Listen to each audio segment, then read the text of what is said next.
What if Harry was sentenced to Azkaban at 14 for Cedric'S murder? A dark canon what?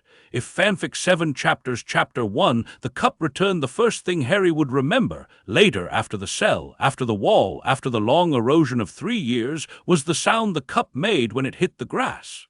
It was a hollow metal sound, a muted clang.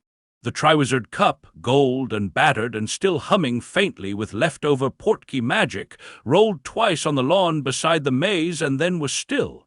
He had been holding it a heartbeat ago. He had been holding Cedric a heartbeat before that. Now he was holding neither. His hands were full of grass. His knees were on the ground. There was a body next to him, pale, freckled, eyes open, and his fingers were still wound into the fabric of Cedric Diggory's tournament robes, as if, by gripping hard enough, he could undo what had already been done. Somewhere above him the crowd was cheering. The cheering went on for 9 seconds. He would count it later, in a cell in the dark, because he counted everything later.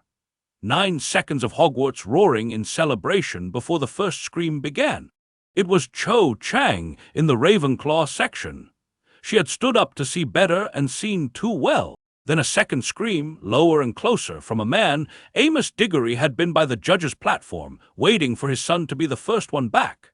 The 2 screams crossed in the air above the maze hedges, and afterwards the noise of 700 witnesses changed shape so completely that Harry, on his knees in the grass, could not later separate the moment of joy from the moment of horror.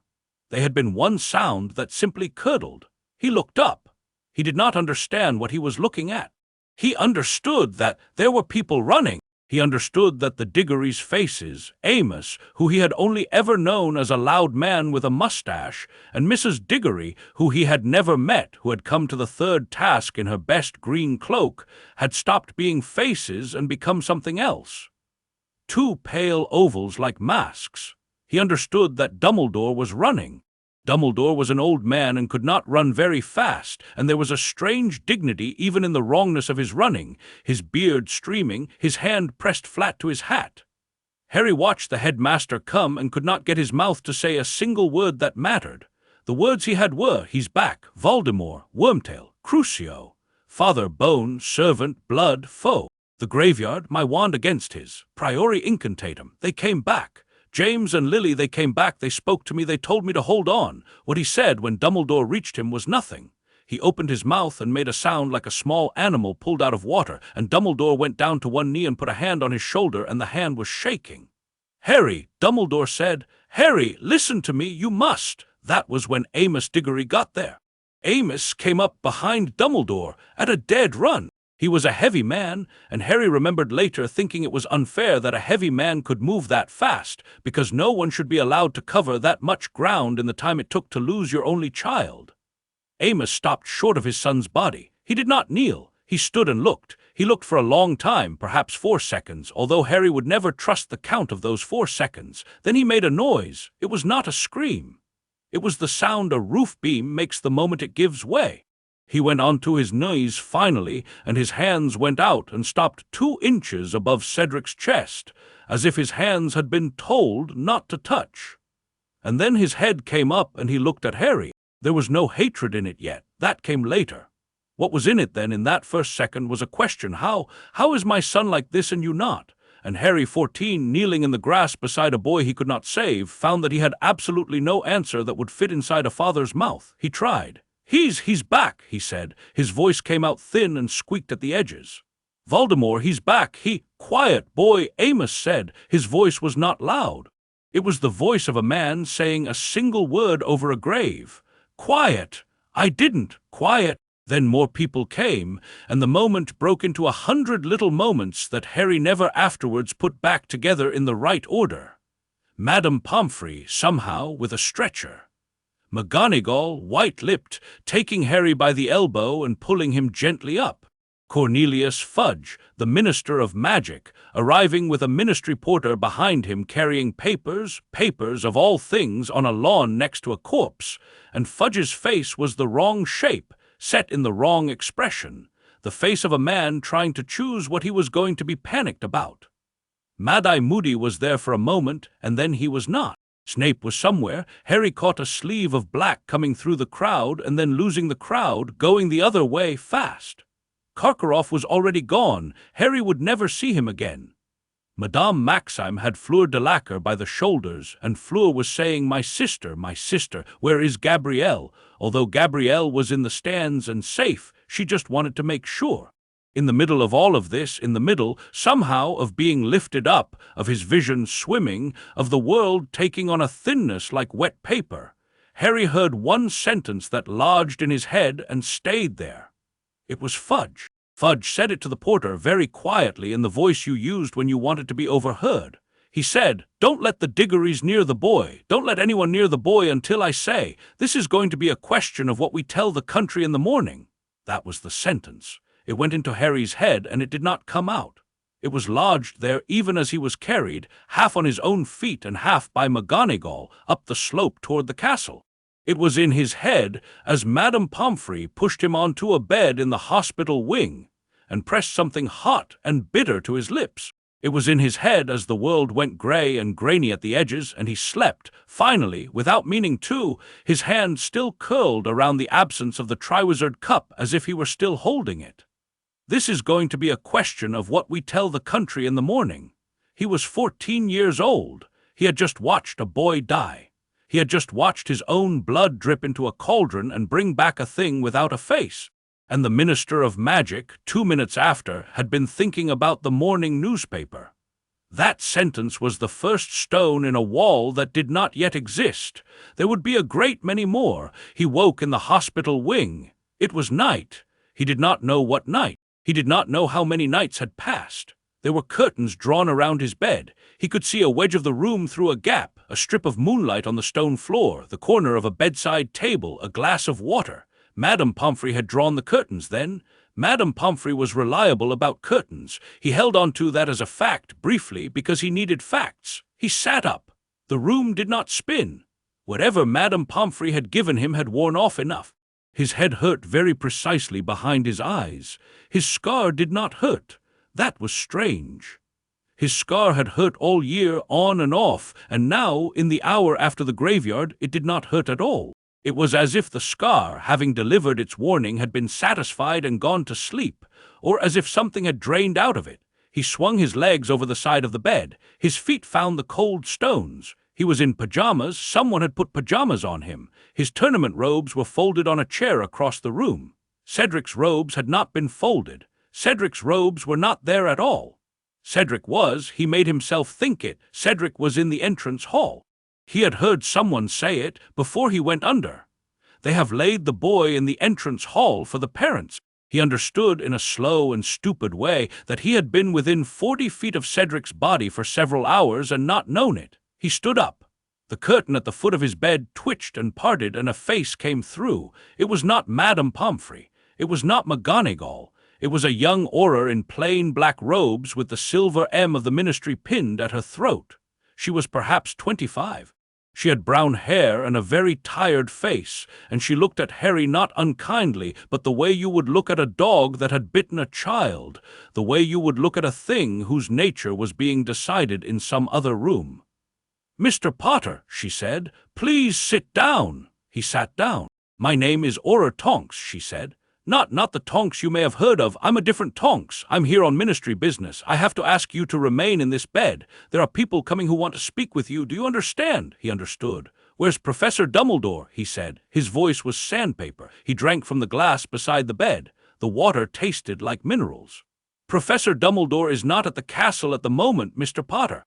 He had urgent matters to attend to." "Where is he?" "I'm not at liberty to say. Where's Professor McGonagall?" She is being kept apart from this room at the moment by order of the minister. So is Madame Pomfrey." "I'm sorry. Where's Sirius?" He stopped. He could not say where Sirius. Sirius was a fugitive. Sirius was somewhere he could not say in front of anyone. He swallowed. "Where's Ron?" he said. "Where's Hermione? Your classmates have been confined to their dormitories tonight. They are well." "Are they coming?" "No, Mr. Potter." He looked at her. She looked back at him. There was something in her eyes, a flicker gone quickly, that he would much later identify as pity. At 14, he did not know what to do with it. He thought she was being kind. He thought she might be on his side. He was wrong about the first thing and right about the second, and neither of those things would matter in the room he was about to be taken to. I'm going to tell you what's happening, she said, lowering her voice. Not because I'm supposed to, because you have a right to know, and I don't think anyone else is going to tell you until you're in front of a judge. He nodded. The word judge sat in his chest like a stone. Mr. Diggory's death is being investigated as a homicide, she said. There were no other witnesses to what happened in the graveyard. There is no other body to recover.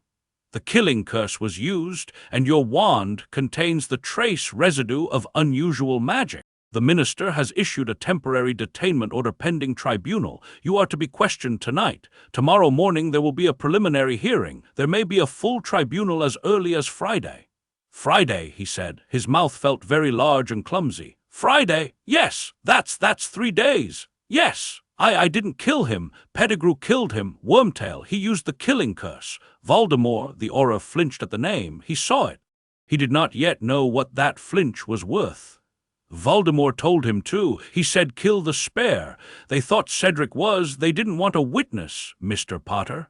They came back. Voldemort came back. He's alive again. There was a ritual. There was, Mr. Potter. He stopped. He had been speaking quickly enough that his voice had cracked. He drank more of the water.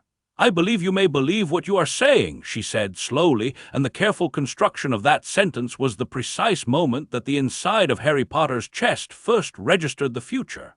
I am not the person you need to convince. The minister has a position. The Department of Magical Law Enforcement has a position. The Diggorys are speaking with reporters in the entrance hall now. You will need a great deal more than your word against all of that. Where's? He tried again, and this time the word came out cracked. Dumbledore? She looked at him for a long moment. Dumbledore, she said, is in Albania, we believe. He left within the hour. Word came that there had been a movement in some old graves. He has gone with several others to confirm. He was told the situation here would be managed. He was told the minister would wait for him to return before any tribunal was convened. Was he? The minister has changed his position since this morning. She said it without expression. He understood without being told that she was telling him a thing it might cost her job to tell him. He nodded. He did not thank her. There was nothing to thank her for. She was telling him that the door of his life was closing while he watched. He thought about it. He sat on the bed in his pajamas and he thought about it. He was 14 years old and the inside of his skull was made of the kind of clarity that comes with shock. Things were arranged in front of him as if on a chessboard, with the consequences of each move laid out in lines of light.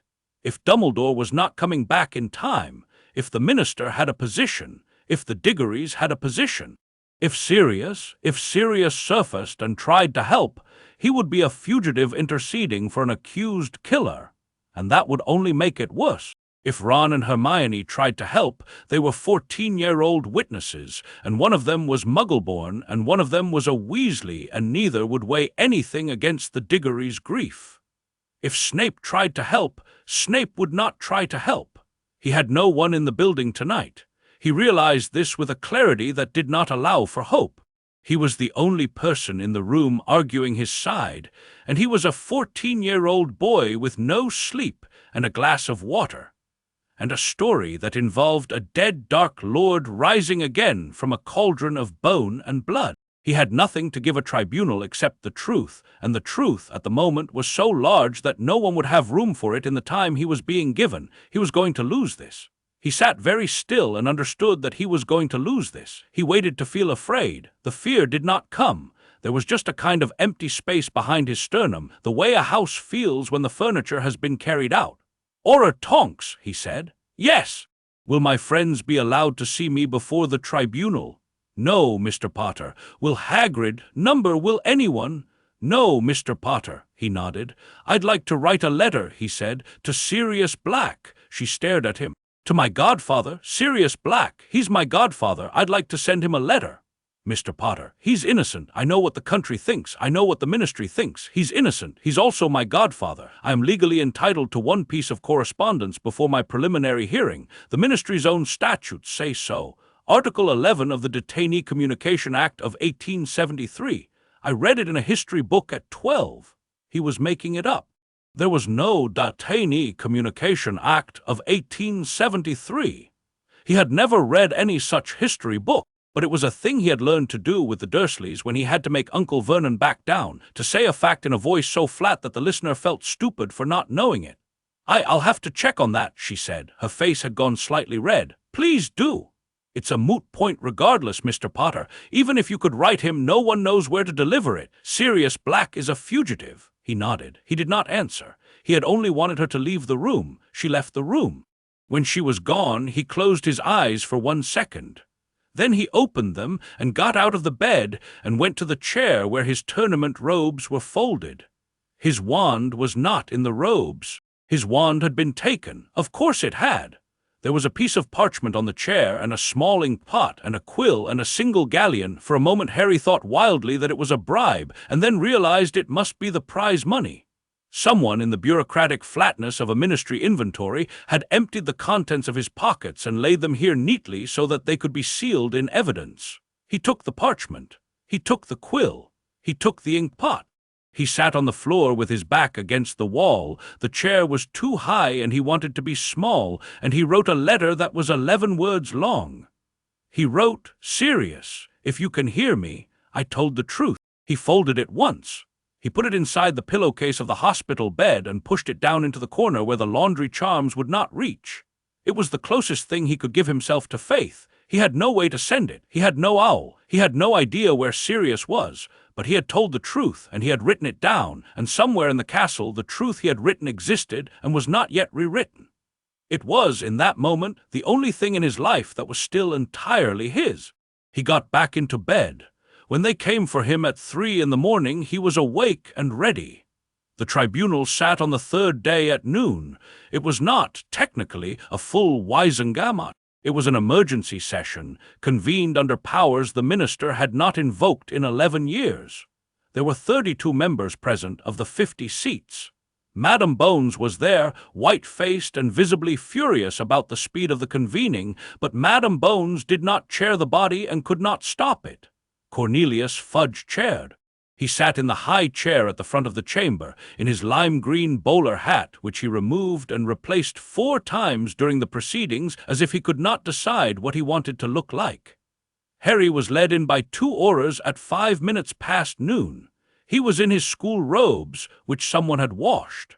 He looked smaller in them than he had ever looked. The chains in the dock did not need to be activated, because his hands were already manacled. He sat in the chair the ministry had set for him. The chains hung loose. There was a small pile of his hair on the cold stone floor by the chair. They had cut a piece for a sample hours earlier and not bothered to sweep up. The prosecution went first. Dolor's Umbridge prosecuted. He had not yet met Dolor's Umbridge, and so he did not know to be afraid of her in the right way. She was a short, pink-cardiganed woman with a sweet voice. She walked very calmly to the front of the chamber and put her notes on the lectern and smiled at the assembled Wisengamot, and she destroyed him in 75 minutes. She did it cleanly. She did not make him out a monster. She made him out a boy who had been famous since infancy, a boy who had grown up unloved with muggles, a boy who had craved attention, a boy who had nearly killed a fellow student with a stolen flying car in his 2nd year. The witnesses to the Whomping Willow remembered the car better than they remembered the children inside it. A boy who had been observed all year talking to himself, hissing in corridors, displaying what the Hogwarts staff had charitably called stress. A boy whose name had come out of a magical contract from which it had been impossible to remove him. A boy who had wanted to win. A boy who had reached the cup at the same moment as a more popular, more powerful boy who was 3 years older and physically stronger, and the cup somehow had brought them both to a graveyard, and only one of them had come back. "We do not say to you," she said sweetly, "that Mr. Potter is wicked. We say to you that he is 14 years old and confused and frightened, and that we have lost a boy to him. His story is incredible. There is no Dark Lord. There has not been one for 13 years. There is no graveyard he can show us. There is no cauldron, no bone, no servant, no ritual. There is only Mr. Potter, wand in hand, no other witness, alive, and a fellow Hogwarts champion lying in the entrance hall with the green of the killing curse on his eyelashes. Do not be cruel to Mr. Potter. He is a boy." But do not be cruel to Amos and Verity Diggory either, who sit at the back of this chamber, and do not be cruel to the people of magical Britain by allowing a boy who has caused this kind of harm to walk free of any consequence." She made a small bow. She walked back to her seat. Then Amos Diggory was called to give testimony, and Harry stopped being able to look up. He kept his eyes on the floor as Amos spoke. He kept them on the worn place in the flagstones where, presumably, hundreds of other defendants over hundreds of years had also kept their eyes. Amos's voice was not steady. He was a father giving his only child's funeral oration in front of strangers and an accused murderer. He said things that were not strictly evidence that Cedric had been a good boy, that Cedric had liked Quidditch, that Cedric had been engaged, that Cedric and Cho had been planning to apply for a flat in Edinburgh after Hogwarts. Then he said the thing that was evidence. He said, "I do not know what happened. I will never know what happened. There is only one person living who knows what happened, and he sits there and he will not look at me." Harry looked up. He met Amos Diggory's eyes. He held them. He saw the exhaustion in them and the grief in them and the rage in them, and underneath all of those a thing he had not expected to see, uncertainty. Amos Diggory did not entirely believe his own accusation. He did not know what to believe. He was a man who had had his world ended 3 days ago and was being offered, by his ministry, a story that fit the shape of the hole inside him. And he was taking the story because no other story had been put in his hand. Harry could not blame him for that. He could not even in that moment be angry with him. He understood. He kept his eyes on Amos's eyes for as long as the man could bear it, and then Amos looked away first, and that, too, was something Harry would remember. "He says he didn't kill my boy," Amos said more quietly. I would like very much to believe him, but there is no one else to blame. And someone must be blamed, or we will be the kind of people who let our children's deaths go unanswered. We will be the kind of people who let any explanation pass, who say, "Oh, well, no one knows, it was a tragedy." Cedric deserves more than that. He sat down. Harry was given his defense at 10 minutes past 2. He took it. He stood in the dock, 14 years old, and he told the truth. He told the whole truth in order: the portkey, the graveyard, Wormtail, the cauldron, the bone, the flesh, the blood, the hooded figures, the duel, priori incantatem, James and Lily speaking to him through the wand, the escape, the cup, the return. He told it cleanly. He told it as well as a 14-year-old boy who has been kept awake by aurors for 3 days can tell anything. He was not believed. It was not that they decided he was lying. It was that the story was simply not admissible to the room. It was the wrong shape of story to put in front of a Wisengamot in the middle of a peaceful June. There was no precedent for it. There was no witness. There was no body of Peter Pettigrew, who had been declared dead in 1981 and whose finger was still on file at the ministry's mortuary. There was no Voldemort. The Wisengamot looked at him and looked at one another and did not, in their bones, know what to do with a child telling a ghost story to a chamber that wanted a verdict. Madam Bones interrupted Umbridge's cross-examination 3 times. Madam Bones moved that the tribunal be suspended pending Dumbledore's return from his international consultation. Madam Bones, in the only act of physical anger Harry had ever seen from her, slammed her hand on her bench when the motion was denied 1913.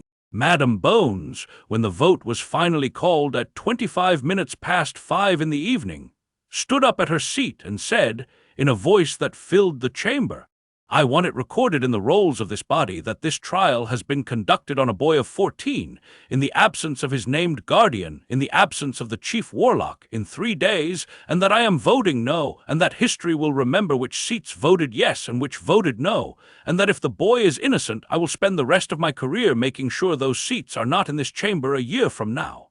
Then she sat down. Then the vote was taken, 21-10. One abstention, Lucius Malfoy, who looked at Harry across the chamber with an expression so neutral that Harry, even at 14, understood it was not neutrality. Guilty. Sentence: life imprisonment in His Majesty's Wizarding Penitentiary at Azkaban. No parole.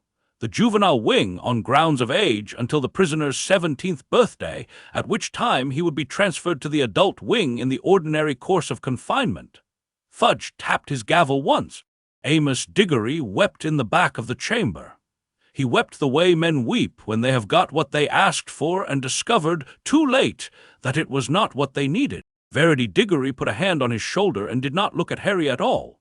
The two Aurors lifted Harry by the elbows out of the chair. He did not say anything. He did not cry. He did not have anything inside his chest to cry with. The empty space behind his sternum had grown larger until it had taken up most of his body. He thought very distantly as the Aurors walked him down the long corridor toward the boats. I told the truth. I wrote it down. Somewhere there is a piece of parchment in a pillowcase that says I told the truth. That piece of parchment is the only thing left of me that is still mine. He held to that piece of parchment in his mind as they took him out of the ministry, and into a black coach with no windows, and through the long ride to the coast. He held it as they put him on the small ministry boat at the harbor at 3 in the morning. He held it as the boat began the long passage out into the North Sea, and the cold that comes off Azkaban started very slowly to find him. He held it as the prison came into view on its rock. He held it as they walked him up the steps. He held it as the great iron doors of the juvenile wing opened in front of him, and a guard with a face like a chalk drawing pointed down a stone corridor and said in a flat voice, 47, down the end, to the left, try to sleep. He held it as the door of cell 47 closed. He held it for 1 more minute, standing in the dark on the cold stone floor, looking at the wall on which someone, a year or a decade or a century ago, had scratched a tally of marks that stopped at 38. Then the first Dementor passed his door, and the cold came in around the edges of the iron, and the parchment in his head went gray, and he could not hold it any more. He sank to the floor of cell 47 of the juvenile wing of Azkaban prison. At 23 minutes past 3 in the morning on the 28th of June, 1995, 14 years and 10 months old, and he put his arms over his head, and he waited for what came next. What came next was the rest of his life. Chapter 2, Cell 47, the cell was 9 feet by 6 feet. He measured it on the morning of the second day with his feet by walking heel to toe along the wall. 9.5 of his feet by 6 1/3. He counted the stones in the floor, 34 square stones, 2 half stones at the door. He counted the stones in the wall, 81. He counted everything because counting was the only thing he was certain of doing right. Numbers were the only friends he had left that did not require him to defend himself. The cell had 1 slit window, 6 inches by 24, set high in the seaward wall above his head. Through it he could see by day a knife blade of gray sky, and by night, when the cloud lifted, 2 stars he could not name. He did not yet know that the seaward wall faced east. He would learn this from the angle the morning light came in. He would learn many things very slowly, because he had 3 years. There was a stone bench bolted to the wall, with a thin straw mattress and a wool blanket of a color that had once been brown. There was a chamber pot in the corner with a wooden lid that did not quite close. There was a tin cup. There was a tin bowl. There was a tin spoon. There was nothing else. His clothing had been changed at the gate. They had given him gray wool trousers, a gray wool shirt, no shoes, felt slippers, soft-soled, the kind a child wears in a nursery. The slippers were so that he could not break a window with his foot.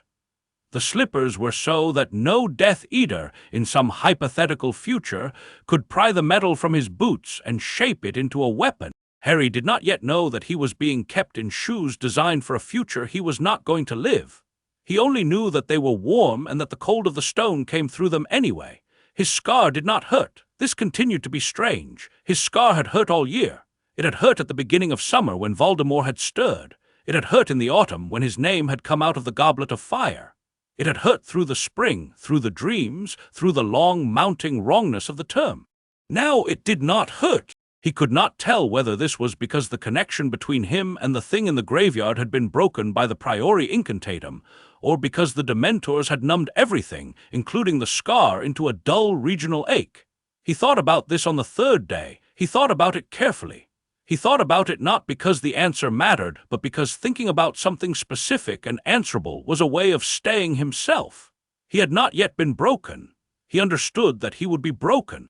The question was when, and how, and what could be saved. He sat on the stone bench with his back against the wall and his knees drawn up, and he made himself a small list in his head of things he could try to keep. His name. not for the sake of the name, but because if he could remember to call himself Harry without flinching, he could remember other things. His mother's face, from the photograph Hagrid had given him, which the Ministry had not let him take. He could not see the photograph any more, but he could see her face, the way she was looking just past the camera, half smiling, as if she were watching James do something foolish. He held that face up to the inside of his eyelids and made himself look at it once, deliberately, every morning. The face did not need to be entire. It only needed to be hers, his friends, Ron and Hermione. He made himself, on the morning of the third day, list the 7 things he liked best about Ron and the 7 things he liked best about Hermione. He found that he could do this. Ron, laugh, loyalty, the way he hugged when he hugged, his mother's cooking which was Ron's cooking by extension, his slowness to anger that ended in great loud safe anger, his being not afraid of Harry's grief, his chest. Hermione, her hand going up in class, her hair, the bossy voice she used when she was scared and being brave, the smell of new books that followed her, her insistence on always saying his name correctly, her capacity for fury on behalf of others, her habit of being right. Sirius. He made himself add Sirius. He listed Sirius's laugh from the photograph, Sirius's voice from the night in the shrieking shack, Sirius's letter at Christmas, the way Sirius had said go and the way he had meant come back, Sirius's promise that they would be a family. He did not know yet that Sirius was 3 feet from him through the wall to his left. He made himself a list of magical theory he could remember. Charms, transfiguration, defense. He could not cast, but he could keep the knowledge alive. He could keep the theory alive. The Lumos charm was a focused application of intent through a wand at a specific phoneme.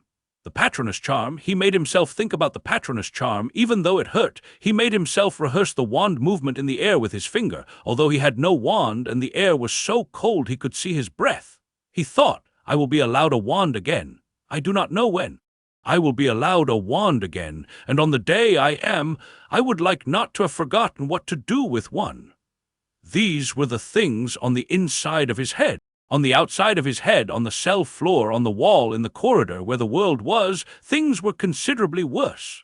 The Dementors came in the corridor every 20 minutes on a rotation. He learned this in the first day by listening.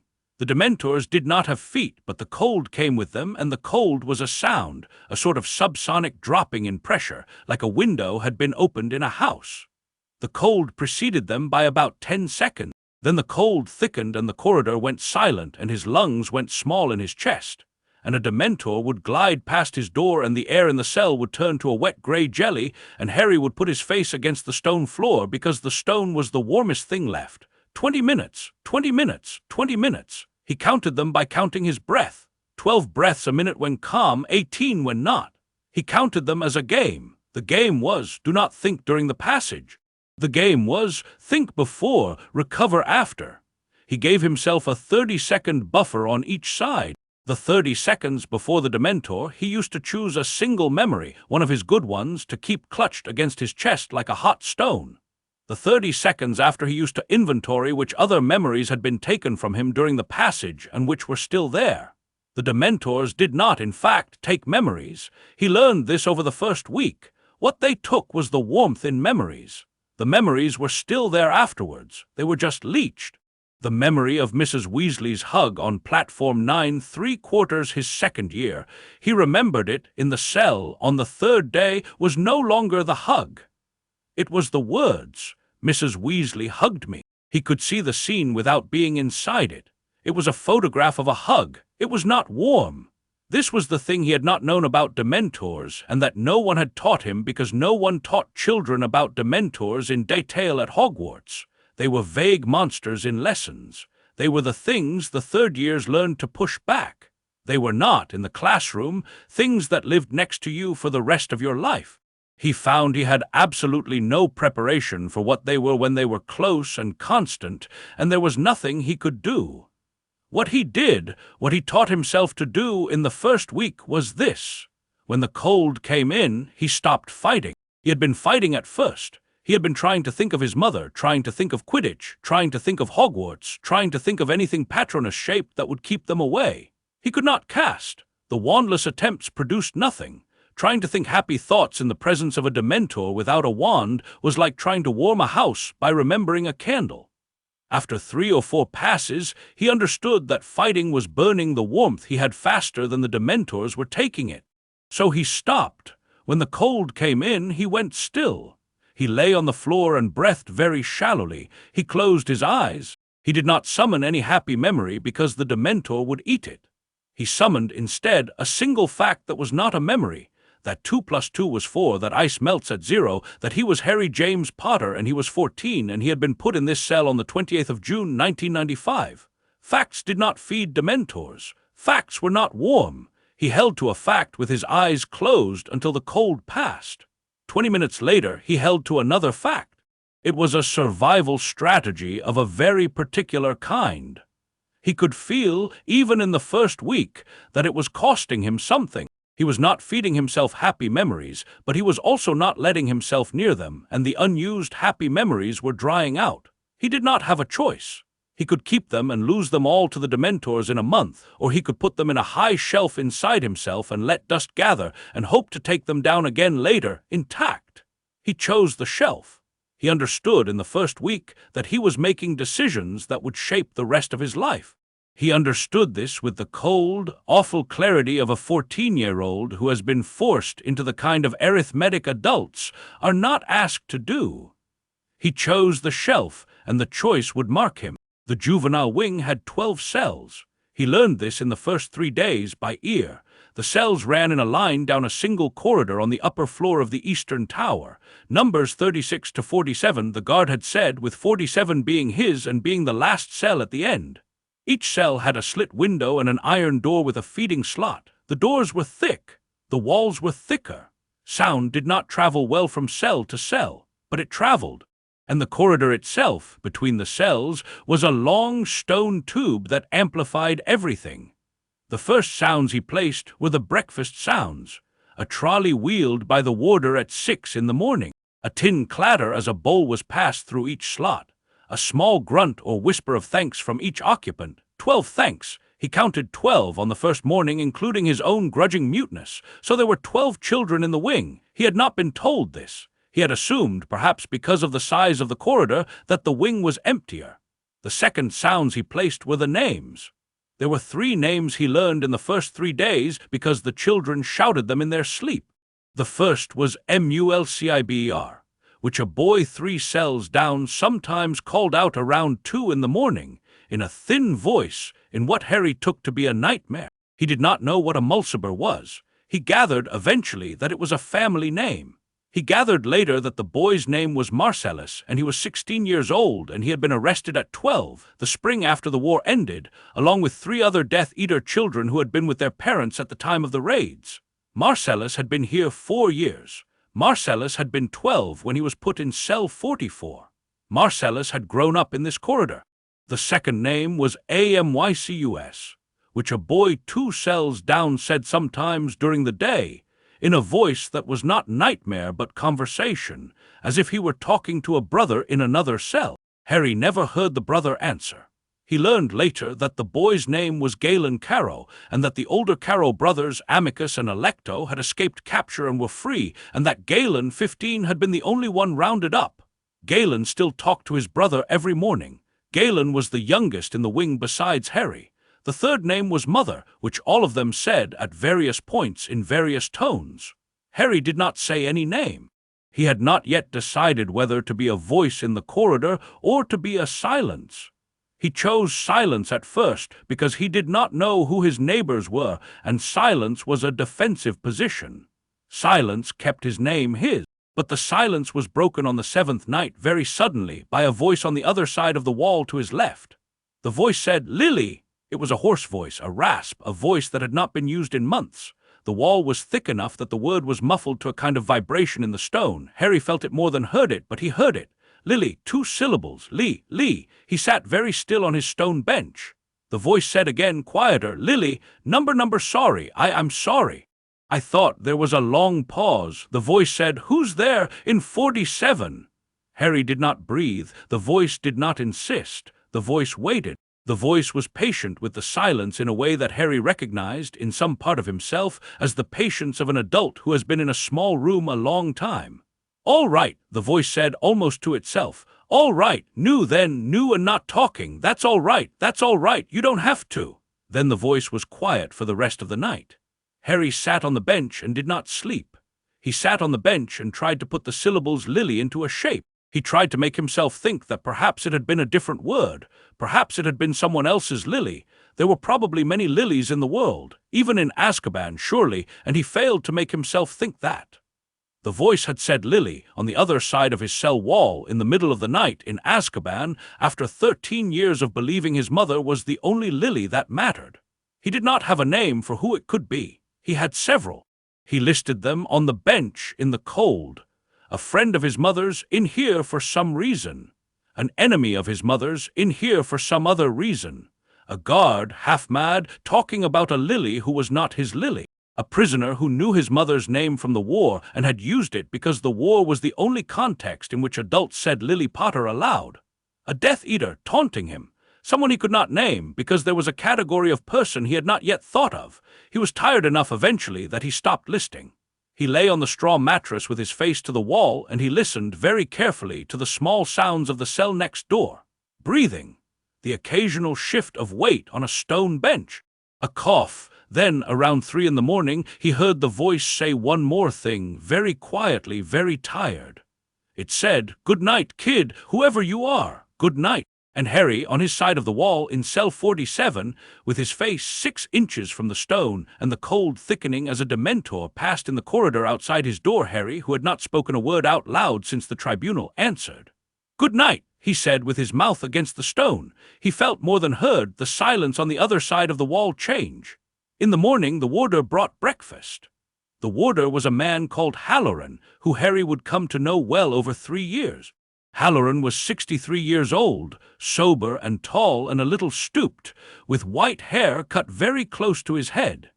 He had been a warder at Azkaban for 31 years. He had a face that did not change much regardless of what was in front of him, which Harry, in the first week, mistook for cruelty. It was not cruelty. It was the face you grew if you spent 31 years watching what Dementors did to people and did not want what was inside you to show. Halloran came to 47 at 6'12". "Bowl," he said. Harry held out his bowl. Halloran ladled porridge into it. The porridge was gray and salted and had no sugar. There was a strip of dried fish on top of it. Halloran's hand was steady. Halloran looked at Harry. Harry was sitting on the stone bench, knees up, with the bowl on his lap. Halloran said, almost too quietly to hear, "Eat the fish first. You'll keep it down better." Then Halloran moved on. It was the first kindness Harry had been shown since the graveyard. It was 8 words. He held to the 8 words and to the warmth in them for as long as he could before the next Dementor passed. He ate the fish first, and he did keep it down, and that small competence, that he had been told a thing and done it and it had worked, was the first nail he hammered that morning into the floor of who he was going to be. He spoke to the wall again on the 8th night. He had been lying on the bench. The voice had been quiet all day. He thought maybe the voice was waiting for him. He said in a voice too small to be heard from the corridor, "Hello." There was a pause. Then the voice said, "Hello." Then nothing. Then Harry, who had not asked anybody anything in a week and a half, said, "Who are you?" The voice was quiet for a long time. Then it said, "Kid, I don't think I should say, not till you tell me who you are, because the answer is going to mean something to you, and I have to know whether it's going to mean something good or something bad." "All right," Harry said. "How old are you?" 14. The voice was quiet again. It made a small sound, a half-breath, half-laugh, half-something else. "All right," the voice said. "All right, then I'll go first. I've been here 1 year and 4 months, second time. I was here 12 years the first time. I was put in here at 22 for a crime I did not commit. I am 35 years old. My name is, kid, are you listening? My name is Sirius Black." Harry put his hand against the wall. He put it flat, his fingers spread on the stone. The stone was cold, but it was a different cold from the corridor cold. It was a stone cold, an honest cold, not a Dementor cold. He kept his hand there. "My name is Harry," he said. "Harry Potter." There was a sound on the other side of the wall that he could not at first identify. It was a sound like a man trying very hard to swallow something that did not want to be swallowed. It was the sound of a grown man crying very quietly with his face against a wall.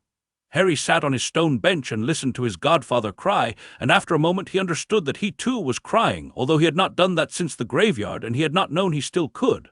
"Harry," Sirius said when he could speak. "Harry, oh, kid, oh, number, you're here," Harry said. "I'm here." "Why are you?" They caught me just after Christmas. I went to look at, never mind, they caught me. They didn't try me again, they just put me back in. Officially, I don't exist, I was always supposed to be in here. They put me in this cell because it was open. Harry, what did you do?" I didn't do anything. They think I killed Cedric Diggory. I didn't. Voldemort did. Voldemort's back, Sirius. He's back. He came back in a graveyard, his father's graveyard. He used my blood. They wouldn't believe me. There was a tribunal. Dumbledore wasn't there. Fudge. Slow, Sirius said. Slow, kid. Slow down. I'm here. I'm not going anywhere. I'm a wall away. You tell me everything in order and you take your time. So Harry told it, the whole thing, from the third task in order all the way to the door of cell 47 closing. He told it again, the way he had told it at the tribunal, but this time someone on the other side of the wall said yes and oh, kid, and that's all right, that part's all right, in the right places, and at the end Sirius did not say I don't believe you. Sirius said, I believe you, of course I believe you, of course. Then Sirius said, Harry, listen to me, listen carefully. Yes. You're going to be in here a long time, maybe a very long time, but you are not going to be alone in here. Do you hear me? You are not going to be alone.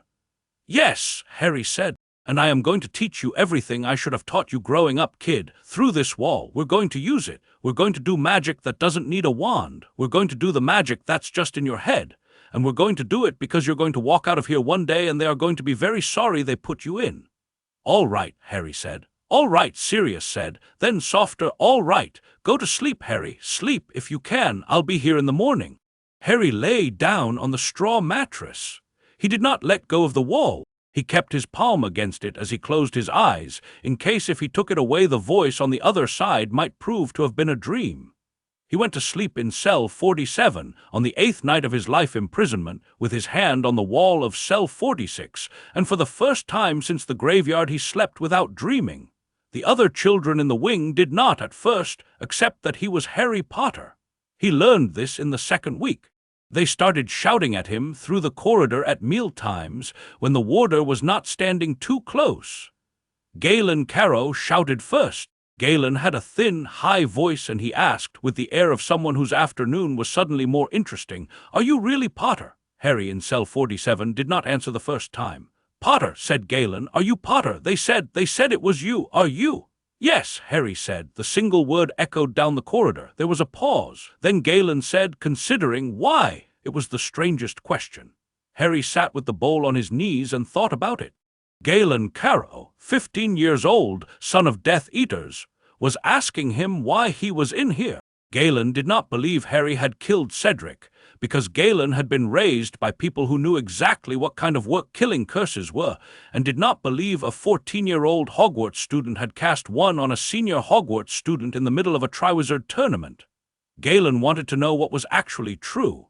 "They say I killed Cedric Diggory," Harry said. "I didn't. He died at the Triwizard. Voldemort killed him." There was a silence. It was the kind of silence that Harry would later learn meant 6 different people in 6 different cells were processing 6 different things. Then a different voice, older, harsher, from further down the corridor, said, "He's back, then. Tell us he's back." It was Marcellus Mulciber, 16 years old. "He's back," Harry said. There was a sound from down the corridor. Marcellus laughed. It was not exactly a happy laugh. It was a laugh of vindication and terror combined.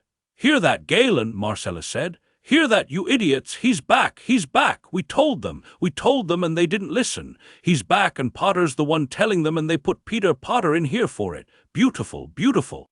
He'll be out by Christmas. We'll all be out by Christmas. Our parents will come for us. He'll come for us." "Marcellus," said another voice low. "Marcellus, shut up." "He'll come for me," said Marcellus, ignoring it. "He'll come for the Mulcibers. He'll come for the Carrows. He won't come," said Harry. The corridor went still.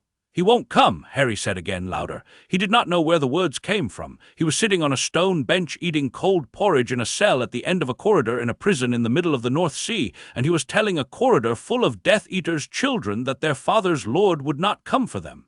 "He's not coming for you. He came back 2 weeks ago. He hasn't come for me yet, and I'm the one he wants. He's not coming for you. He doesn't know you're here. He doesn't care."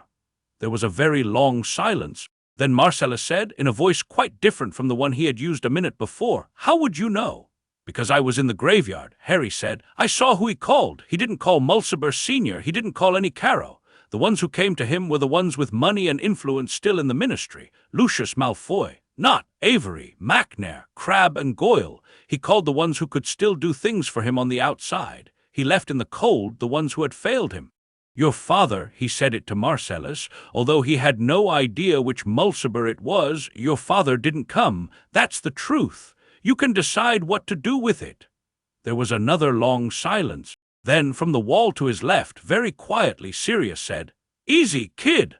But Marcellus, 16, 4 years into Azkaban, did not say anything more. None of them did. The corridor was still. Whatever Marcellus had been about to be, he was not it any more. Galen Carrow began after a moment to cry, not loudly, just a small wet sound, and the smaller boys, 3 or 4 of them, joined him, and what Harry, 14, had said in his second week became the truth of the wing. The next morning Galen Carrow, through the slot in his door, asked, "Potter, hey, Potter, did you really see him, like really?" "Yes," Harry said. "What's he look like?" "He doesn't have a face anymore. His face is white and flat. His eyes are red. He has slits for nostrils. He's bald. He's tall. He's thin. He doesn't smell like anything. You can't look at him without your eyes hurting." "Oh," said Galen, a long pause. "That's worse than I thought," said Galen. "Yes," said Harry, a longer pause. "Potter, yeah, thanks for telling me. You're welcome." Then Galen Carrow did not say anything else, and the corridor was quiet again. The first month passed in this way. The corridor learned to talk. It had not talked much before Harry. The juvenile wing had been a place of nightmares and weeping and mother and Mulciber, but it had not been a place of conversation, because none of the children in it had had anything new to say to one another in years. Harry was new. Harry knew the outside. Harry had been at Hogwarts that very June. Harry had seen Voldemort with his own eyes. So in the mornings, after the warder passed, the children would whisper through their doors. The whispers traveled corridor-wise, from cell to cell, in a long chain. Galen would ask something through his slot, and the boy in the cell next to Galen would relay it, and the boy in the cell next to that, and on it would come down the corridor until it reached cell 47. Harry would answer. The answer would go back. It took 5 minutes for a question to travel and an answer to return. It was a slow way to talk. It was the only way they had. He told them about the outside very carefully, because he was aware that what he said would shape what they hoped.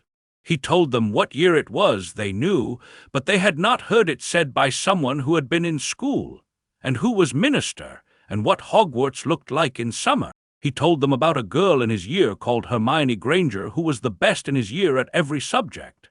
He told them about Cedric twice, because they asked twice. He did not tell them, the first month, anything about his mother or his godfather, although he and Sirius had decided on the second night that he could.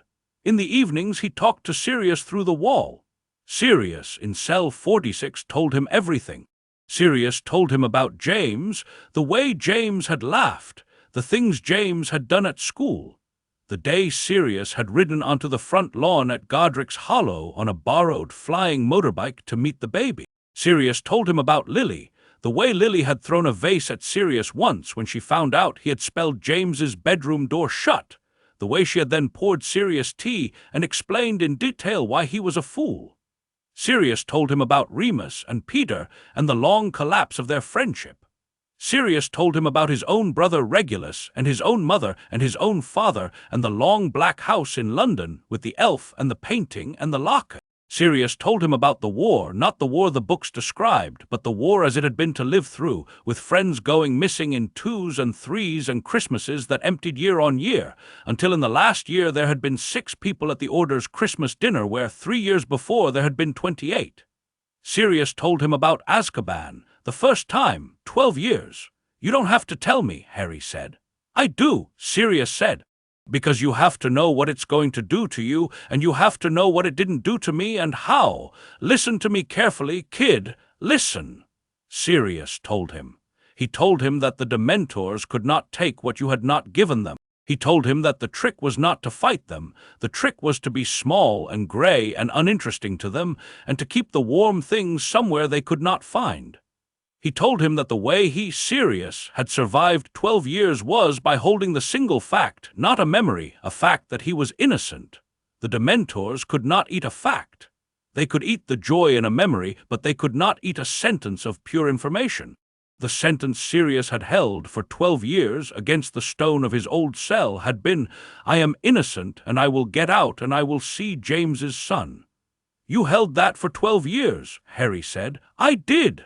"What are you going to hold this time?" There was a pause from the wall. Then Sirius said, "I'm going to hold you, kid. I'm going to hold the fact that you're a wall away, and I'm going to hold the fact that you're innocent and getting out, even if I'm not."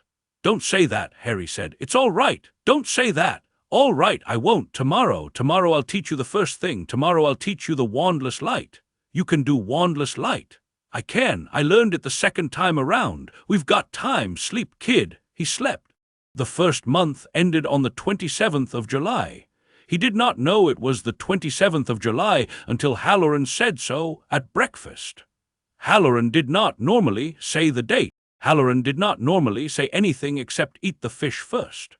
But that morning Halloran came to 47 and ladled the porridge in and stood for a moment by the slot and said quietly, "27th, 4 days to your birthday, lad." Harry on the stone bench looked up.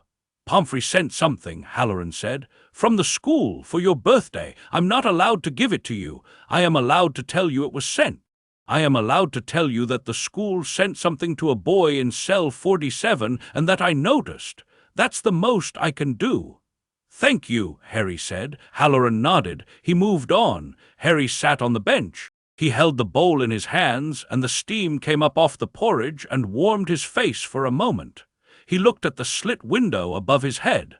The light through it was gray. It was a gray July morning in the North Sea. Out there in the rest of the world, Hermione was probably writing letters that did not reach him, and Ron was probably standing in the kitchen at the burrow with his hands in his hair. And Pomfrey, the school nurse, who had not been allowed at his tribunal, had sent something to Azkaban for his 15th birthday, and a man with a face like a chalk drawing had told him about it because it was the most he could do. He understood, sitting there, that he had been wrong on the first day. He had been wrong about the people on his side. He had thought there was no one.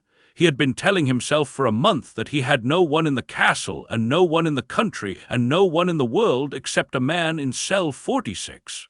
He had been wrong. He had Halloran. He had Pomfrey.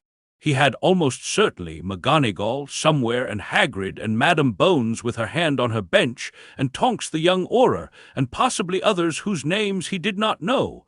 Others who, like Halloran, would tell him I noticed in the smallest voices they could risk. There were not many of them. They could not get him out. They could not even talk to him, but they were there. He ate the fish first. He kept the porridge down. It was, in its own gray, small way, the first morning that did not feel like the end of something, but the beginning of a long, long argument with the rest of his life. He did not yet know that he would be in cell 47 for 3 years. He did not yet know that within a year and a half a 15-year-old girl he had barely spoken to at school would be sitting across a wooden table from him with a copy of the Quibbler and a poem. He did not yet know about the Soul Binding, or Diagon Alley, or the Dawn Fairy. He did not yet know any of that. What he knew in the cell at the end of the juvenile wing on the morning of the 27th of July was that he was alive, and that his godfather was a wall away, and that a man named Halloran had told him a thing he did not have to tell him, and that out in the world there were people quietly noticing him, and that this, for now, would have to be enough to build a life on. He went on building. Chapter 3. A School of One Wall. The first lesson Sirius taught him, through the wall, was Lumos. Not the Lumos that took a wand. The Lumos that did not. Sirius had not believed before Azkaban that wandless Lumos was a thing it was possible to do. The textbook said the charm required a wand because the wand was the focal lens through which intent became light. Sirius told Harry on the second night that the textbook was wrong. The textbook was wrong, Sirius said, about most things that mattered. The textbook had been written by people with wands. "You don't need a wand for light," Sirius said. His voice came through the stone of the wall the way water comes through cloth, soft and slow and entirely there. "You need a wand to put light somewhere specific. You need a wand to make light look the way the textbook drawing shows. But the light itself is just magic, and magic is just you. You can do magic without a wand if you don't mind that the magic doesn't look like the textbook." "Show me," Harry whispered. "I can't show you, I can describe." Harry sat on his stone bench. He had his palm against the wall. He had taken to having his palm against the wall in the evenings while Sirius talked, because Sirius's voice came through the stone and his palm could feel the small vibrations of the consonants, and it was a way of being near him. He understood, even in the second week, that he and Sirius were doing a thing together that mattered very much. They were making this corridor a school. He had been a student for 4 years already. He knew what a school felt like. A school felt like Hermione's voice on his right and Ron's voice on his left and a chalkboard in front and a teacher pacing. A school did not feel like a stone wall and a man on the other side of it. But Sirius's voice through the stone had the cadence of a teacher who wanted you to learn, and the cell, in the second week, started to have the smell of a classroom about it. The smell of a classroom was attention. Harry recognized attention from McGonagall and Lupin. It was the way they had treated him in their best lessons, as if he might learn the next thing if they got the framing right. "Describe it, then," Harry said. "All right, close your eyes. Tell me when they're closed." "Closed. Now, inside your head in the dark behind your eyelids, there is a place where things happen before you do them. You know that place. You've used it. When you flew on a broom, you saw the move you were going to make a half-second before you made it. The seeing was in that place. The doing was in the world. All right, magic happens in the same place. The doing is in the world, but the seeing is in your head. The wand is just a thing the seeing flows through. If you have the seeing strong enough and you have nothing to lose, you can let the seeing flow through your hand. Through my hand, through anything, through your hand, your eyes, your breath. The wand is the easiest because the wand has been touched 1,000 times by 1,000 spells, but your hand has touched everything. Your hand has more memory than your wand. Use the hand." Harry sat. He kept his eyes closed. He kept his palm against the wall. "What am I seeing?" he asked. "A small bead of light," Sirius said, "about the size of a marble, in the center of your palm, sitting in the cup of your hand. You are not making it, you are noticing it. It was always there. You are noticing it for the first time, because tonight, for the first time, you have the kind of silence around you that lets you notice. Don't reach for it. Don't pull. Notice." Harry noticed. He did not at first notice anything. He noticed only the cold of the wall and the smell of the straw and the very distant pressure of a Dementor turning into the corridor at the far end. He kept his eyes closed. He stopped trying to notice and tried to just sit with the inside of his palm. He held his hand in front of him, his palm faced up. His palm was small. His palm was cold. He noticed nothing. He sat with the nothing for a long time. He sat with the nothing past one Dementor passage and into the next. He noticed the cold come and go. He noticed the cold come and go again. He noticed his own thoughts trying to get out of the cell, trying to be at Hogwarts in the common room in the Burrow Garden, and he made his thoughts come back into his palm. "Come back," he said in his head. "Come back here. There is light in here. There was no light." After perhaps an hour, Sirius said, "How is it? Nothing." "Yes, yes, yes." That's the first lesson. The first lesson is that there's nothing. It took me 11 months the first time. We have time. 11 months! 11 months! I sat in cell 301 with my hand out in the dark for 11 months, and I noticed nothing. Then one night in the 11th month I noticed something. It was the size of a pin. It was the color of mother of pearl. I noticed it the way you'd notice a moth in a closet, just a faint thing flickering that had probably been there for weeks before I knew how to see it. Once I noticed it, I never stopped noticing it. That was the lesson. Harry kept his hand out. "What if I don't have 11 months? "You have 11 months, kid. You have 1,000 months. You have a great deal more time than you want. We aren't in any kind of hurry. The Dementors are. They want it fast. We aren't going to give them fast." "All right," Harry said. He kept his hand out. He noticed nothing. He noticed nothing the next night, and the night after that, and the night after that.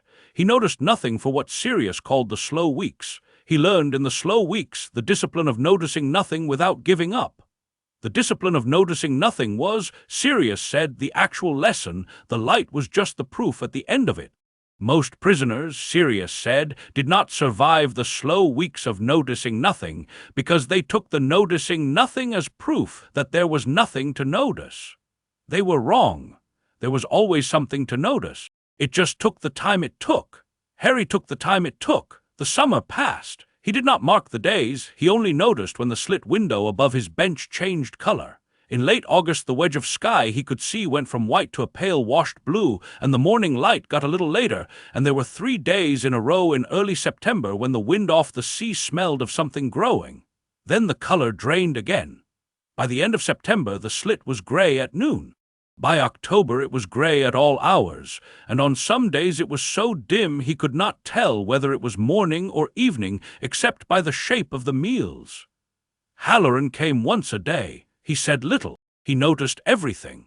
On the morning of October the 11th, Harry did not know it was the 11th. Halloran said it when he passed. Halloran said, "You're getting thin, lad. You've got to keep the porridge in you. You're getting thin." He did not, beyond that, do anything about it. But on the 8th of November he came with the porridge, and there was something extra in the bowl. It was a small piece of dark bread, the size of a coin. He had hidden it under the porridge. Harry, by then, knew the shape of his bowl. He could tell when its weight was different. Halloran did not say anything about the bread. He moved on. Harry ate the bread first. The bread was 3 days old and slightly hard and tasted of caraway, and it was the best thing he had eaten since Hogwarts. He thought about it for the rest of the day. He thought, lying on the bench in the late afternoon dim, that there was a man in this building who was risking his job for a piece of bread. He whispered it to Sirius that night. "Halloran gave me bread. Bread, a piece, under the porridge. How big? Coin size." There was a pause. "That's a man with a long memory," Sirius said. "The bread was sweet." Caraway. "That's an Irish bread. He'd have had it at home. He's eating with you, kid. He's eating his own breakfast with you. That's the message."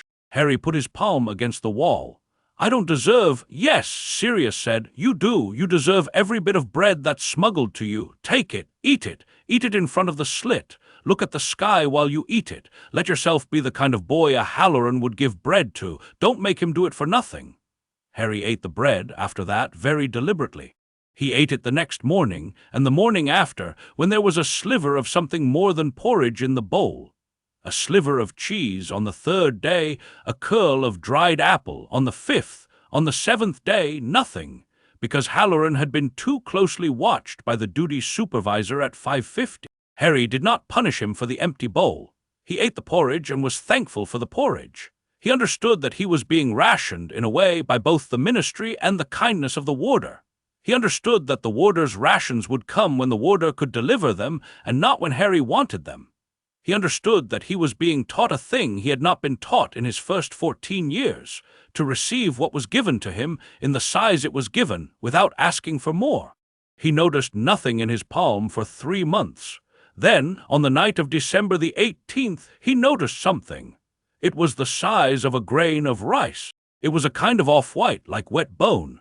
It was sitting in the cup of his palm in the dark, and he was not making it. He was just looking at it, the way Sirius had told him. He had stopped trying to make it on the 3rd week and had only sat with his hand out in the dark for the rest of the autumn. He had stopped, somewhere in October, expecting it to come. He had stopped, somewhere in November, expecting anything. He sat very still. He did not breathe deeply. He did not let himself look at it directly. He looked at it the way you looked at a wild animal in the corner of your eye. He looked at it for perhaps 30 seconds. Then a Dementor came in the corridor outside his cell, and the light in his palm went out, and he found, when the cold passed and he opened his hand again, that there was nothing there. He kept his hand out anyway. He waited. After a long time, perhaps an hour, the light came back. It was the same size. He looked at it sidelong. It was not stronger and not weaker for the weight. It was just there. He had not lost it. It had only retreated when the cold came, the way any small living thing would have retreated.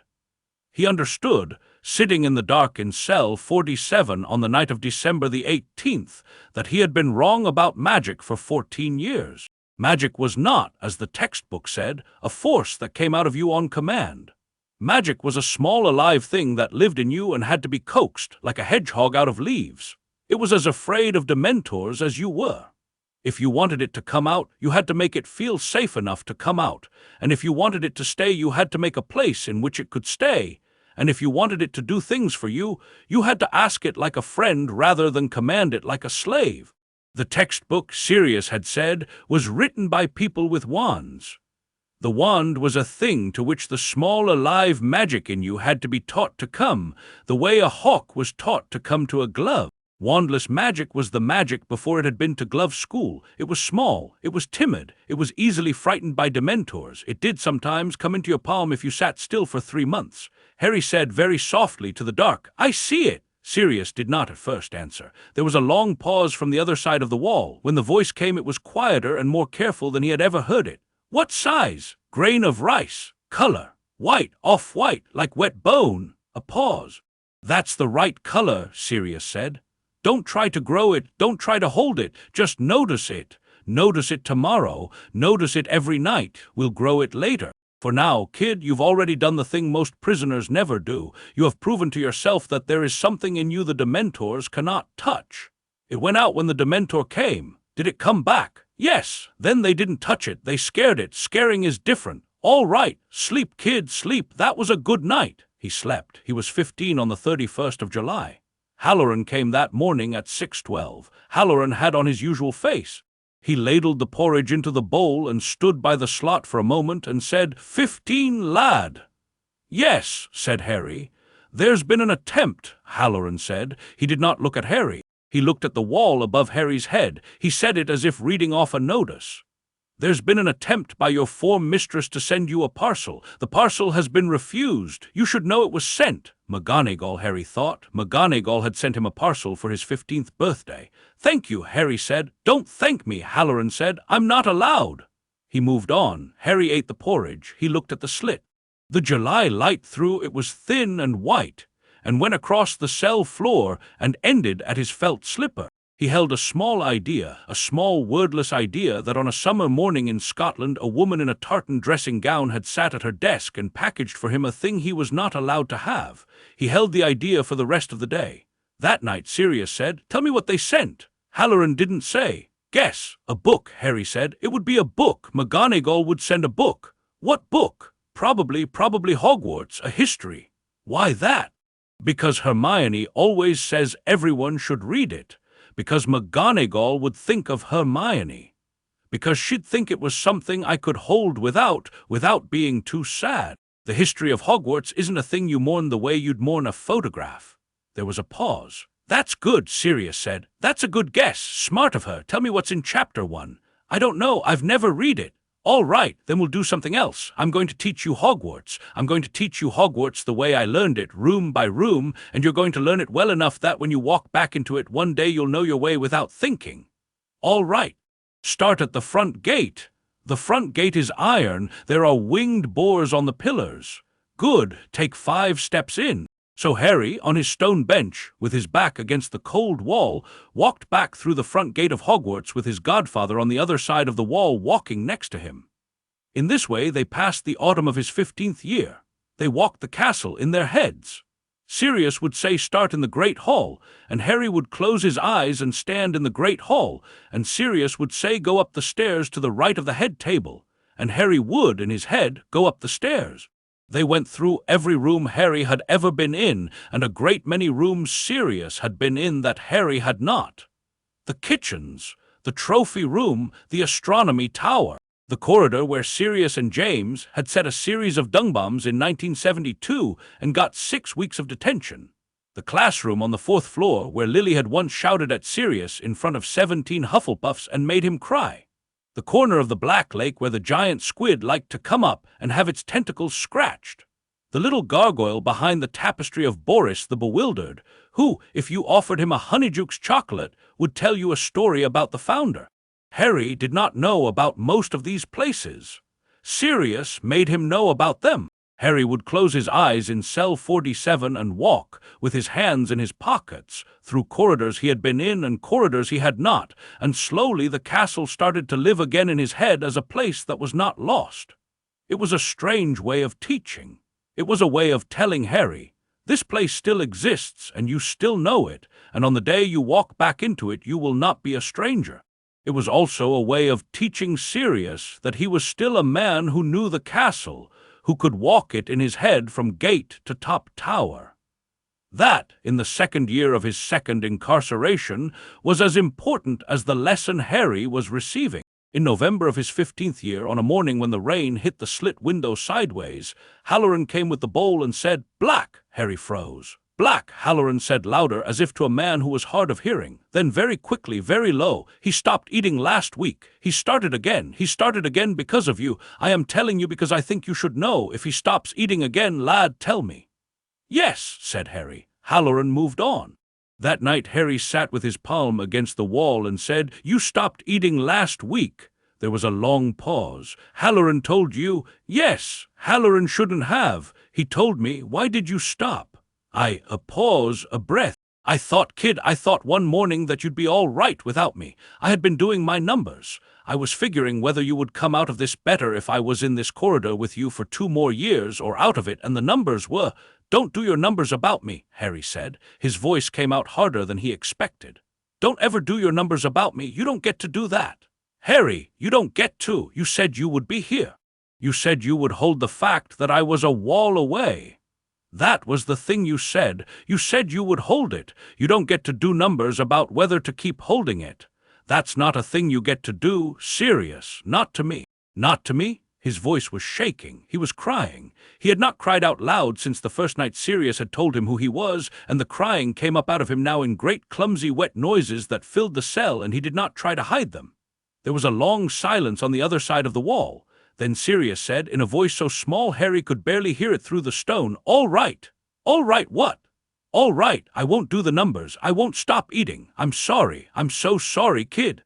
I was wrong. I was tired. I won't do it again. Promise me, I promise. On my parents, promise me on my parents. There was a very long silence. Then Sirius said, On Lily and James, I promise. I won't take myself out of this corridor before you, kid. I'll be here. I'll be here every morning until they take me out feet first or you walk out the door. Harry put his forehead against the wall. You don't get to leave me, he said, and his voice had stopped being a 15-year-old's voice and become something older. You're all I have. You don't get to leave. I know. Don't leave. I know. He stayed with his forehead against the wall a long time. He could feel, through the stone, the rhythm of Sirius breathing. The rhythm of Sirius breathing was the most reliable thing he had had in months. He fell asleep there with his face against the wall. In the months that followed, they worked. They made the wall a school. They divided the day into hours, although they had no clock. They used the meals as bell tones. The morning bowl was first bell. Midday, when the warder passed without stopping, was second bell. The afternoon, when in the distance, the cold dropped a fraction lower as the Dementors changed their patrol, was third bell. The evening bowl was fourth bell. After fourth bell was their longest stretch of school. From the end of the meal until, by some informal agreement, Sirius said, All right, kid, sleep, and Harry slept. In their school they studied, in order. Wandless light, he progressed, by April, from the rice-grain bead to a small flame the size of his thumbnail that warmed his palm, the actual warming of his own palm. The first time he produced it made him cry a clumency, which Sirius had taught himself in his first incarceration badly, and which Harry now improved on, the long history of the Black family, which Harry was made to memorize as if he were going to be tested on it. Because Sirius said the Black family was a family that came up in conversation in inconvenient places, and Harry should be able to recognize a name when he heard it. The magical theory of soul magic, very carefully in pieces. Because Sirius said that what had happened in the graveyard was a soul magical event, and Harry should not walk out of Azkaban without understanding what had been done to him with his own blood, the theory of the Patronus, which Sirius had not been able to cast in here. Because no one could cast a Patronus in here without a wand, but which they could discuss, the kinds of magic the textbooks did not name, of which Sirius knew several. They studied, between lessons, the practical matter of how a boy was going to walk out of Azkaban one day. They did not say if he was going to walk out. They said when. They had agreed on this in the first month. Whatever was true about the practical odds, they would speak as if Harry's release were a known event to be planned for.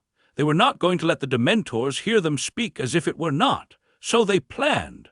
They planned what Harry would do on the first morning of his release.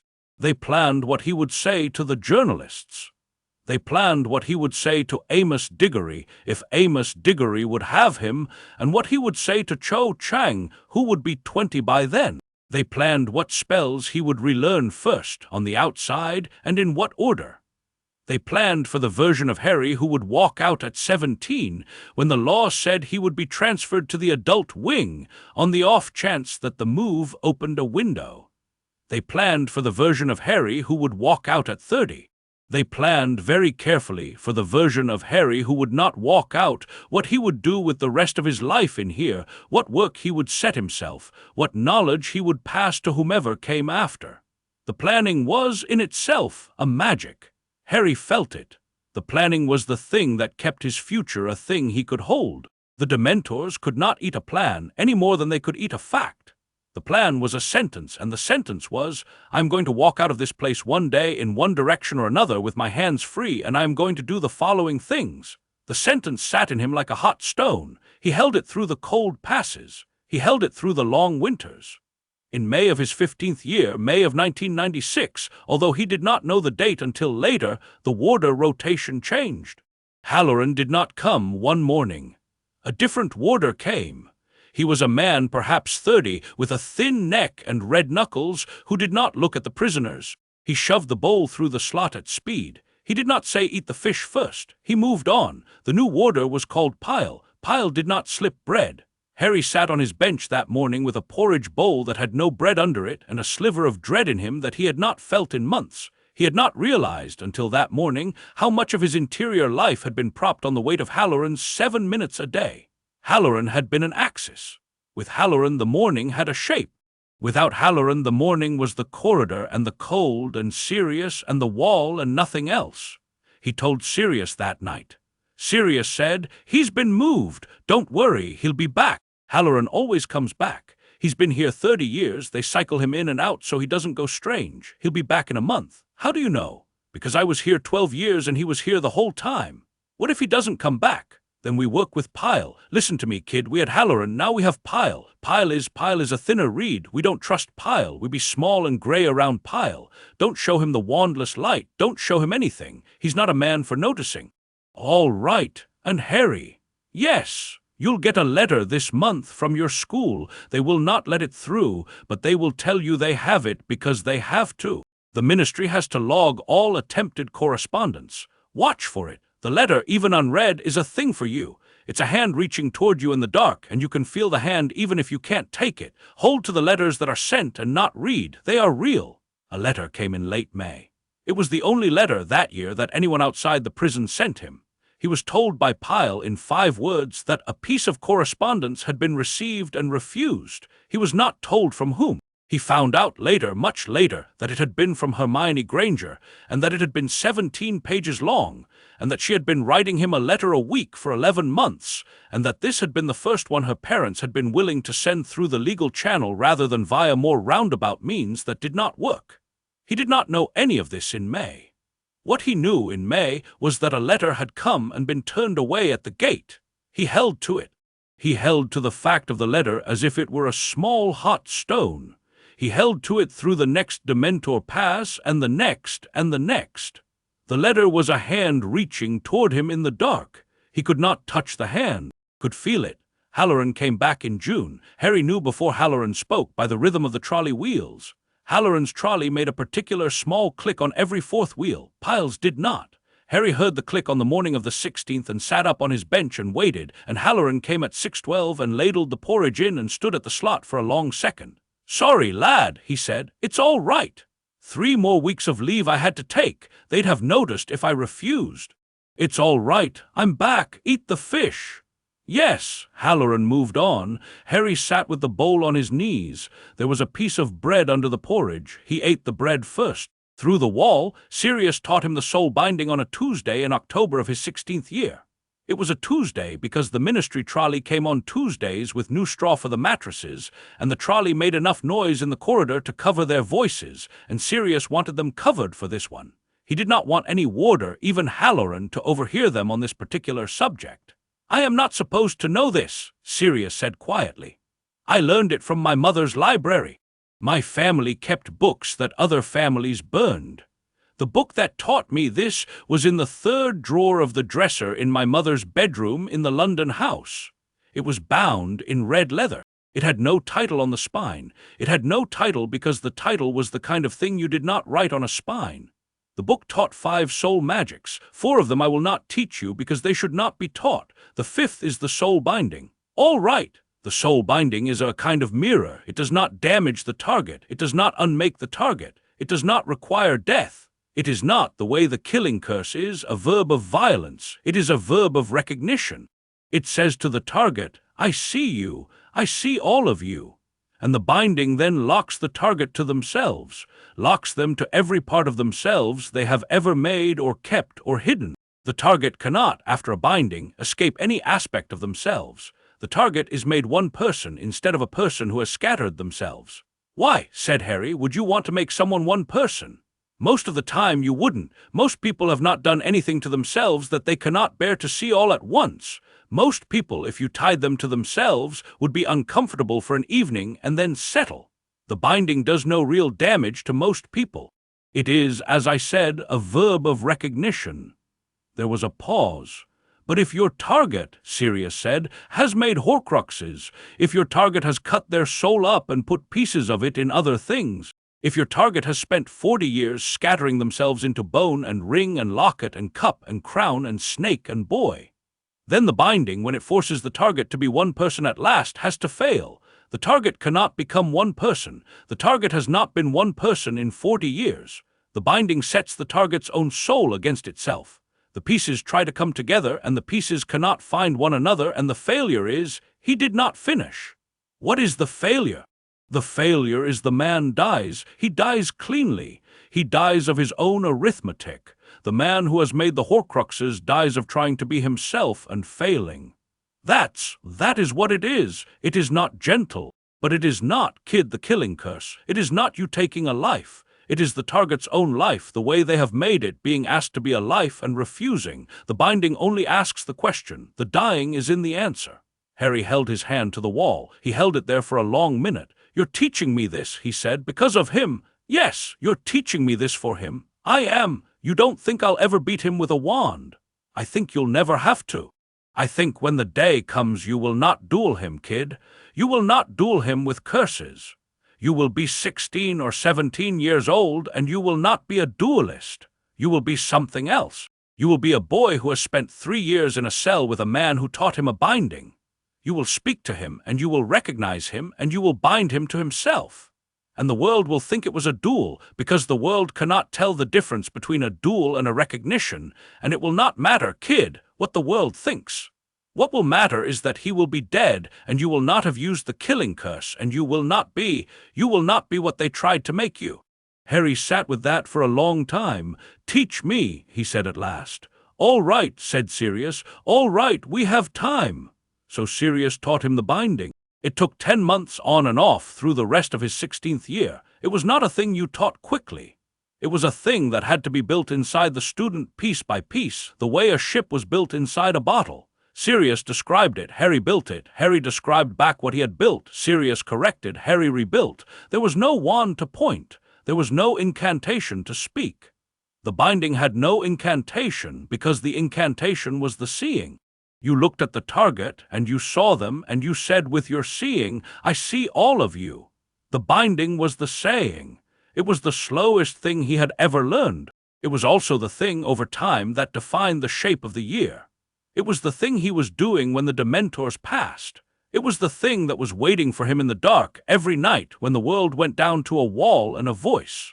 By the spring of his 17th year, the spring of 1997, although he still did not know the date, he could, in his head, hold the binding ready. He could not, of course, cast it. He had no target. The corridor had 11 other prisoners, and they were not targets. Halloran was not a target. The slit window was not a target. There was no one in the world to bind. He held the binding ready anyway, like a wand he did not have. He held it ready for a day that he did not know was coming. He held it ready because Sirius had said, on the Tuesday in October, that the day would come. And the day was coming. The day was, in fact, 11 months away. He did not know. He kept his hand against the wall every night, and he kept the binding ready, and he kept Sirius's voice in his head, and he kept in the corner of his palm in the dark the small white grain of light that had been there for 16 months, and that the Dementors had not, despite everything, been able to find. He was almost 17. He was almost ready. He did not know. He went on building. Chapter 4: The Girl in the Visitor's Chair. The visitor came on a Wednesday.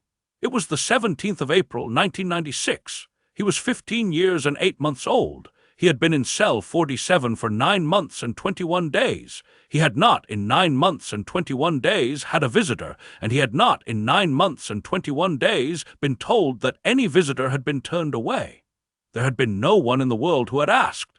That morning Pyle the warder, Halloran was again on his rotational leave, came to the cell at a wrong time. It was 11 in the morning, which was not breakfast and not lunch.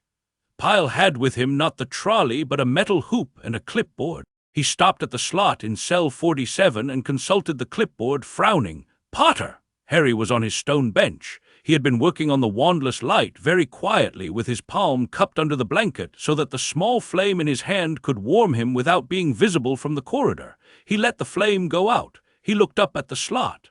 "Visitor," said Pyle. For a second Harry did not understand the word. It was a word that had stopped being a word that meant something to his life. Visitor. It was a word from outside. It had been outside the cell for 9 months, sitting on a shelf with no use for it. "Visitor," he said. "Wednesdays 10 to 12, new rule. Anyone who wants to visit can visit. Anyone up to the warden." Pyle sniffed. "Stupid rule if you ask me. Someone's been at the ministry, some bleeding heart. Anyway, you've got one hands." Harry put his hands through the slot. Pyle put the hoop on them. The hoop was a kind of soft manacle that did not have keyholes. It tightened on the wrist by sympathy with the warder's wand. Pyle stepped back and the cell door opened, the locks turning with the slow, rough thud they made when the door had not been opened in a long time. Harry, in the corridor, in felt slippers, looked down it. The corridor was longer than he remembered. It was much longer. He had not seen the corridor from this angle in 9 months and 21 days. He had seen, in 9 months, only the inside of cell 47, the slot of the door, and the foot of corridor immediately outside his cell. The corridor stretched away from him, now dim, with 11 other doors set in stone, all closed. There was a small dirty window at the far end where the corridor met the iron of the entryway. There was, very far away, beyond that window, a slice of gray sky. He understood, walking the corridor with Pyle behind him, that he had not stood up to his full height in months. He had been sitting on the bench, or on the floor, or lying on the bench. He had not stood with his head up. He was, on this walk, tall again, or as tall as a 15-year-old can be. His head felt a long way from the stone floor. The blood went out of it for a moment when he passed cell 45, and he had to put his shoulder against the wall. "Move it," said Pyle, not unkindly. He moved it. At cell 46 he slowed. He could not help it. Cell 46's door was closed. He could not look through the slot. He had never seen Sirius, even at this distance. He had only the wall and the voice. He put his fingers, in passing, on the stone of cell 46's door. Just the fingers, just for a second. He did not stop walking. He did not know whether Sirius was awake to feel it. He thought maybe he was. The visiting room was on the ground floor. Pyle took him down a stone stair and across a small flagged hall and through a door of iron banded with copper. The visiting room was square. It had a high ceiling and a stone floor and a single barred window at the back, set high. There was a wooden table in the middle of the room. The table had been bolted to the floor. There was a wooden chair on either side of the table. There was a faint smell of damp, and of an older, drier smell that Harry, after a moment, identified as old paper, books, or the kind of leather-bound official documents the ministry used. There was a young woman in the chair on the far side of the table. She was perhaps 15.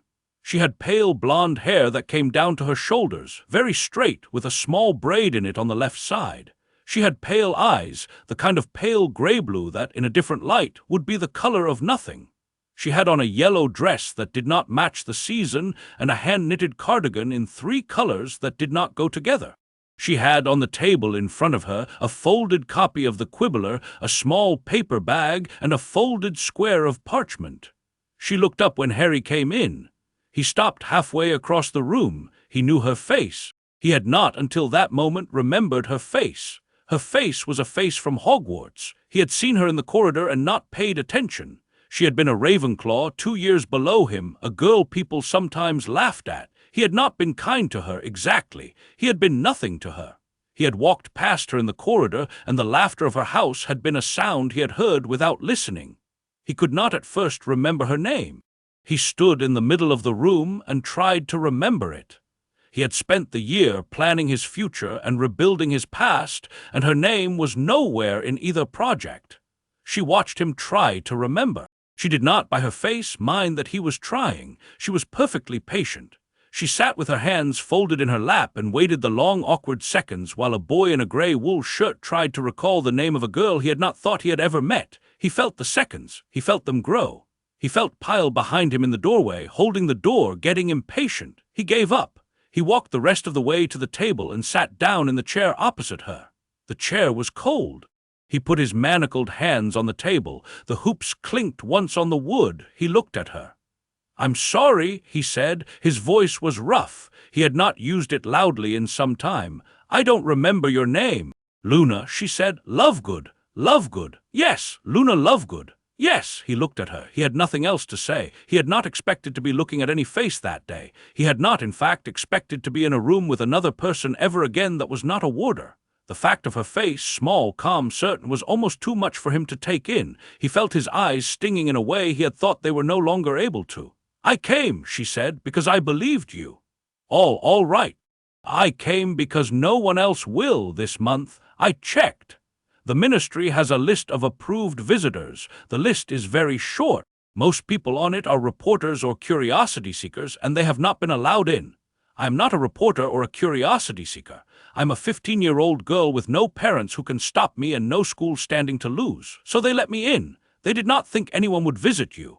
They had a procedure for if a journalist came, and they did not have a procedure for if a girl from school came, and so when I applied, they were embarrassed, and they let me in." "They let you in," said Harry. "They let me in. I am authorized to come once a week, on Wednesdays, from 10 to 12. The warder will be present, but not in the room. That is the rule for prisoners under 17, of which you are the only one this side of cell 44. I have read the rules. I have brought a copy of them in case you would like to read them too." She produced, from somewhere in the cardigan, a printed pamphlet. She put it on the table between them. The pamphlet was titled Visitation Rights and Protocols, Juvenile Wing, His Majesty's Wizarding Penitentiary at Azkaban. It was stamped with the official seal in green ink. Harry looked at the pamphlet. He did not pick it up. He could not, with the hoops, easily pick anything up. He looked at it and back at her.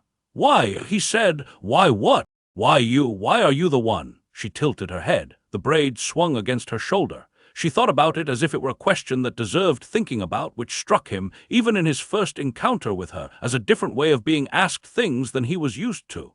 "Because I believed you," she said. "I have explained that, but I think you are asking a different question. I think you are asking why someone with a reason came when many people with reasons did not. I do not know the full answer to that. I have a partial answer. The partial answer is that my mother was killed in an accident with a spell when I was 9, and I have been at funerals where adults explained to me very kindly why something was so when it was not in fact so. The adults wanted the not-so thing to be so because the not-so thing fit. The truth did not fit, so they chose the not-so thing. The ministry is doing this with you. They have chosen the not-so thing. I have seen this before in adults at funerals, and I recognized it on the day of the trial. So I came." She said all of this in the same steady voice. She did not seem to be trying to convince him of anything. She was telling him something the way you would tell someone the time. "That's," Harry said. He could not at first finish the sentence. He had not thought in 9 months and 21 days that there had been someone outside the walls who had recognized the not-so. He had thought there had been Dumbledore, who he assumed had argued for him from wherever Dumbledore had been. He had thought there had been Ron and Hermione, who he assumed had wept. He had thought there had been Halloran here and Pomfrey somewhere else and McGonagall somewhere else again. He had not thought there had been a 15-year-old girl who on the day of his trial had been sitting in a tower somewhere, looking at the Daily Prophet and recognizing in the shape of the story the shape of all the not-so things she had ever been told in her life. "That's kind of you," he said. It was the lamest possible thing to say. He said it anyway. "It is not kind," said Luna. "It is correct. I am being correct." "All right. Are you all right?" "No," said Harry. He surprised himself with the speed of it. "No, I'm not all right." He had not had to put it into words to anyone but Sirius in 9 months, and to Sirius he had been able to use the shorthand of a man who had been here before. To Luna he had to say it from the beginning. The cold gets in. I can't sleep with my eyes closed. There's a man in the cell next to me. I'm not allowed to say who. I've stopped being able to remember some things, mostly food. I can remember Hogwarts food, but I can't remember what my aunt cooked. I'm 15, and I don't know if I'm going to be 16. He stopped. He did not want to cry. He did not want to cry in front of her on the first time because he had no way to assess what crying would mean to her, and he had not yet figured out in the first 3 minutes what kind of room they were going to make this be. "You can cry," said Luna. "If you'd like, I won't mind." He cried. He cried for perhaps 2 minutes with his manacled hands on the table and his face turned a little to the side. He cried without sound because the Azkaban habit of not making sound was already deep in him. Luna sat across the table and did not move. She did not reach for him. She did not say anything. She watched him cry calmly with her hands folded in her lap and waited. When he could stop, he stopped. "All right," he said. Sorry, all right. What's in the bag?" "Cake," said Luna. "What?" "Cake. My father makes a cake every Sunday. I asked him for a piece of it. He cut me an extra piece this Sunday and I put it in the bag. I do not know if the warder will let you have it. I have asked. He says it is not on the list of permitted items. But I have brought it anyway because I would like to show you the cake. I will eat it in front of you, if you would like, so that you can see it being eaten." My father said this was a good idea. He said sometimes the food being eaten is almost as good as the food being eaten by you. She opened the bag. She took out a piece of cake. It was a cake with a pale yellow crumb and a streak of red jam in the middle and a small dusting of icing sugar on top. It looked nothing like Hogwarts food and nothing like Aunt Petunia's food and nothing like Azkaban food. It looked like itself. She did not eat it yet. She held it on the napkin from the bag and turned it once on the napkin and looked at Harry and asked, "Would you like me to?" "Yes," he said. She ate the cake. She ate it in small bites, with attention, the way you would eat a thing someone had given you on purpose. She did not speak while she ate. She finished the cake in 5 bites. She licked a small smudge of icing sugar from the side of her thumb. She folded the napkin. "It was a good cake," she said. "My father used the wrong kind of sugar by accident, but the wrong kind of sugar improved it. He has decided to use the wrong kind of sugar on purpose next Sunday." "All right," said Harry. "I will tell you next week whether the purpose-wrong sugar is as good as the accident-wrong sugar." "All right." She unfolded the parchment that had been by her elbow. She smoothed it on the table. She turned it so that he could read it, although he did not, in the moment, read it. He could see only that it was a poem. He could see that it had 4 short stanzas. He could see that it was in her handwriting, which was small and neat and round. "I wrote you a poem," she said. "I am not sure if it is a good poem. I have not written many. I thought you might like one. I thought when I was deciding that you might like a poem because in the Quibbler the editorials are always too long and the news is always too sad, and what is left is the cryptic crossword and the poetry page. And a person in a small room might like a poem more than a person in a large room would. So I wrote a poem. May I read it?" "Yes," said Harry. She read it. She read it not theatrically. She read it the way you would read a recipe. Her voice did not rise on the line breaks. She did not change her face. She read it through once, paused, and read it through a second time without being asked, because she said sometimes the first time you heard a poem you did not hear it. The poem was 4 stanzas. It was about a small light in a hand. It was about the small light not being able to be put out by cold or by dark or by the slow gray of a place where nothing happened. It was about the small light, eventually, finding the right hand to come into. It was not a great poem. It was not a finished poem. It was the poem a 15-year-old who had read a great deal of poetry had written for a 15-year-old in a cell. Harry sat across the table from her and listened to the poem twice and did not say anything when she was done. After a moment Luna said, "Did you like it?" "Yes," said Harry. His voice was not even. "All right," said Luna. "I will write you another next week. May I leave this one with you?" "They won't let you. It's parchment with writing on it. It's contraband." "I have considered that. May I read it to you one more time, slowly, so that you can remember it?" She read it one more time, slowly. He listened, with his eyes closed. He memorized it the way he had memorized, with Sirius, the corridors of Hogwarts. He memorized the line breaks and the words and the small stutter in the third stanza where she had run out of meter and started a new one. He memorized her voice. The voice was a kind of light, too, in a way he did not have words for in the moment. It was a voice without urgency. It was a voice that did not need him to do anything in response. It was, after the urgent voices of his life, Hermione's urgent voice, Ron's urgent voice, Dumbledore's quiet but urgent voice, the urgent voice of his own panic in the cell at night, a voice that did not want a response and so could be heard. When she stopped reading, he opened his eyes. "Thank you," he said. "You are welcome." The pamphlet on the table had a clock printed on its first page, a clock indicating that visiting hours ran 10 to 12. He looked at the iron clock above the door of the visiting room. It was 11:45. Time had moved without him. "You have to go soon," he said. "In 15 minutes. The warder will come for me at 12 exactly. He has been firm about this. I will come back on Wednesday next week at 10. "You'll come back?" "Yes, all right." "Is there anything," Luna said, "you would like me to bring?" "You can't bring anything, you said, the pamphlet says." "I cannot bring most things, but the warder, the kind one, Halloran, the kind one. He spoke to me in the entryway on my way in.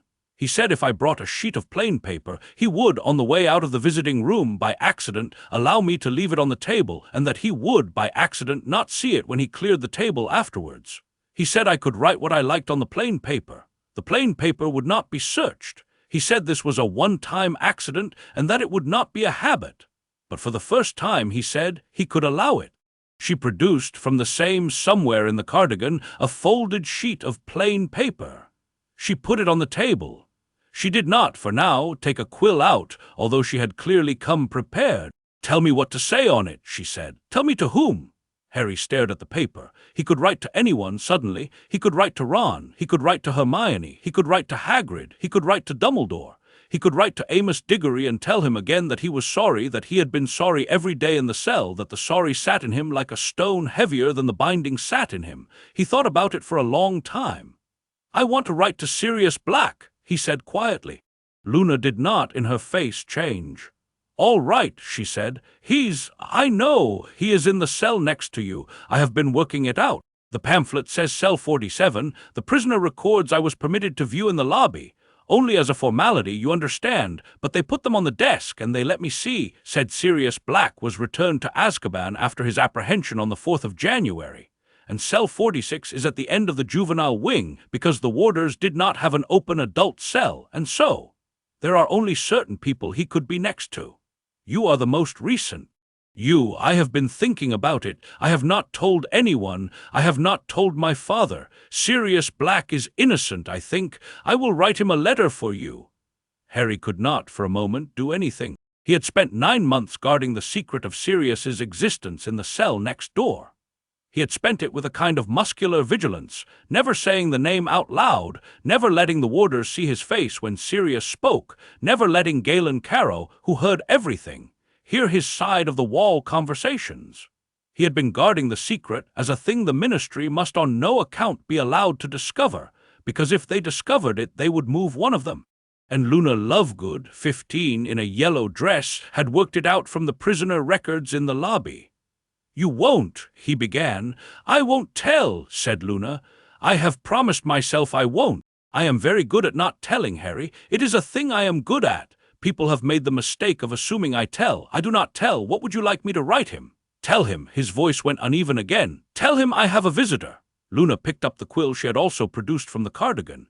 She dipped it in a small inkwell which had been there all along on the corner of the table. She wrote, in her small, neat, round handwriting, "S.H. has a visitor. The visitor is me. I will come once a week on Wednesdays from 10 to 12. I will leave a sheet of paper on the table sometimes. If you would like, I will carry messages. I am," she paused and then added, "friend.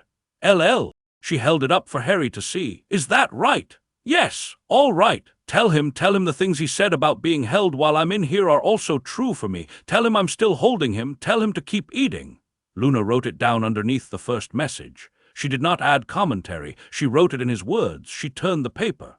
"Sign it," she said. He could not, with the hoops, easily hold a quill. She put the quill into his right hand and helped him hold it briefly, her fingers on his knuckles for a second, and he wrote in shaky letters. She took the quill back. She folded the paper. She put it on the corner of the table where Halloran had apparently agreed by accident he might not see it on his next pass. "That's done," she said. "That's done," Harry said. He realized he was smiling. He had not smiled in months. The smile felt strange on his face, like wearing someone else's clothes. He let himself smile anyway. He smiled at Luna Lovegood across the table in the visiting room of Azkaban prison, and for 1 second, for the length of one breath, the cell was somewhere else and not the rest of his life. "Wednesday," said Luna. "I will come on Wednesday. Wednesday, I will bring a poem. All right. Goodbye, Harry. Goodbye," said Harry. The word sat in his mouth in a way he had not expected. He had said it in his head to Ron, to Hermione, to Sirius, but he had not in 9 months said the actual word goodbye to anyone face to face. It felt like a small piece of magic in his mouth. Pyle came in at 12 exactly. He took her out one door. He took Harry out the other. The whole exchange had been 1 hour and 57 minutes. When Harry was back in cell 47 with the door shut, he sat on the stone bench and put his palm against the wall. "Sirius," he said. His voice was small. "I heard you walk past," Sirius said. "I had a visitor." "I know. I heard you walk past after. I heard your footsteps. Lighter. Who?" "Luna Lovegood, from school. She's Sirius, he told him. He told it in tumbled pieces, and the pieces had to be put back together by Sirius on his side of the wall, who asked questions and rearranged and confirmed.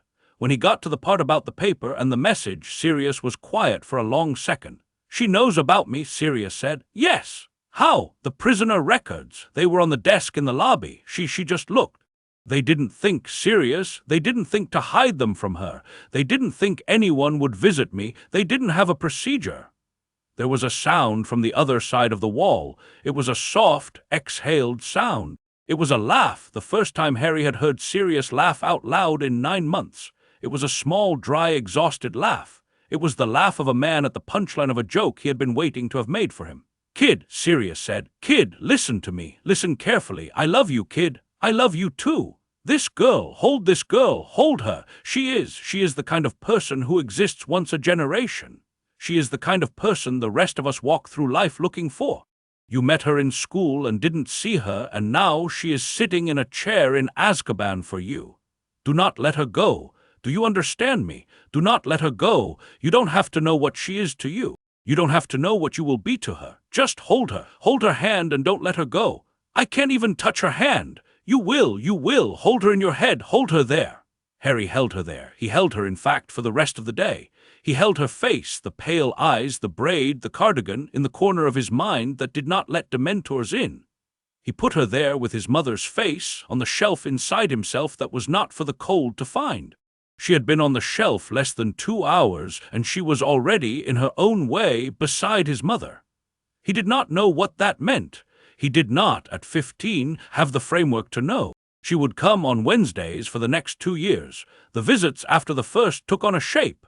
She came at 10. She sat in the chair. She put on the table each week a folded copy of the Quibbler, a small paper bag with something to be eaten, sometimes a piece of cake, sometimes an apple, once a single small jam tart in a paper case, and a folded sheet of plain paper.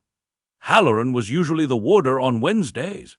Halloran had become, by the 3rd visit, complicit in the small mechanism of the paper on the table. He would, by accident, fail to see the paper on his pass after a visit, and the paper would, by accident, be on the table when Sirius's mealtime came around and the trolley passed both cells. Sirius would, by accident, read the paper through the slot. The paper would, by accident, disappear by the next morning. Harry never knew how Sirius disposed of it. Sirius said only, "The chamber pot is good for many things, kid, and one of them is paper." Luna did not always have new news. Sometimes the news was small and domestic. Her father had decided to publish a piece on heliopaths in next month's issue. Although a ministry advisor had told him not to, her father had decided to publish it anyway. The issue had sold 300 extra copies. Her father had cried with joy and made a pie. Sometimes the news was large. Dumbledore had returned from his Albania trip in October of Harry's 15th year, and had immediately gone before the Wisengamot to demand a retrial. and had been refused.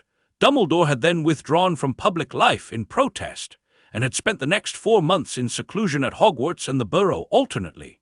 Doing what no one outside a small group could say, Cornelius Fudge had publicly attacked Dumbledore in the Prophet 3 times that winter. The order was reforming, although Luna did not use the word order, and she said only that the people who were with your parents in the war are again together now. She told him about Ron and Hermione. Carefully, she did not promise too much. She said, Ron has been silent at school. Ron has been silent in the common room. Ron has hit Seamus Finnegan in the 3rd week of September for a thing Seamus said. Ron has hit Cormac McLagan in November for a thing Cormac said. Ron does not appear at Quidditch tryouts. Ron's mother visits the castle once a month to be sure he is eating. Ron is reading every night the legal commentary in the back of the Prophet on the Potter case. Ron has memorized the names of every Wisengamot member who voted yes.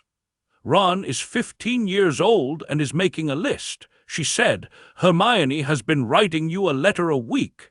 The letters have not come. Hermione has been keeping the letters in a box under her bed at her parents' house, with the unsent ones on top. Hermione has been petitioning.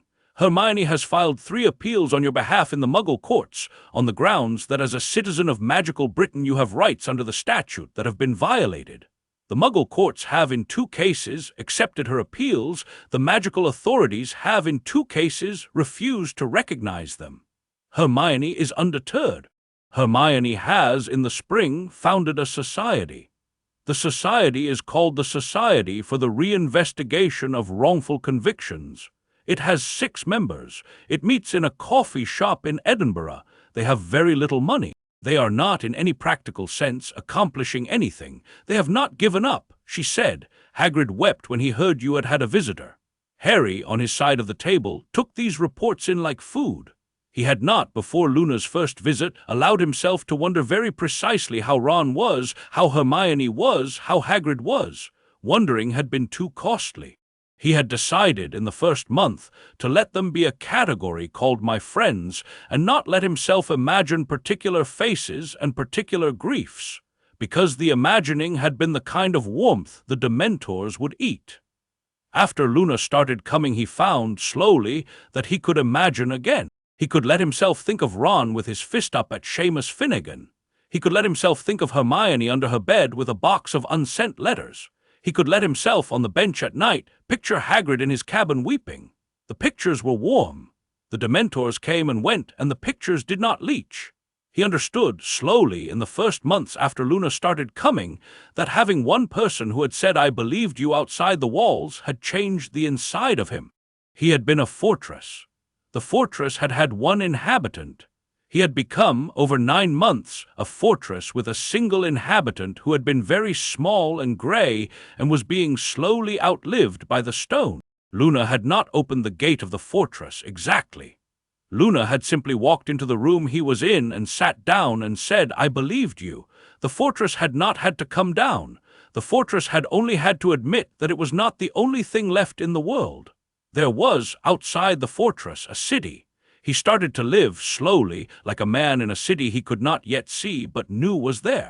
In the 2nd year of her visits, Harry was now 16, and the cells of the juvenile wing had got, in a way no one had named, a small respect for the visits, so that the children went quiet on Wednesday mornings when the trolley came through and Halloran took Harry down. Luna brought him one Wednesday, a thing she had not brought before. It was, as far as he could see across the table, a small dried flower. It was lying on the napkin from her father's bag. It had once been blue. I cannot give it to you, she said. I have asked. The warder has said number it is contraband. It is plant matter and could in principle be a seed or a poison, and so it is on the long list. But I have brought it. I have brought it because I would like you to see it. May I tell you what it is? Yes. It is a forget-me-not. It is from the field next to my father's house. The field has them all summer. They die in October. I picked this one in late September when it had just turned to a paler blue, and I dried it. I have been carrying it in a book in my room since then. I waited because I did not know whether you would have a use for it. I have decided this winter that you do. She turned the flower on the napkin. The dried petals were very fragile. She did not touch them. She let him look at them. "I do not know," said Luna, "if I am going to come every Wednesday forever. I would like to. I am 15. I cannot promise the future, but I would like you to have in your head a thing you can think about when I am not in this room. I would like you to think about this flower. I would like you to think about it being in my book at home. I would like you to think about my book on a shelf next to a window, and the window looking onto the field where this flower came from. I would like, when you think about me, for there to be a field of blue flowers in the back of your thinking, so that I am not only a person in a chair in a stone room, so that when you remember me, you remember a field." Harry sat across the table and looked at the flower. He looked at it for perhaps 30 seconds. He memorized it. He memorized the place where the petals went paler at the edges. He memorized the small black eye in the center. He memorized the bend of the stem. "I will," he said. "Thank you," said Luna. She put the flower back in the book she had brought it in, which was a copy of an old children's book called The Tales of Beedle the Bard, and she closed the book. "Next Wednesday," she said. "Next Wednesday," said Harry. She left. He thought of the field for the rest of that winter. He thought of it during Dementor passes. He thought of it in the morning when the slit window was gray. He thought of it on the long evenings when Sirius was tired and the lessons were brief and the cell was quiet. He held the field in the back of his head. He let Luna's book stand on the shelf next to the window. He let the window look out on a long stretch of late summer blue. He let the blue be the color of what was outside. He did not, for a long time, name what was happening to him. He did not have a name. He was 16 and a half. He had been in a cell with a man through a wall and a girl across a table once a week for 19 months. He did not have the vocabulary yet for what he had become. Sirius, on the other side of the wall, had the vocabulary, but Sirius did not say it. Sirius said only one night, when Harry had finished telling him about a long Wednesday visit in which Luna had read him 3 poems and told him about the deer that came into her father's garden in early spring, "Kid! Yes, you know what you are. What? You're not alone." Harry sat very still. "You came in here," Sirius said very quietly, "alone. You came in here alone. You're not. Now, that's the thing they don't know. That's the thing the ministry doesn't know. They think they put you in a hole. They put you in a hole, and the hole filled with 2 people. They didn't account for it. They didn't know how to. The hole is a different hole now." "Yes," said Harry. "You think about that, kid. When the cold comes, you think, I am not alone. I came in alone, and I am not alone now. The hole is full of more than me. That's not a sentence the Dementors can eat. All right. Good night, kid. Good night." He went to sleep that night with his hand on the wall and his head full of a field of blue flowers and a man's voice in the stone, and he slept, and in his sleep he was, for the first time in 19 months, smiling. The visits continued for another year. Luna brought him in the months that followed more things she could not give him. A single feather from an owl her father had nursed back to health, a small piece of sea glass from the beach at Cromer, a folded paper crane that her cousin had taught her to make, a sprig of dried rosemary in a plastic envelope, a leaf shaped like a hand from a beech tree in the garden. She brought him also herself every Wednesday, sitting in the chair in a different dress with the same braid and the same poems and the same calm. He held to her. He held to her in the way Sirius had told him to hold to her. He did not, in any way that was obvious to him at the time, fall in love with her. He was 16 years old in a cell at the end of a corridor in a prison in the middle of the sea, and he did not have the materials to fall in love. What he did was let her become, slowly, a third pillar of the small room in his head where he kept himself together. Sirius was the wall on his left. Luna was the chair across the table. He was the boy on the bench. These 3 things, the wall, the chair, the bench, became the shape of his 16th year. When she did not come one Wednesday because she had the flu, he sat on the bench all day with his hand against the wall, and Sirius talked to him through it the whole day to fill the chair across the table. When Sirius was, in his cell, too tired one evening to talk, Harry went to sleep with his head full of poetry Luna had read him the week before. He did not yet know that this was the last winter in which he would have all 3 pillars. He did not yet know that the wall would, in 7 months, go quiet. He did not yet know that the chair across the table would, in 7 months, become not enough. He did not yet know that he would, in 7 months, walk into the visiting room and Luna would already be in the chair and would already know, from the warder, what had happened to cell 46 in the night, and would say to him, before he sat down, "Harry, sit with me." Sit with me for a long time. He did not yet know any of that. He knew as the year ended only this: he was 16 years old. He had been in cell 47 for 1 year and 10 months. He had a wall on his left and a chair across a table and a bench beneath him. He was not alone. He was, in the small, specific way one could be in such a place, alive.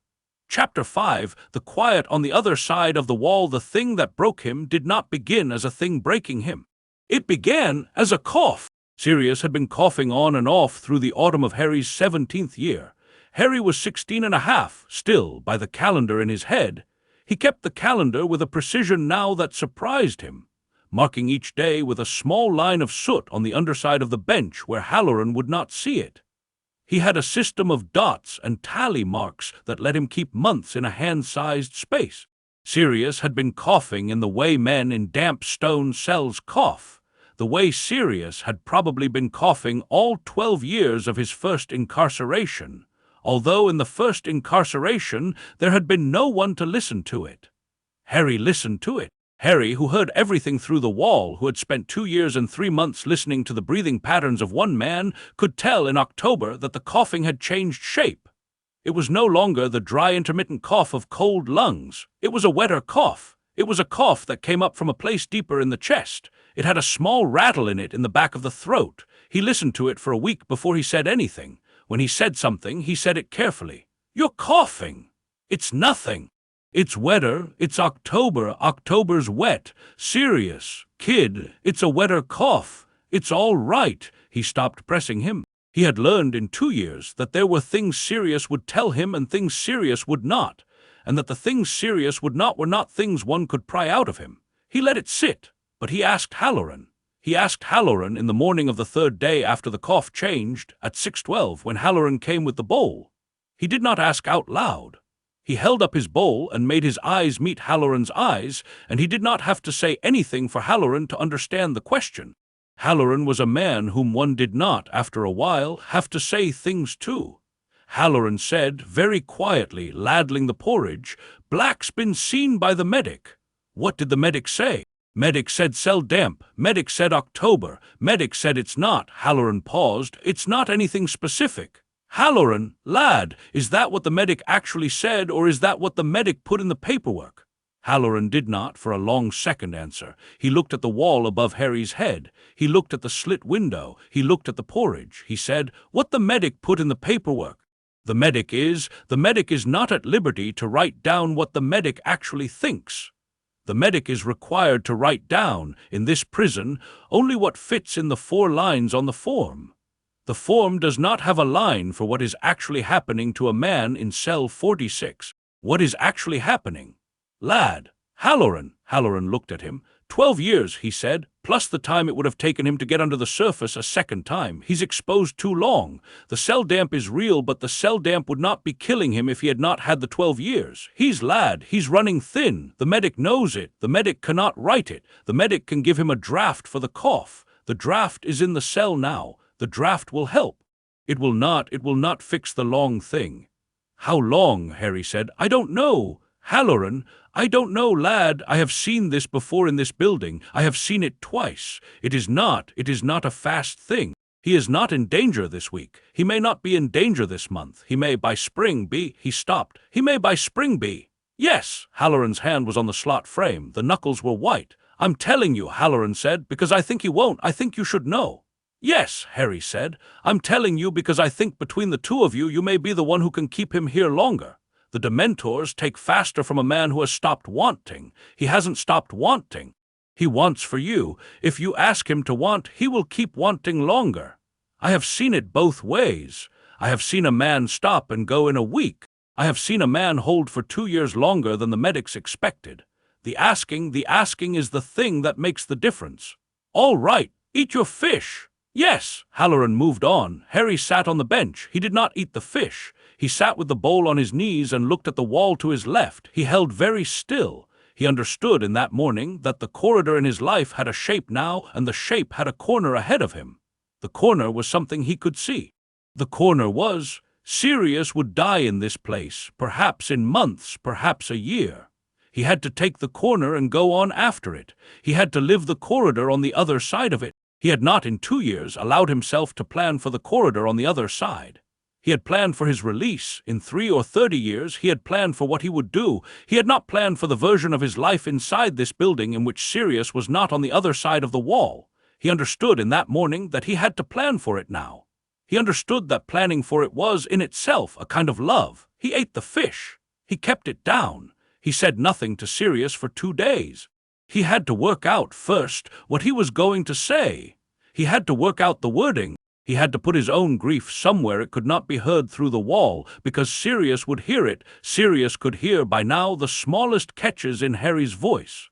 He could not, when he said it, sound like a boy trying not to cry. He had to sound like a son talking to a father about a fact. This took 2 days. He used the days. He used them carefully. He gave himself permission to cry in the cell in silence with his face in the blanket, twice, once in the morning of the first day, once in the night of the second. He let the crying go all the way through him each time. He did not stop it short. He let the crying come up and leave. Then he washed his face from the tin cup and lay on his back on the bench and stared at the slit window until his breathing was even.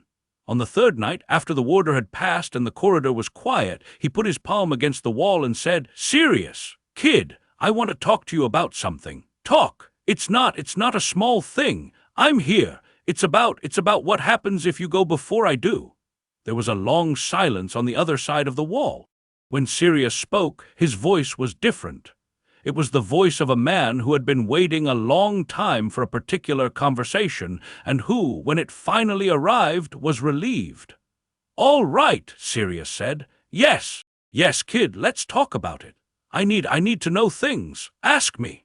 I need to know what to do on the day. I need to know what to do that night, that week. I need to know how to keep the things you've taught me after. I need to know where to put the grief so it doesn't take down the rest of the building. I need to know how to be the boy on the bench when the wall is quiet. All right, and I need you not to be afraid for me. All right. I need you to be serious. I need you to be the way you have been. Telling me through the wall, up to and through and after. I need that to be true on the day. I don't know what I'm asking. I'm asking you not to be afraid of dying on my account. There was a long pause. Then Sirius said very quietly, "Harry, I'm not afraid of dying. I am tired. I am very tired. I'd like to live to see you out of here. I think I will not. I have been thinking about it for a while. It's all right. I don't mean it's a good thing. I mean it's all right. It is a fact. The fact does not, by being a fact, become small. It just becomes a fact. And a fact, kid, a fact the Dementors cannot eat." "Yes," Harry put his forehead against the wall. "All right," he said. "Then teach me what I need to know." "I will," said Sirius. "We'll start tomorrow. I'll give you, between now and whenever, everything I have left.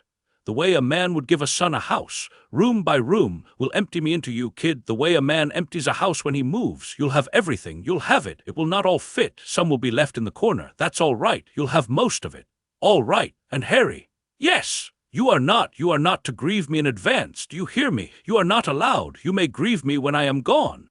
Until then, you are not allowed to spend even one of the days I have left mourning a man who is on the other side of the wall talking to you. You will spend the days I have left talking to me. The talking will be the thing, not the worry. Do you understand?" "Yes, promise me. I promise." "All right, sleep, kid. Sleep, Sirius." He slept. For the next 4 months, Sirius taught him in a way Harry had not known a man could teach. Sirius emptied himself. He emptied himself the way a man bequeaths a house. He gave Harry, in pieces, every spell he could give wordlessly through a wall. Every story of the war Sirius had not yet told him. Every name and every grudge and every loyalty in the old families that a boy out in the world would need to recognize on a street. He gave him deliberately things he had been saving for the 2nd decade of being Harry's godfather, for the years after Hogwarts when they would have lived together and Sirius could have parceled them out at leisure. Sirius compressed those years now. He took out of the dresser of himself everything he had been planning to give in slow installments, and he gave them across the wall in 4 months. He gave him, in October, the long political history of the Wisengamot, who voted with whom, what the family's standing alliances were, who could be flattered, who could be bought, who could be threatened, who could be left alone, who would always vote against you no matter what you did. He gave him, in November, the magical theory of how to make a Patronus when you had been in Azkaban. Not the basic Patronus that the textbook taught, but the Patronus that could be cast by a person who had spent years in cold and would need to find new joy that was not the simple joy of a child. He told Harry what kind of memory worked after Azkaban, not a memory of a moment, but a memory of a fact. The fact that there had been people who held him. The fact that there had been a wall to lean against. The fact that the small grain of white light had not, in 2.5 years, been put out by the Dementors. These were the kind of facts that could fuel a Patronus after. He gave him in December the long practical knowledge of how to find the people of the Order on the outside in the event of release, who to find first, who to find second, who not to find at all, where Order-safe houses had historically been, which were probably still safe, which would have been compromised. The names of every Order member Sirius could still remember, and the rough address of where each had been the last he had known. He told Harry, "This list is 2.5 years out of date. Treat it as a starting place, not as truth. Use it to find one person who will tell you the rest." He gave him, in January, the binding. The binding he had taught Harry in pieces over the previous year. Now he taught Harry the rest. He taught Harry the part of the binding he had not yet taught, the part you could only teach a student you knew, the part that had to be tuned to the student's specific shape of magic. He taught Harry how to fit the binding to Harry's wandless light, so that Harry could carry the binding without a wand if he had to. He taught him the subtleties of when to use the binding and when not. He taught him, finally, what the failure of the binding would look like on the target, with the Horcruxes present what Harry would see on the day. He told him what the dying would look like and how long it would take and what the sound would be. He did not, in any of this, sound rushed. He sounded, in fact, calmer than he had in 2 years. He sounded like a man finishing a job. He sounded like a man relieved to be finishing the job. Halloran, when he came in the morning, said to Harry once in a low voice, "He's been singing. Did you know he's been singing?" He had not. He could not hear singing through the wall, but Halloran said, "Every morning before breakfast your man has been singing a little, something Irish, a pub song. He's better in the head than he has been since I've known him." Harry held to that. He held to it through the cough getting worse in December. He held to it through the night in early January, when Sirius had to stop a lesson partway through to cough for a full minute. And the cough sounded, even through the wall, like a man drowning slowly in his own chest. He held to it through the morning on the 8th of January when Halloran came at 6:12 and said, "He's been moved to the medic's room overnight. He'll be back tonight if he's well enough. He's not gone, lad. He's just under treatment." He held to it. He held to it the way he held to the white grain in his palm. Sirius came back that night. Halloran was right. He was wheezing and quieter, but he was back. He tapped on the wall 3 times, the signal they had developed for "I am here," and Harry, on his side, tapped 4 times back. "I am here too." They did not that night do a lesson. They sat on their respective sides of the wall and breathed. They could hear each other breathing. That was enough for that night. Luna came on the Wednesdays. She knew. She had known, she said, since November. Halloran had told her. After Harry's first lesson on the day, Halloran had told him that Mr. Black was failing. She had taken it in the way she took most things, calmly, with the small, thoughtful nod, the slight tilt of the head. She had begun, after that, to bring Harry not only her own poems, but small comforts that were, in their way, gifts for Sirius too. A sprig of mint in her cardigan pocket, because mint helped with chest things. A single small bottle of cough draught from her father's house, which the warder did not allow her to leave, but which she described in detail. A song she had learned that her mother had liked, which she hummed for him in the visiting room because warders were not allowed to forbid humming. She hummed it for him, and Harry memorized it, and that night he tapped on the wall and hummed it back to Sirius through the stone. Sirius said, "That's a tune." "Yes, what is it?" "Luna's mother." "Beautiful," said Sirius. "Tell her I said so, beautiful." Harry told her on Wednesday. She said, "I will hum it for him every Wednesday now." She did. From that week she hummed it at the end of each visit, in the corridor on her way out, loudly enough to be heard by cell 46. She did it on purpose.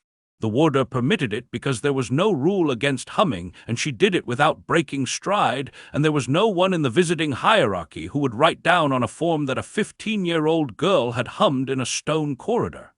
Sirius said the first Wednesday she did it. "I heard her. She's good. She's a good girl." Harry said, "Yes. You hold her, kid. You hold her." "I am." He died on the 23rd of February. It was a Tuesday. The day did not have the courtesy to be a Wednesday. Luna would not be there. Harry would have to be alone for one night and a day and a morning before she came. The cough had been worse all week. Sirius had stopped sitting up much. He had been lying on his side in cell 46, and they had been talking through the wall in the way they had developed for the last weeks, with Sirius lying with his face near the bottom of the wall and Harry lying with his face near the bottom of his side, so that the stone was thinner there, somehow, or perhaps not thinner, but warmer because of the years they had spoken through it. The cough had been a wet thing all that night. Harry had heard it through the stone. He had been holding his palm to the wall. Sirius had stopped talking at one point in the night. He had only breathed. Harry had not been bothered by the not talking. He and Sirius had developed over 2.5 years the comfort of long stretches in which they did not need to talk to know they were both there. He had said several times that night very softly, "I'm here, Sirius." Sirius had said in his ordinary voice between breaths, "I know, kid, I know. Sleep if you can." Harry had slept, eventually, with his palm to the wall. He had woken at 5 in the morning before the first light because the wall had got colder. He had not, for a second, understood what the colder meant. The cell was always cold, the wall was always cold, but this was a different cold. It was the cold of a stone that did not have a man with breath against it on the other side. The cold was, very specifically, the absence of someone else's body. He sat up. He put both palms against the wall. He said very quietly, "Sirius." The wall did not answer. He said louder, "Sirius." The wall did not answer. He pressed the palm of his right hand against the stone where Sirius's face had been. He held it there for 30 seconds. He could feel the stone. He could feel the small unevenness of the mortar. He could not feel any vibration of any voice, any small puff of breath, any tap. He said, "Sirius, Sirius, Sirius." He said it perhaps 12 times. He said it in a voice that climbed and then unclimbed, that became a question and then a plea and then a flat statement of a name, of a single 2-syllable word, the way you would say a brother's name at the bottom of a well. There was no answer. He sat back from the wall. He looked at it. He thought distantly that he had to keep saying the name. He thought distantly that he had to not stop saying the name until someone confirmed that the not answering meant the thing it meant. He thought distantly that if he kept saying the name and Halloran came in the morning and Halloran nodded in the way Halloran did, then that would be the moment to stop. Until then he would say the name. He said it. He said it for an hour and 20 minutes. He said it through 3 Dementor passes. The Dementor passes did not, for the first time in 2 years, take anything from him. They came and went, and he kept saying the name, because the name was not a memory, the name was a fact, and the fact was that there was a man on the other side of the wall, and his name was Sirius Black, and he was Harry's godfather, and Harry was saying his name through a wall in a cell at the end of the juvenile wing of Azkaban prison. The name, in its repetition, took on the property of a chant. He said it perhaps 400 times. At 6:12, Halloran came. Halloran came up the corridor with the trolley in the usual rhythm. Halloran stopped at cell 46 first, which was unusual. Halloran usually came to 47 first and 46 second. Harry heard the trolley stop at the door of 46. He heard Halloran's voice, low, controlled, say a few words through the slot. He heard, after a moment, a different sound. He heard Halloran say in a slightly louder voice, "Pyle, Pyle, come, Pyle, now." He heard Pyle come from the other end of the corridor. He heard the 2 men open the door of cell 46.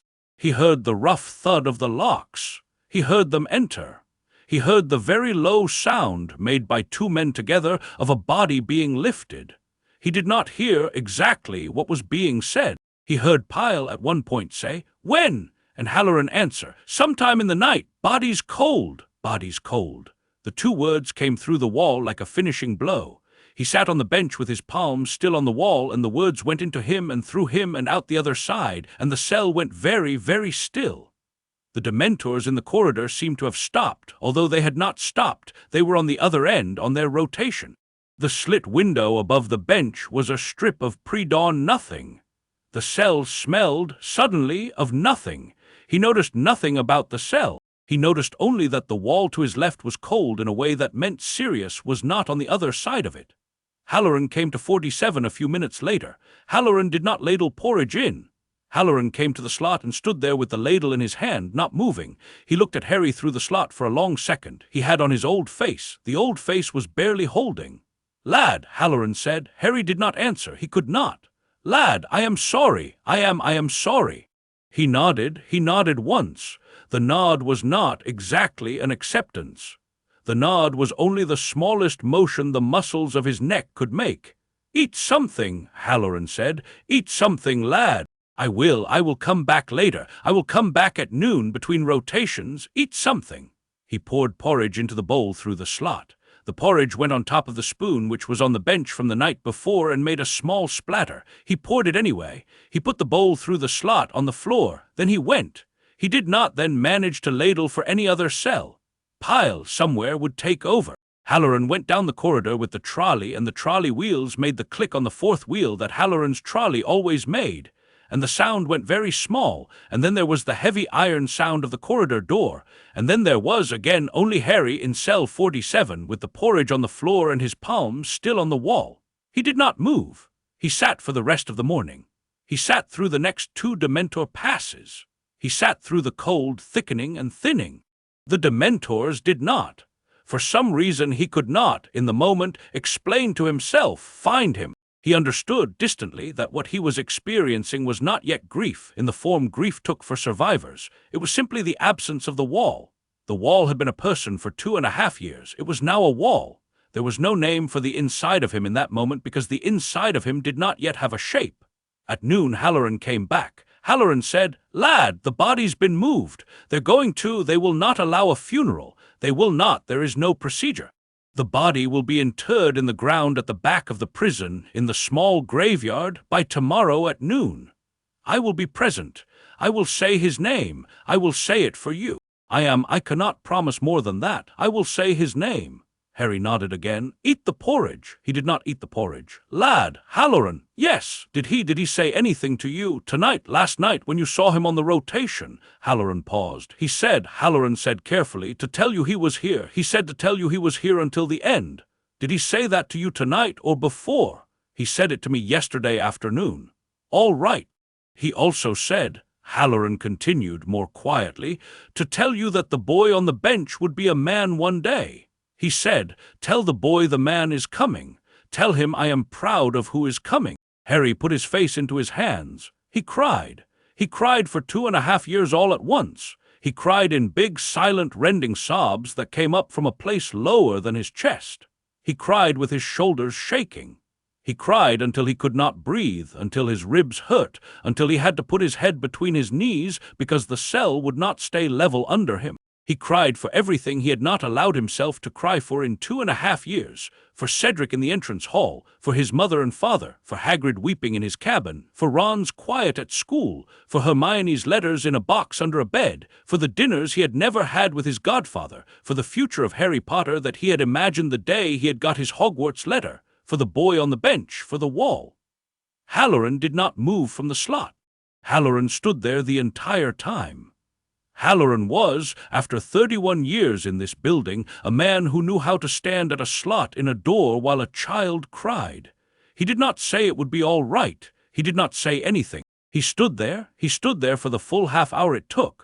When Harry stopped, eventually Halloran said, "I am going to come back at supper. I am going to bring you the supper bowl. I am going to bring it with the fish on top, the way I always do. You will eat the fish first. You will eat the fish first, because if you do not eat the fish first, the cell will eat you, and a thing the cell cannot eat is the boy your man told me about. Eat the fish first." "Yes, all right." Halloran went. He sat on the bench for the rest of the day. He sat and did not move. The other children of the wing, hearing, for the whole corridor had heard, of course, everyone had heard a man die in cell 46, were quiet that day. They were quiet on purpose. They were quiet in a way that in the silent semaphore of the wing was respect. Galen Carrow in cell 43 did not that morning ask Harry any question. Marcellus Mulciber did not shout. None of the children sang. At one point in the afternoon, around 3, Galen, through his slot, called down the corridor, "Potter!" "Yes," Harry said. His voice was rough. "Potter, he was a good man, was he?" "Yes, all right. Thank you, Galen." A pause. "Sorry, Potter. Thank you." The corridor went quiet again. He sat. He sat through the supper bowl that Halloran brought with the fish on top. He ate the fish. He kept it down. He ate the porridge. He kept it down. He understood eating, that the act of eating was now its own small loyalty. A thing he was doing because a man on the other side of a wall had asked him to do it, and the asking had become a permanent piece of him. That night he did not sleep with his palm against the wall. He could not do it. He could not put his palm against a wall that did not, on the other side, have a man. He turned his face the other way on the bench, against the seaward wall, and lay with his cheek against the stone of the wall that had only stone behind it. The seaward wall was honest. The seaward wall was just stone. He did not sleep. He did not sleep that night, and he did not sleep the next. Luna came on the Wednesday morning at 10. She was already in the chair when he came in. She had on her cardigan and her braid. She had nothing on the table, no quibbler, no bag, no parchment. She had her hands folded in her lap. She did not stand. She did not speak. She looked at him across the table, and she did not say his name, and she did not ask any question. He sat down opposite her. He had not said anything. He had not, in fact, said much of anything to anyone except Halloran in 2 days. He sat in the chair, and he put his manacled hands on the table, and he did not look up. Luna sat. She sat for 1 minute. She sat for 5. She sat for 10. She did not move. She did not, in any way she could be observed to be doing, ask anything of him. She did not shift in her chair. She did not look at the door. She did not look at the clock. After perhaps 20 minutes, Halloran came in and said very quietly from the doorway, "Visiting hours are extended today, Miss Lovegood. There is a circumstance. The warden has approved it. You may stay until evening shift change." Luna nodded once. She did not say thank you. She did not say anything. She nodded at Halloran. Halloran went back out. 6 hours. She sat with him for 6 hours. She did not in those 6 hours say a word. She did not need to. She sat across the table from him in the visiting room of Azkaban prison, and she was, by being there, the chair across the table. She was the third pillar. The wall had gone. The bench was still under him. The chair was Luna. For the first hour he did not look at her. He looked at the table. He counted, again, the seams between the wooden planks. The table had 17 planks. He counted them 4 times. He counted them as a way of keeping the present moment as a thing he could measure. In the second hour, he looked at the wall above her left shoulder. He looked at the small stain on the stone where, presumably, someone over the long centuries of the prison had hit the stone with something hot or something wet. In the third hour, he looked at her hands. He had not, in 2 years, looked at her hands carefully. They were small hands. There was a pale freckle on the back of the left one. There was a small white scar across the knuckle of the right index finger from, she had told him once in a different visit, a childhood injury with a knife. The hands were folded the way she always folded them. The hands had been folded that way for 2 years. The hands were a thing he could look at and recognize.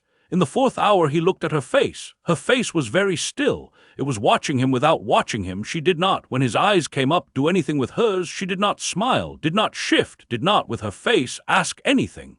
She let her face be a face he could look at without having to do anything in response.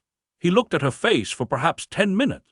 He understood, looking at it, that he was holding a fact again, the way he had held facts against Dementors for 2.5 years.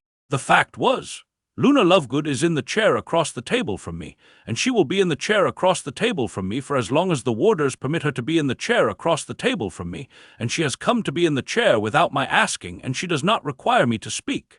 The fact was warm. He held it. In the 5th hour she did, finally, do one thing. She moved her right hand slowly across the table and laid it, palm up, on the wood between them. She did not say anything. She did not look at his hands. She simply put her hand there with the palm up, the way you would put down a small open thing for a wild animal that you were waiting on. He looked at her hand. He looked at it for perhaps 5 minutes. Then he, very slowly, because of the manacles, slowly anyway, but also slowly by choice, moved his right hand across the table and laid it, palm down, on top of her palm. The hoops clinked softly on the wood.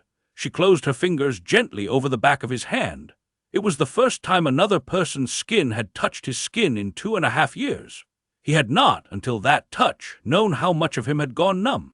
The skin of his hand registered the touch of her fingers like a man hearing a sound he had not heard in years.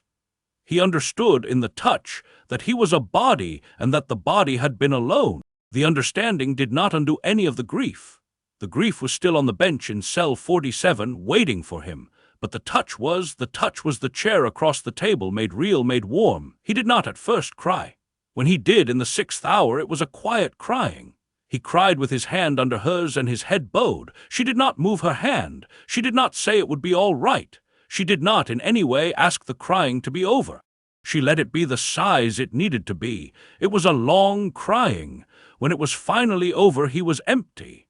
He was, for the first time in 3 days, the kind of empty that has a floor. He looked up at her. He said in a voice that was not quite his own, "Thank you." She looked at him. Then finally, after 6 hours of silence, Luna Lovegood said one sentence. She said it without ornament. She said it as a fact. She said, "He loved you. He loved you out loud all the way to the end." Then she did not say anything else. The warder came at evening shift change. She squeezed Harry's hand once gently and let go. He went back to cell 47. That night, for the first time since the morning Sirius had died, he put his palm against the wall. He did not put it there expecting an answer. He put it there as a fact. The fact was, there was a man on the other side of this wall for 2 years and 7 months. The man's name was Sirius Black. The man was my godfather. The man taught me everything he had. The man, before he died, gave me a binding and a future and a city outside the fortress. The man told a warder to tell me he was proud of who was coming. The man is gone. The man was here. The wall is a wall now, but the wall was not always only a wall. He held to the fact. The Dementors came in the corridor in the night, and the cold pressed in around the door, and Harry, on his side, kept his palm to the wall and held the fact.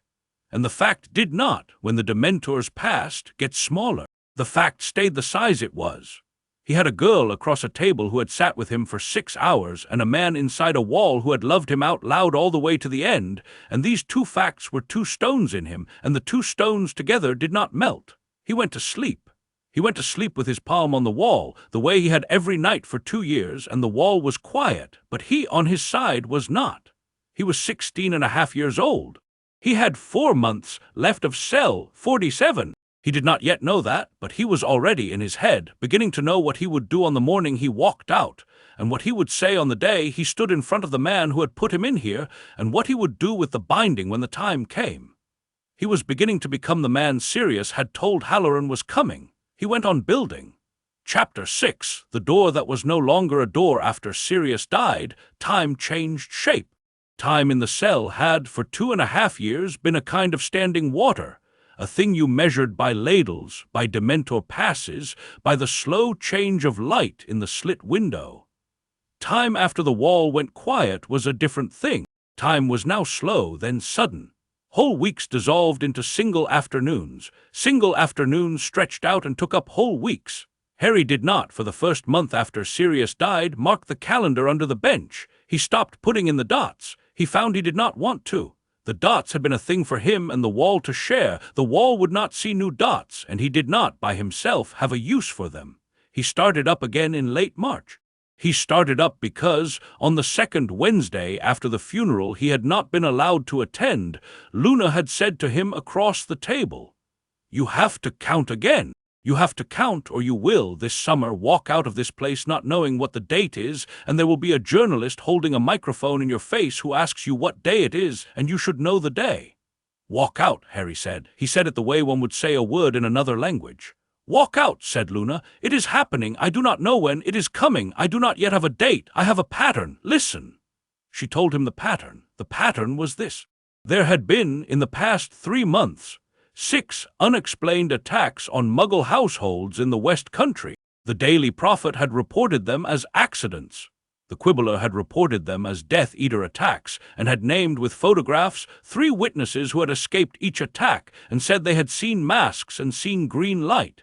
The Prophet had not picked up the Quibbler's reports. There had also been, in February, the unexplained death of 2 Aurors on training assignment in Sussex. The Ministry had said it was a wand misfire. The two Aurors' funerals had been closed, and the bodies had not been viewable. Madam Bones, Luna said, Madam Bones, who had voted no at Harry's trial, who had spent 2.5 years pressing the Wizengamot to reconsider, and who had been blocked at every step by Fudge. Madam Bones had ordered an internal Auror investigation into the Sussex deaths, and the investigation had been suppressed in the minister's office. There were rumors in the ministry's lower halls of more Aurors having vanished. There were rumors in the ministry's lower halls of new Death Eaters being recruited from the children of older families. There were rumors in the ministry's lower halls that the minister knew. There were rumors in the ministry's lower halls that the minister was waiting. Waiting for what? Harry said. For Voldemort, said Luna calmly, to come out into the open. Fudge has, for 2.5 years, been telling the country that you killed Cedric. If Voldemort comes out, the country will know Fudge has been telling them the wrong story for 2.5 years. Fudge does not want this. So Fudge is pretending the small attacks are accidents and hoping Voldemort will have the courtesy not to do anything large. Voldemort, of course, will not have the courtesy. When?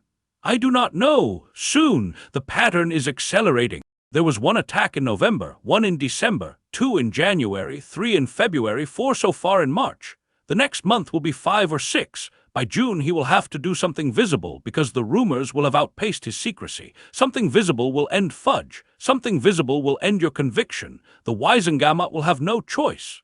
Harry sat very still across the table from her. He had not, in 2.5 years, allowed himself to plan for release in less than a decade.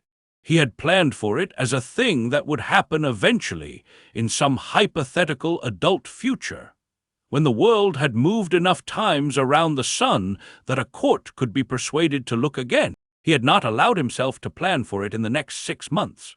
6 months was too small a unit. 6 months was a unit you could lose hope over if it did not come true. But Luna had said, soon. Luna had said, by June. You're sure, he said. I am not sure. I am working from public information and the Quibbler and what my father hears at the office. My father has very good sources in the lower halls of the ministry. They are the sort of sources nobody respects. They are clerks and porters and tea ladies. They notice everything. They have been telling my father for 3 months that something is coming. My father believes them. All right. You will need, Luna said, to be ready. For what? For walking out. Harry looked at his manacled hands on the table. I don't know how to walk out, he said. I've been planning for 2.5 years the version of me who walks out. I don't know how the boy on the bench becomes that man on the day. He doesn't all at once, said Luna. He becomes him over weeks. The next month is the month. You should let yourself this month be a person who is going to leave the building soon. I don't know how to be that. I will help. How?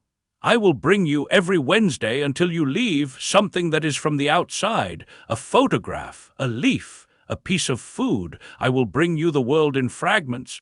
You will let the fragments build a place inside you that you can step into on the day.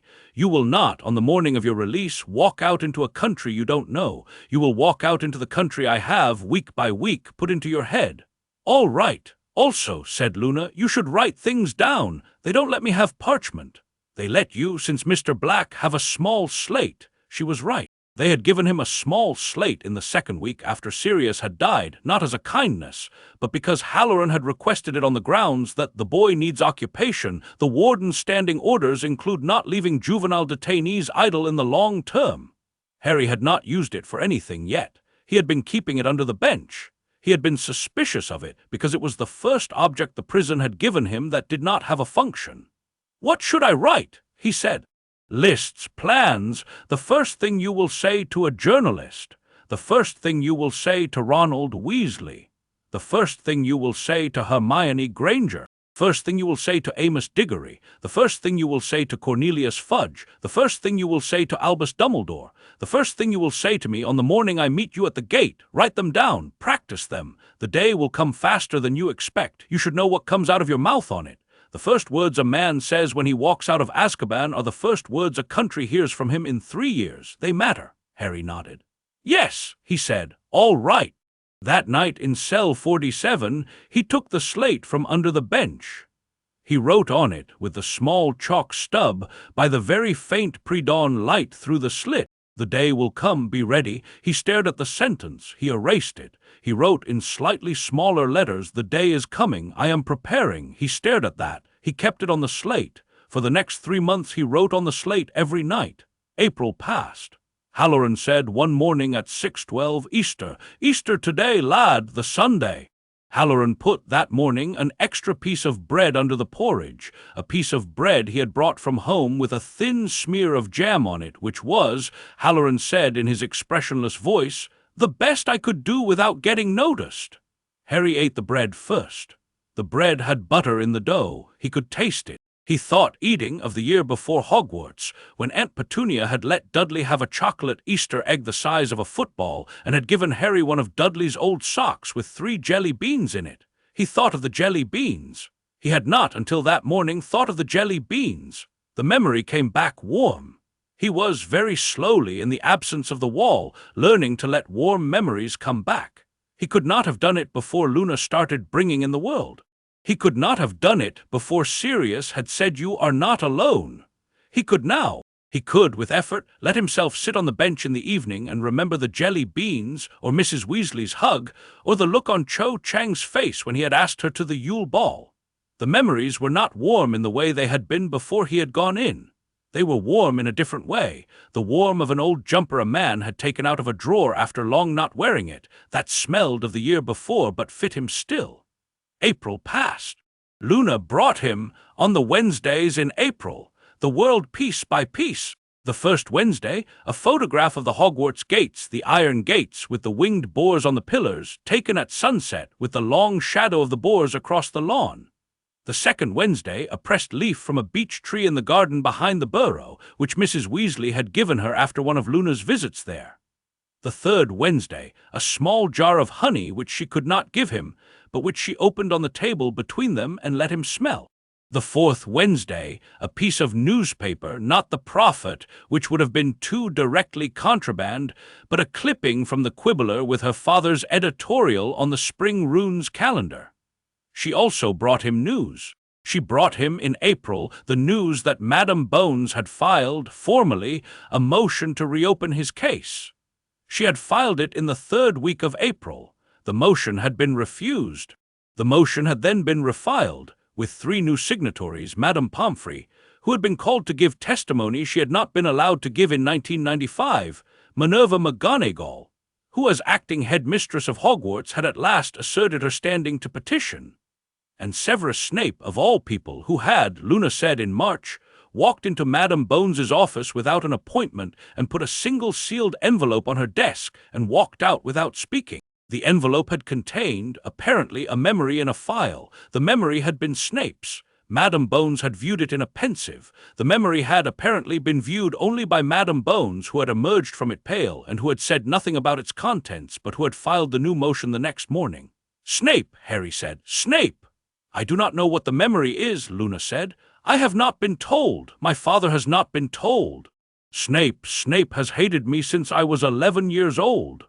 Yes, said Luna, and yet he gave Madame Bones a memory. I think one of these 2 things has been wrong for a long time, Harry. Harry sat with that. I think, he said, yes. I think it might not be me he's hated. I think it might be. He stopped because he could not finish the sentence. It required information he did not have.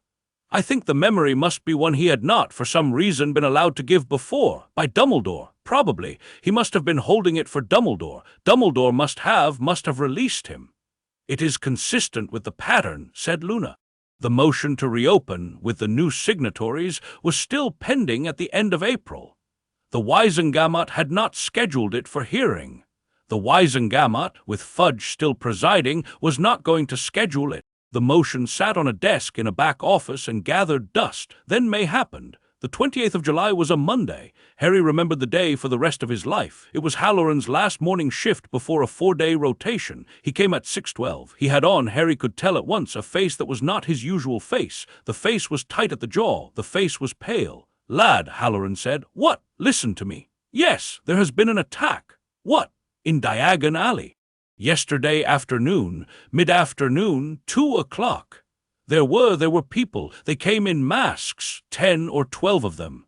They were not pretending it was an accident, lad. They were not pretending. The Dark Lord himself was seen by multiple witnesses. He stood in the middle of the alley. He did not have a face. He had, I have heard you say it, lad, white, flat, red eyes. He was seen by 37 witnesses, photographed. There are photographs in the Prophet this morning that the Prophet cannot deny. He killed 9 people. He destroyed Ollivanders. He destroyed the leaky cauldron. He told the country what he was. He told the country he had been back, lad, since the Triwizard. He said your name. Harry stood up from the bench. He had not realized he was standing. He said my name. He said your name. He said the boy spoke true. He said the boy was the one of us who told the truth. He said it to the alley, in front of all the witnesses, in front of the cameras. He said, I came back in the graveyard. I came back with the Potter boy's blood, and your minister has put him in a cell. He said, come out, Cornelius. He said, I am tired of waiting for you to admit me. He said it for an hour, lad. He stood in the center of the alley for an hour, killed 9 people in passing, said his piece to the cameras, and left. The country has him on photograph. The country has his voice. The country has— Halloran stopped. His voice was unsteady. Lad, the ministry is in pieces. Fudge will be out by morning. Madam Bones is in his office. The Wisengamot is convening. Tonight, they are convening tonight. The motion they have been ordered to take up the motion. Lad, they are going to release you. Halloran's hand was on the slot frame again. The knuckles were white. I have been told, he said, I have been told by Madam Bones, by Special Owl this morning, to inform you. The owl came to the warden at 5 o'clock. The warden's standing instructions do not provide for this. The warden gave it to me. I am required to read it to you. Are you ready, lad? Yes. Halloran took a folded piece of parchment out of his coat. He unfolded it. He read, to Harry James Potter, Cell 47, Juvenile Wing, His Majesty's Wizarding Penitentiary at Azkaban. From Amelia Susan Bones, Acting Director of the Department of Magical Law Enforcement. Date, 28th of July, 1997. Mr. Potter, I am writing to you in my capacity as Acting Director of Magical Law Enforcement. As of this hour, the Minister of Magic, Cornelius Oswald Fudge, has been suspended pending investigation. I am Acting Minister.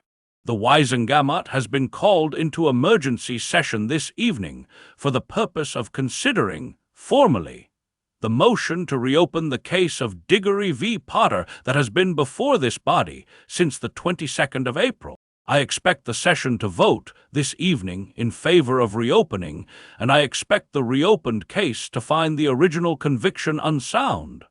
I expect this to be formally entered into the record within 3 days. I expect, at that time, to issue a writ of immediate release for your person.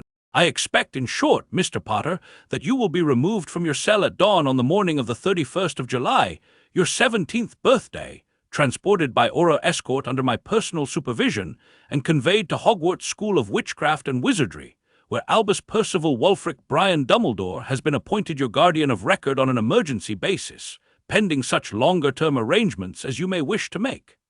I am sorry, Mr. Potter. I am very sorry. We have wronged you. We have wronged you for 37 months and 3 days. We cannot give you back the time. We can give you back, very imperfectly, your freedom. I will be present in your cell at dawn on the 31st. I will, with my own hand, remove the manacles. I will, with my own hand, walk you out of this place. It is the smallest possible apology of which the office I now hold is capable. I will offer it. Yours, in the deepest regret available to a public servant who has for 3 years failed you in every formal way and worked in every informal way to keep alive the possibility that today's letter would be written. Amelia S. Bones. Halloran refolded the parchment. He looked at Harry. Harry could not at first do anything. He stood in the middle of cell 47 on the cold stones in his felt slippers and his grey wool shirt, and he held very still. The blood had gone out of his head and then come back. The cell looked thin to him. The slit window above the bench looked very far away. He could see the worn place in the stone by the door where his slippers, over 2.5 years, had polished a small bright patch. He sat down on the bench. He sat down because he understood that if he did not sit down he would fall over.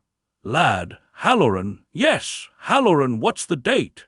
It's the 28th of July, lad. Today is the 28th. 3 days. You have 3 days. My birthday. Your birthday is the 31st. The 31st, lad, that is the day. Madam Bones picked it on purpose. She would not have you spend your 17th on this side of the gate. She has driven the timetable in 3 days because she will not have it any other way. My birthday. Harry's voice was uneven. He could not steady it. He did not need to. My birthday is in 3 days, the 31st, the 31st, at dawn. I had thought. I know what you had thought, lad. I know what you had been told to think. The 17th birthday transfer, I know. You will not be transferred to the adult wing on the 31st. You will not be in this building on the morning of your 17th birthday after the sun is up. You will be on the boat at dawn. You will be at Hogwarts by mid-morning. You will be, lad, you will be out by the day after tomorrow but one. Harry put his hands on his knees and bent forward and put his forehead on his hands. He breathed slowly. He counted, 12 breaths a minute when calm. He was nowhere near calm, but he counted anyway as a habit. He counted them at 5, at 8, at 11, at 12. Halloran, he said into his hands, yes, I don't know how to be released. You don't have to know yet. You have 3 days. What happens? What happens on the morning? Madam Bones comes, said Halloran. Aurors, a coach. They will take you to the ferry. You will walk through the gates. You will get on the ferry. You will go to the mainland. They will take you by escort to Hogwarts. They will not parade you. They will bring you in by the back gate. Dumbledore will be at the back gate. He will be there. All right. And lad. Yes. Miss Lovegood has requested and Madam Bones has approved to be present at the gate when you walk out. She has petitioned in writing. The petition was granted at 6 this morning. She will be on the dock at dawn on the 31st. Harry kept his head down. All right, he said. All right, lad. Halloran stood at the slot for a moment longer. Eat the fish, he said. Yes. Eat the porridge. Yes. You will need it. You have not eaten the way you should be eating. You will need your strength for the next 4 days. You will not let the cell take you in the last 4 days. Number, all right. Halloran went. Harry sat on the bench. He ate the porridge. He kept it down. He set the bowl on the floor. He put both his palms against the wall to his left, the wall that for 2.5 years had been Sirius's wall, and that now was only a wall, and he leaned his forehead against the stone, and he said, Sirius, Sirius, I'm coming out. They're letting me out. I'm coming out. You said the boy on the bench would become a man one day. I'm trying. I don't know if I'm ready. I'm coming out. I'm coming out, Sirius. I'm telling you because I'm telling you so that he could not finish. He sat with his forehead on the wall and he wept. He wept for everything Sirius had not lived to see. He wept that the morning of his release was not, as it should have been, 5 months ago before Sirius had died. He wept that Sirius had spent the last winter of his life sure that Harry would walk out of this place, and that Sirius had been right about that, but had not by 5 months been there to see it. He wept that the binding Sirius had taught him, that the political map Sirius had drawn for him, that the city Sirius had told him was outside the fortress, would all be his to use and his to enter without Sirius on the other side of the wall. He wept for a long time. When he stopped, he sat up. He took the slate out from under the bench. He took the chalk stub.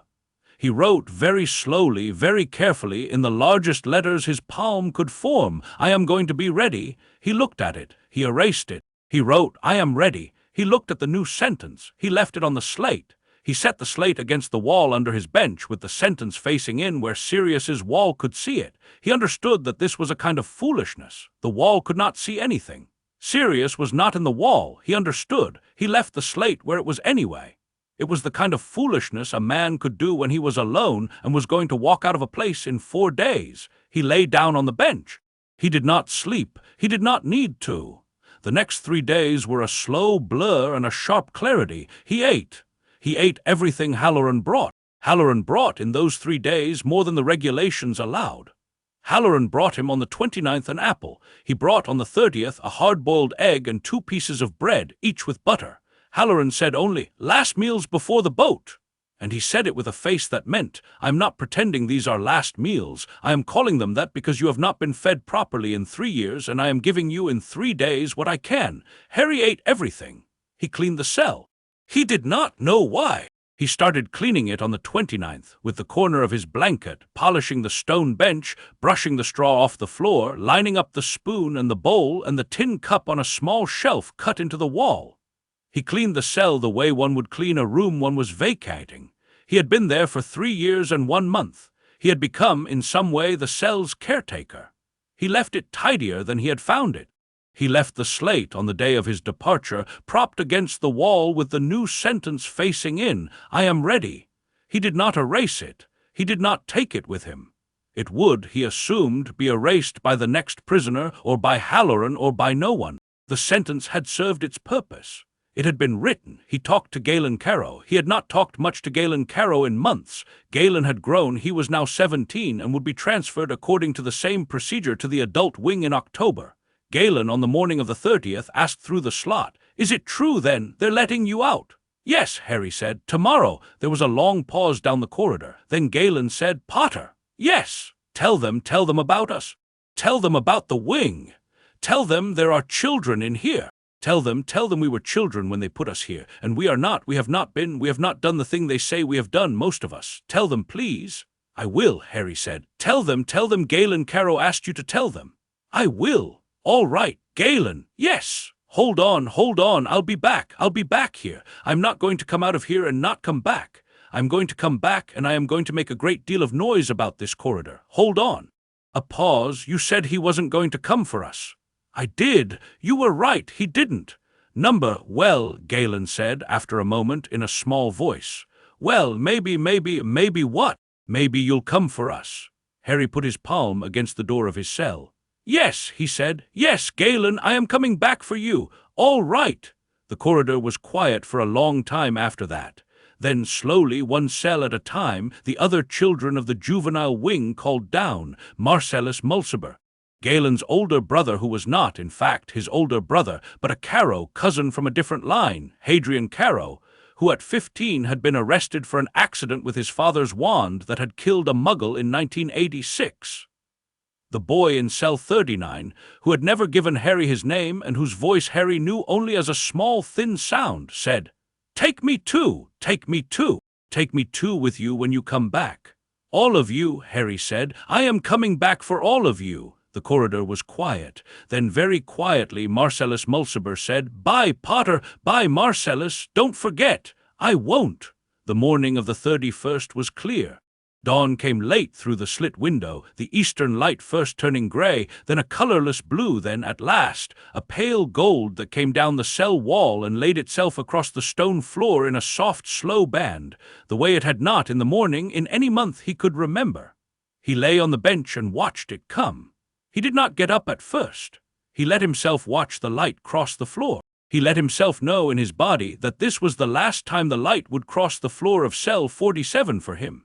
He did not, in that moment, feel grief about it. He felt only the slow, factual weight of being a person in a room for the last time. Halloran came at 6:12 with the bowl. "Last bowl, lad! Last bowl, Halloran!" He ate the fish first. He ate the porridge. He kept it down. At 7, Halloran came back with a set of clothes. They were not the grey wool. They were a clean shirt, a clean pair of trousers, a pair of boots. The boots had hard soles. He had not worn hard-soled shoes in 3 years and 1 month. He sat on the bench and put them on. He laced them slowly. His fingers had to remember laces. The fingers remembered. The boots fit oddly. His feet had widened in the slippers and shrunk in the cold. The boots were a half-size too large. He did not mind. At 8, Halloran came back with Madame Bones. Madame Bones was, in person, smaller than he had imagined. She was 62. She had a square face and grey hair pinned into a hard bun and a tartan robe. She had on, around her neck, the seal of the acting minister. She had, on her face, the expression of a woman who had spent the last 72 hours not sleeping, and who had decided that on no account would she let any feeling appear before the work was done. She came into the cell. She did not say anything for a moment. She stood and looked at him. She had a small key on her palm. She knelt down in front of him. She unlocked the manacles on his ankles. She unlocked the hoops on his wrists. She stood up. "Mr. Potter," she said. Her voice was steady but tight. "I am Amelia Bones. I am here to do what I told you in my letter I would do. I am here. Will you allow me to walk you out?" Harry stood up from the bench. He was a head taller than Madame Bones. He had not, until that moment, realized he had grown. He had grown in the cell.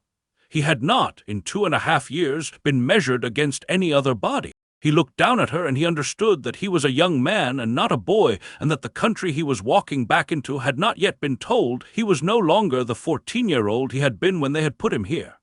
Yes, he said. Thank you. He walked with her out of cell 47. He did not look back at the cell. He had said goodbye to the cell already the previous night by leaving the slate against the wall. He did not need to look back. He walked down the corridor.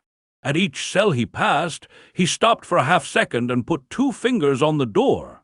He did this at cell 46. He did it at cell 45 and 44 and 43 Galen's. He stopped a full second there, and 42 and 41 and 40 and 39 and 38 and 37 and 36. He did not say anything as he passed. The corridor knew. Madame Bones did not, by her face, comment. She walked behind him. Halloran walked behind her. The 3 of them went down the corridor and through the iron door at the end and down the stone stair and across the small flagged hall and into the morning. The morning was bright. He had not been outside in nearly 3 years. The light on his face was a thing he had to take in slowly, in pieces. He put a hand up to shade his eyes. The hand had not in 3 years been in unfiltered sun. The hand was paler than he remembered. The hand shook slightly. He brought it down. There were 2 auras waiting at the path. They wore the black robes of the Aura Corps. They saluted Madame Bones. They did not, by their faces, salute him. They were not, by their faces, sure how to look at him. He did not, by his face, help them. He walked between them down the long stone path that ran down to the small harbor and the ferry. The ferry was a small wooden ministry boat with a single oarsman. There was, on the bench in the boat, a girl in a yellow cardigan. Luna stood up when he came down the dock. She did not at first walk to him. She stood and waited. She had on the same braid she had had for 2 years. She had in her hands a single white flower. He could not tell at the distance what kind of flower. He thought, walking down the dock, that he could feel the dock under his boots, and that he could hear the small waves under the dock, and that the dock smelled of brine and salt and wood, and that all of this was real, and that he had not, in fact, been able to think about any of it for 2.5 years, and that the world was very, very loud, and there was very much of it. He reached the boat. Luna stepped down off the boat onto the dock. She stood in front of him. She did not say anything. She held the flower out to him. He took the flower. It was a forget-me-not. He looked at it. He looked at it, and at her, and at the dock, and at the sun on the dock, and at the boat behind her, and at his godfather, who was in cell 46 and not on this dock, and at his mother, whose face he had held on the shelf inside himself for 3 years, and at the boy he had been at 14 in the graveyard on his knees in the grass. And he understood, holding the small dried flower in his hand, that he had walked out of Azkaban prison at dawn on the 31st of July, 1997, 17 years old as of that morning, with 1 girl on the dock and 1 godfather in a grave and 1 country to walk back into. And that what was walking back into the country was not, in any way he could measure, the boy who had walked out of that maze in 1995. Something else. It was someone who had been put in a cell and not, after all, put out. He stepped onto the boat. Luna stepped onto the boat after him. Madame Bones followed. The oarsman cast off. Harry sat on the bench. He held the flower in his hand. Luna sat next to him. She did not at first touch him. After a moment she put her hand on the bench between them, palm up, the way she had in the visiting room 4 months ago. He put his hand, palm down, on top of hers. She closed her fingers gently over the back of his hand. The boat moved away from the dock. He looked back at Azkaban once from the boat. The juvenile wing was at the eastern tower. He counted up to the slit window of cell 47. He could see it from the water. It was the slit window he had looked at every day for 3 years and 1 month. From this side of it, it was a small dark slot in a gray stone wall. He raised his free hand to it. He held it raised for a long moment. He did not in his head say anything specific. He held the hand raised in farewell to the boy on the bench, and to the children of the wing, and to the wall on his left, and to Halloran on the dock with his old face, and to the small white grain of light he had grown in the dark in his cupped palm in cell 47, and that had, on the night before, when he had practiced it for the last time, become large enough to read a slate by. He held the hand raised in farewell. He brought it down. He looked forward. The mainland was a thin gray line on the horizon. The sun was on the water was moving, the boat was moving. Luna's fingers were on the back of his hand. The crossing took 2 hours. He spent the first hour not speaking. He did not need to speak. He had not in 3 years and 1 month been in moving air. The cell had had air, but the air had not moved. The air of the open sea moved in great long shapes around his head, and the moving was in itself an event. He could feel the salt on his lips. He could feel the cold of the water through the wood of the boat. He could feel the small bouncing motion of the planks under the boat as the oarsmen worked. He could feel in his right hand the dried forget-me-not Luna had given him. He had not yet put it anywhere. He was holding it carefully against his palm with his thumb, and Luna's fingers were under his other hand, and these two small warm contacts, flower and fingers, were on the boat, the only points in the world that mattered. He looked at the water. The water was gray-green, and the surface, when the wind was on it, was made of small triangular plates. Each plate caught a little of the sky on its top edge and a little of the dark sea on its lower edge. The plates moved across each other in interlocking sets. He looked at them. He had not in his cell ever seen anything that moved in this manner. He had seen in the cell only the long, slow shift of light on stone. He looked at the plates for perhaps 20 minutes. He watched as he had watched the wandless light with the kind of sidelong attention that did not demand anything of the thing it watched. After perhaps an hour, Madam Bones said in a careful voice, "Mr. Potter, would you like to talk about anything?" "No, ma'am," Harry said. His voice was not unfriendly. "Not yet, thank you. Take your time. Thank you." He took his time. He took the second hour. He took the second hour to put a thing down that he had been carrying. He did not at first know what the thing was. He understood, by the time the mainland was no longer a gray line but a shape with hills on it, that the thing he had been carrying was the long anticipation of the next sentence, the constant readiness in the cell to receive the next bad news. The anticipation had been a kind of muscular tension in his shoulders that he had not, until that morning, known he was carrying. On the boat he let it down. He let the muscles down. He felt them shake briefly with the relief and then settle. He did not, on the boat, know how to do anything else with the time except let his shoulders learn what unguarded felt like. He thought, on the boat, of Sirius. He thought of him without grief. He thought of him as a man who would have liked to be on this boat. He thought of him as a man who, in some other version of the morning, might have come down the dock with him, blinking in the unfamiliar sun, asking about everything and laughing too loudly. He gave that version 5 minutes. He let the version exist. He did not make it more than 5 minutes. He let it sit in his head and then let it go. He had a binding to carry. He had a future. He could not let the version Sirius take up more than its allotted 5 minutes. The version Sirius would, if allowed, take up the whole crossing, and there were many crossings ahead. He gave him the 5 minutes. He brought him to the front of the boat in his mind.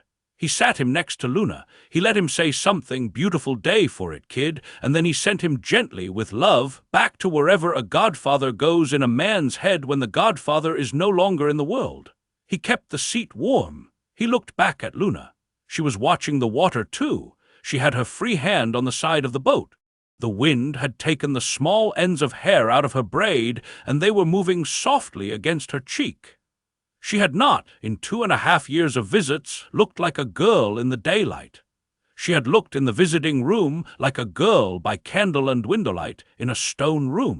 In the daylight on the boat she looked younger and also older, younger because the sun pulled out of her face a child's softness he had not seen, older because the sun also showed faint lines at the corner of her eyes that had not been there when she was 13. "Luna," he said. "Yes, thank you for the 2 years, thank you." She turned her face to him. "You don't need to thank me," she said, "but I will accept the thanks.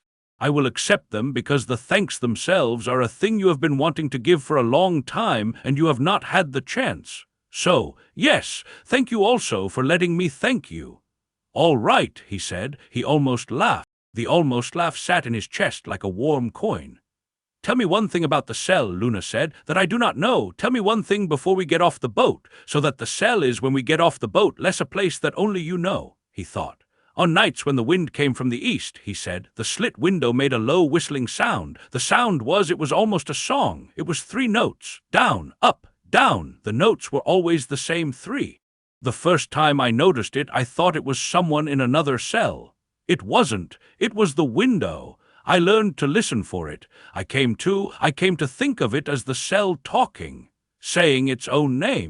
On the windiest nights I would sit on the bench and listen to the cell sing its 3 notes, and I would feel, very briefly, less alone in it. The cell had a small song. The song was for me in a way. It was for me because no one else in the world heard it.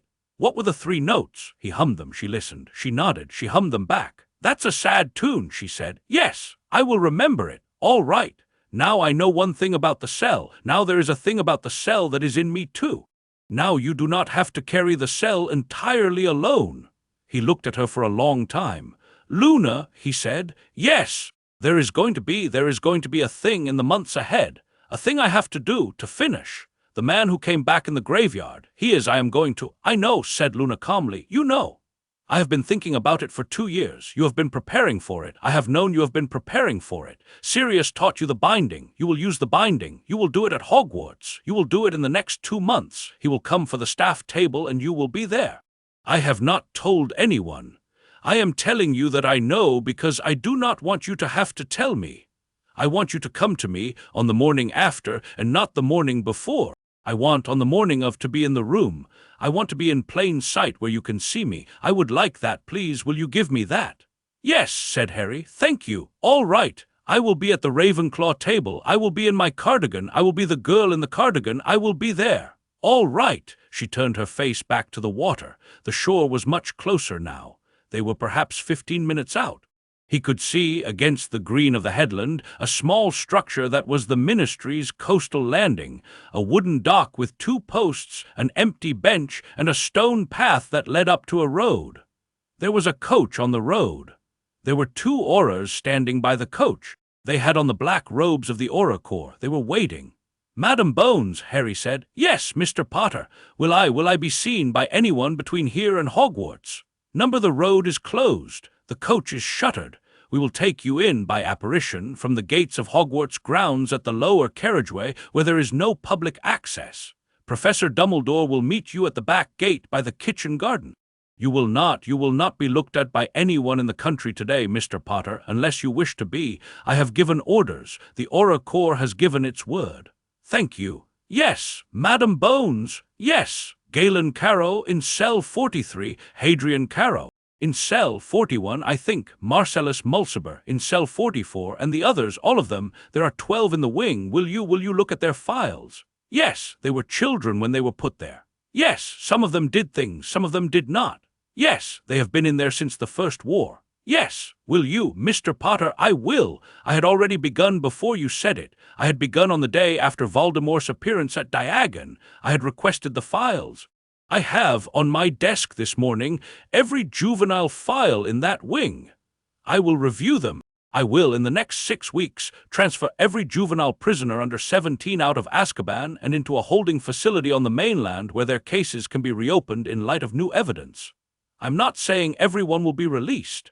I am saying every case will be reviewed, by me, by the new department, by a fair tribunal, with representation. I am sorry it has taken me so long. I should have done it years ago. I will do it now. Thank you, ma'am. Don't thank me. Hold me to it. I will, in the months ahead, perhaps be tempted to compromise. Hold me. Write me. Come into my office. I am Mr. Potter. I am giving you, as one of my first formal acts as acting minister, my standing invitation to come into my office any morning you choose without an appointment and ask me whether I have done what I said I would do. I am giving this invitation in writing. I will give it to Albus for him to give to you the moment we reach the castle. Will you accept it? Yes. Then we have between us an arrangement. Good, good. Now please hold onto the rail. We are about to dock. The boat docked at the wooden post. The 2 Aurors at the coach saluted Madam Bones. They did not, by their faces, salute him. Their faces were professional masks, the way the masks of public servants are. He preferred them that way. He stepped off the boat onto the wooden dock. The dock did not move. He had grown, in 2 hours, used to moving wood. The unmoving wood under him felt strange. He stood with his hand on the post for a moment. Luna stepped down beside him.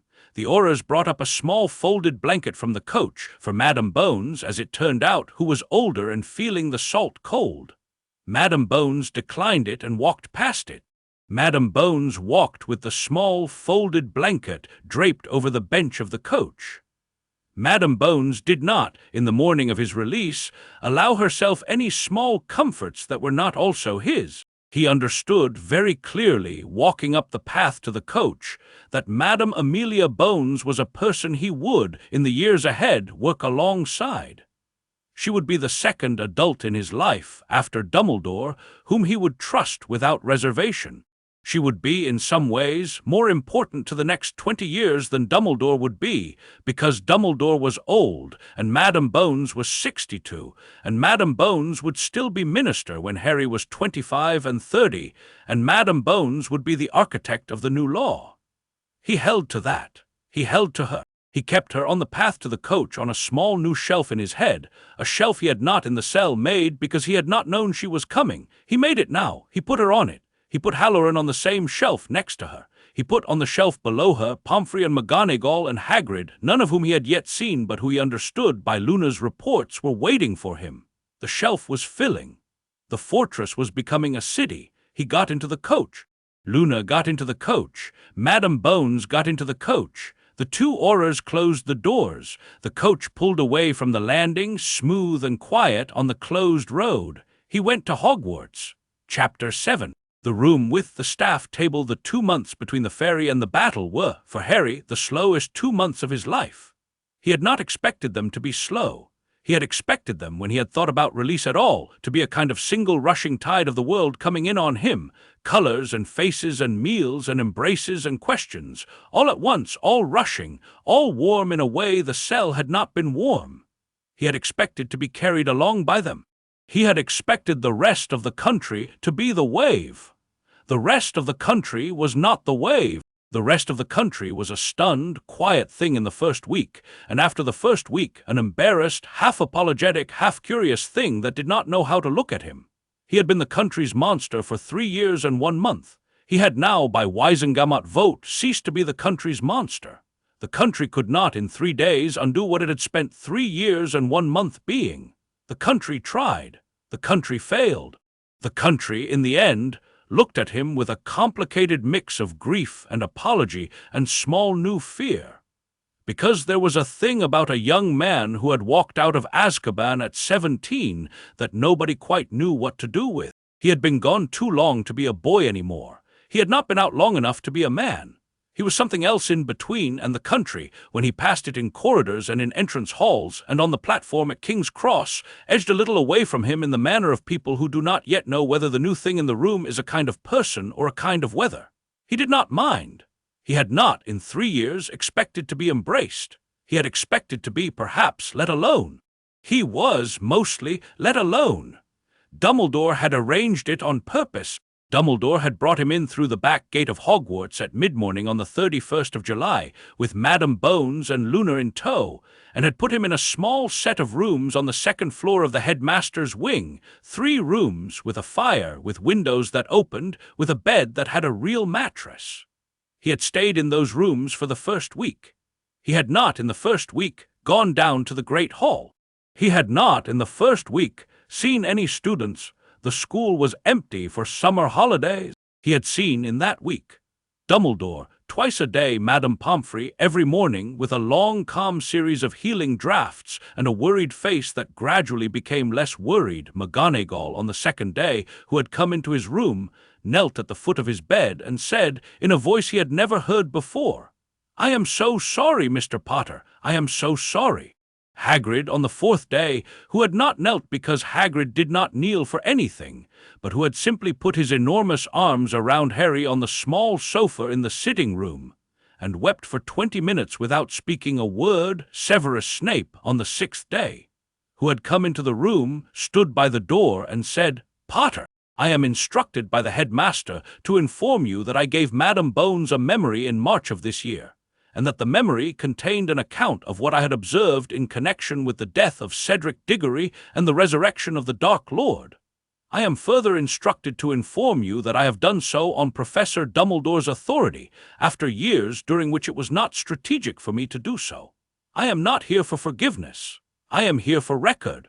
And then Snape had stood for a long second with his hand on the doorframe, and had said, in a voice that almost sounded human, "I am sorry, Potter," and had left the room. Harry had sat on the sofa and looked at the door for a long minute after Snape was gone. He had said to the empty room, "All right," He had said it as if the room were a wall. There was a long silence afterwards that had the shape of Sirius being not on the other side of it. Ron came on the 8th day.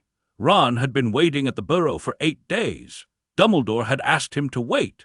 Ron, Mrs. Weasley said in a letter that Harry was given on the morning of the 8th day, had been a thunderstorm in the kitchen for the entire 8 days, eating standing up, refusing to sit down, pacing the kitchen, shouting at the kettle.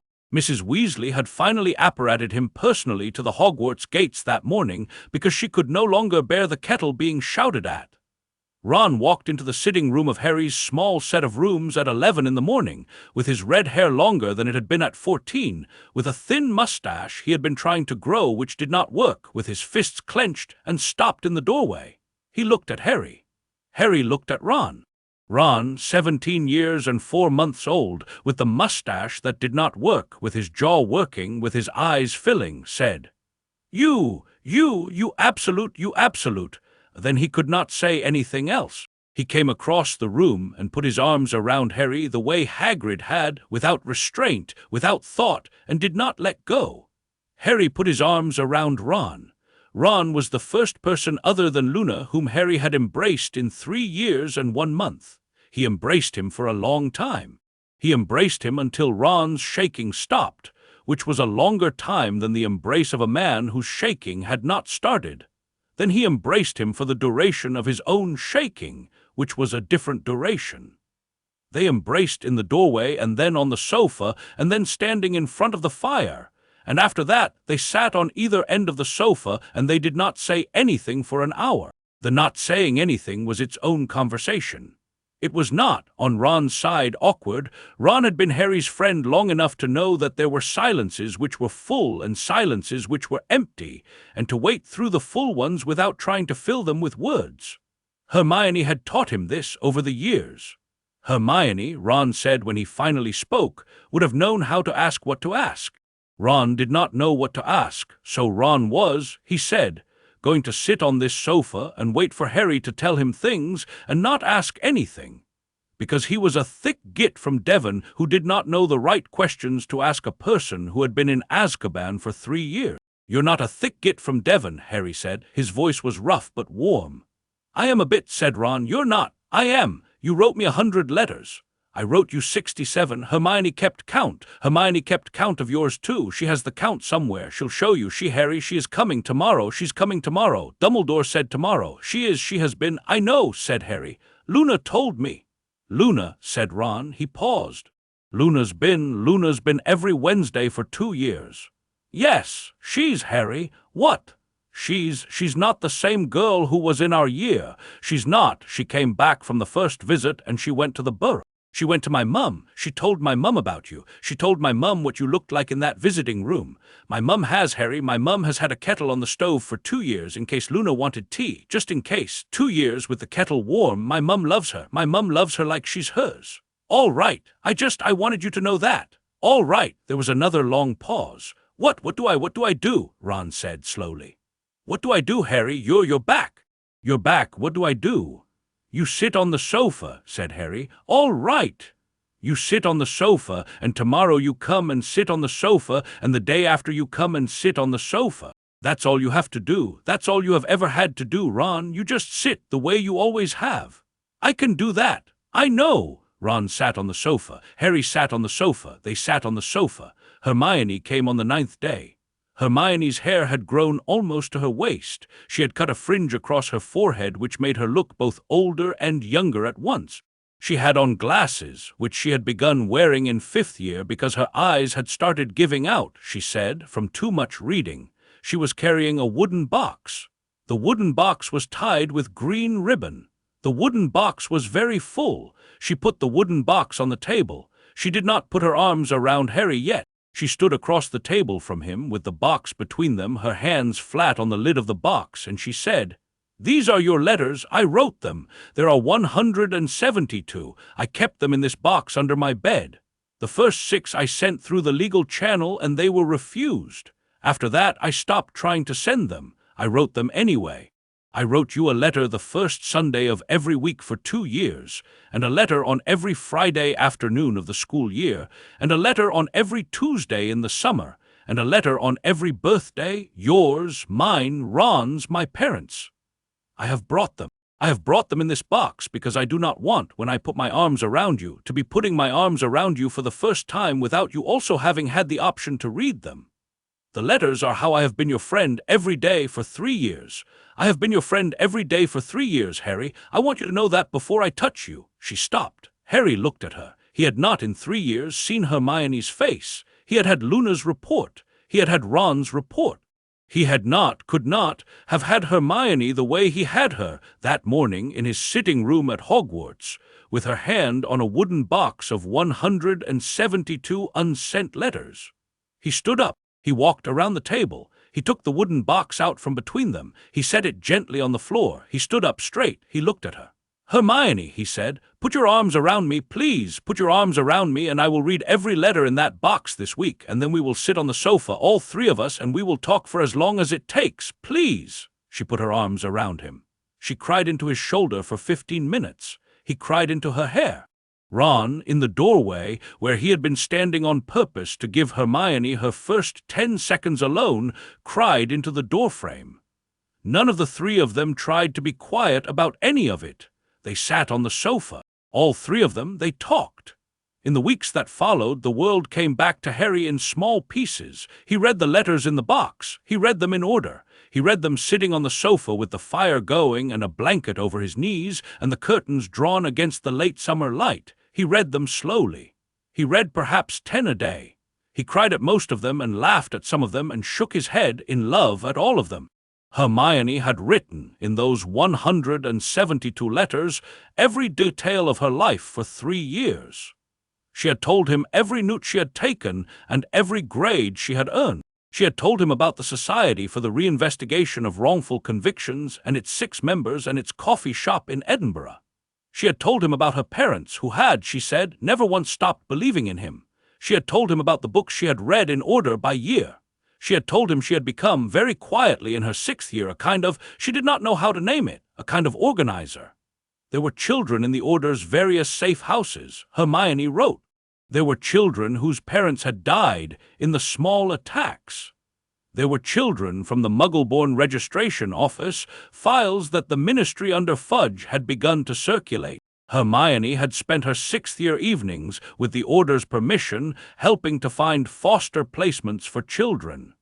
She had done this on her own time, with 3 other students. She had not told anyone she was doing it. She told Harry, in the letter dated the 3rd of April of his 2nd year inside, that she had decided at age 15 that the version of the world in which children were locked in cells, while a Wisengamot looked the other way, was a version of the world she would spend the rest of her life replacing. He read that letter twice. He understood, reading it, that Hermione Granger had become, in his absence, the woman she was going to be. The society had been a beginning. The fostering had been the middle. The thing she was going to be was something he could not yet see the shape of, but he had a sense, reading her letters, that the world would, in the next 20 years, hear about Hermione Granger in a way it would not have heard about her had Cedric Diggory not died in a graveyard. He cried about that. He cried about that because Cedric had still died. Hermione's becoming did not undo Cedric. Hermione's becoming did not undo Galen Carrow's still being in cell 43. Hermione's becoming did not give him back the 3 years. He read the letters and he cried for what each of them had cost, and he was, at the end of the box, more tired than he had been at the beginning of it. But also, he was more himself. He understood, eventually, that the letters had been Hermione's way of building him while he was not there. She had built him out of her own attention. She had refused to let the country forget him.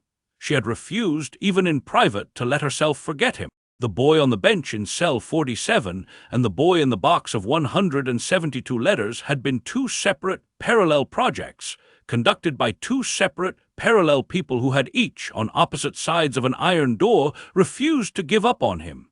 He had walked out of Azkaban at 17 with 3 years of one project. He now had 3 years of the other in his lap. He put both projects together.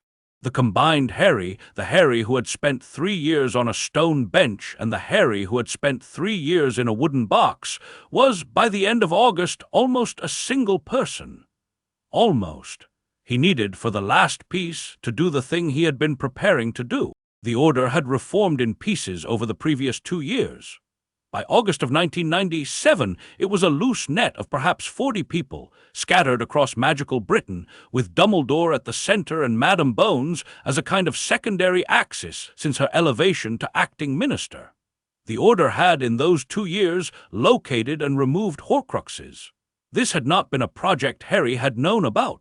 It had been a project Hermione had set herself to, with Dumbledore's blessing in her 6th year. Hermione had, with Ron, and with the help of an old goblin called Griffook, and a younger Death Eater who had defected called Regulus's creature, located Slytherin's locket in the London house and destroyed it, located Hufflepuff's cup in the Lestrange vault and destroyed it, located Ravenclaw's diadem in the Room of Requirement and destroyed it, located Riddle's diary in the Malfoy archive and destroyed it, located Nagini, the snake, who was killed by Neville Longbottom in the spring of 1997 in a duel in the Forest of Dean, and located the ring, which Dumbledore himself had destroyed in the summer of 1996, with the loss, mostly, of the use of his right hand. That left, by August 1997, only the piece in Voldemort himself, and the piece, which neither Dumbledore nor Hermione nor Ron knew about, which had been put into Harry on the night of the 1st of November 1981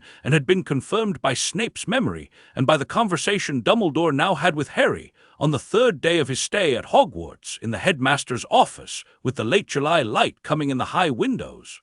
Dumbledore had told him about it gently. He had said, "Harry, there is a thing in you that needs to come out for him to die. I have known about it for many years.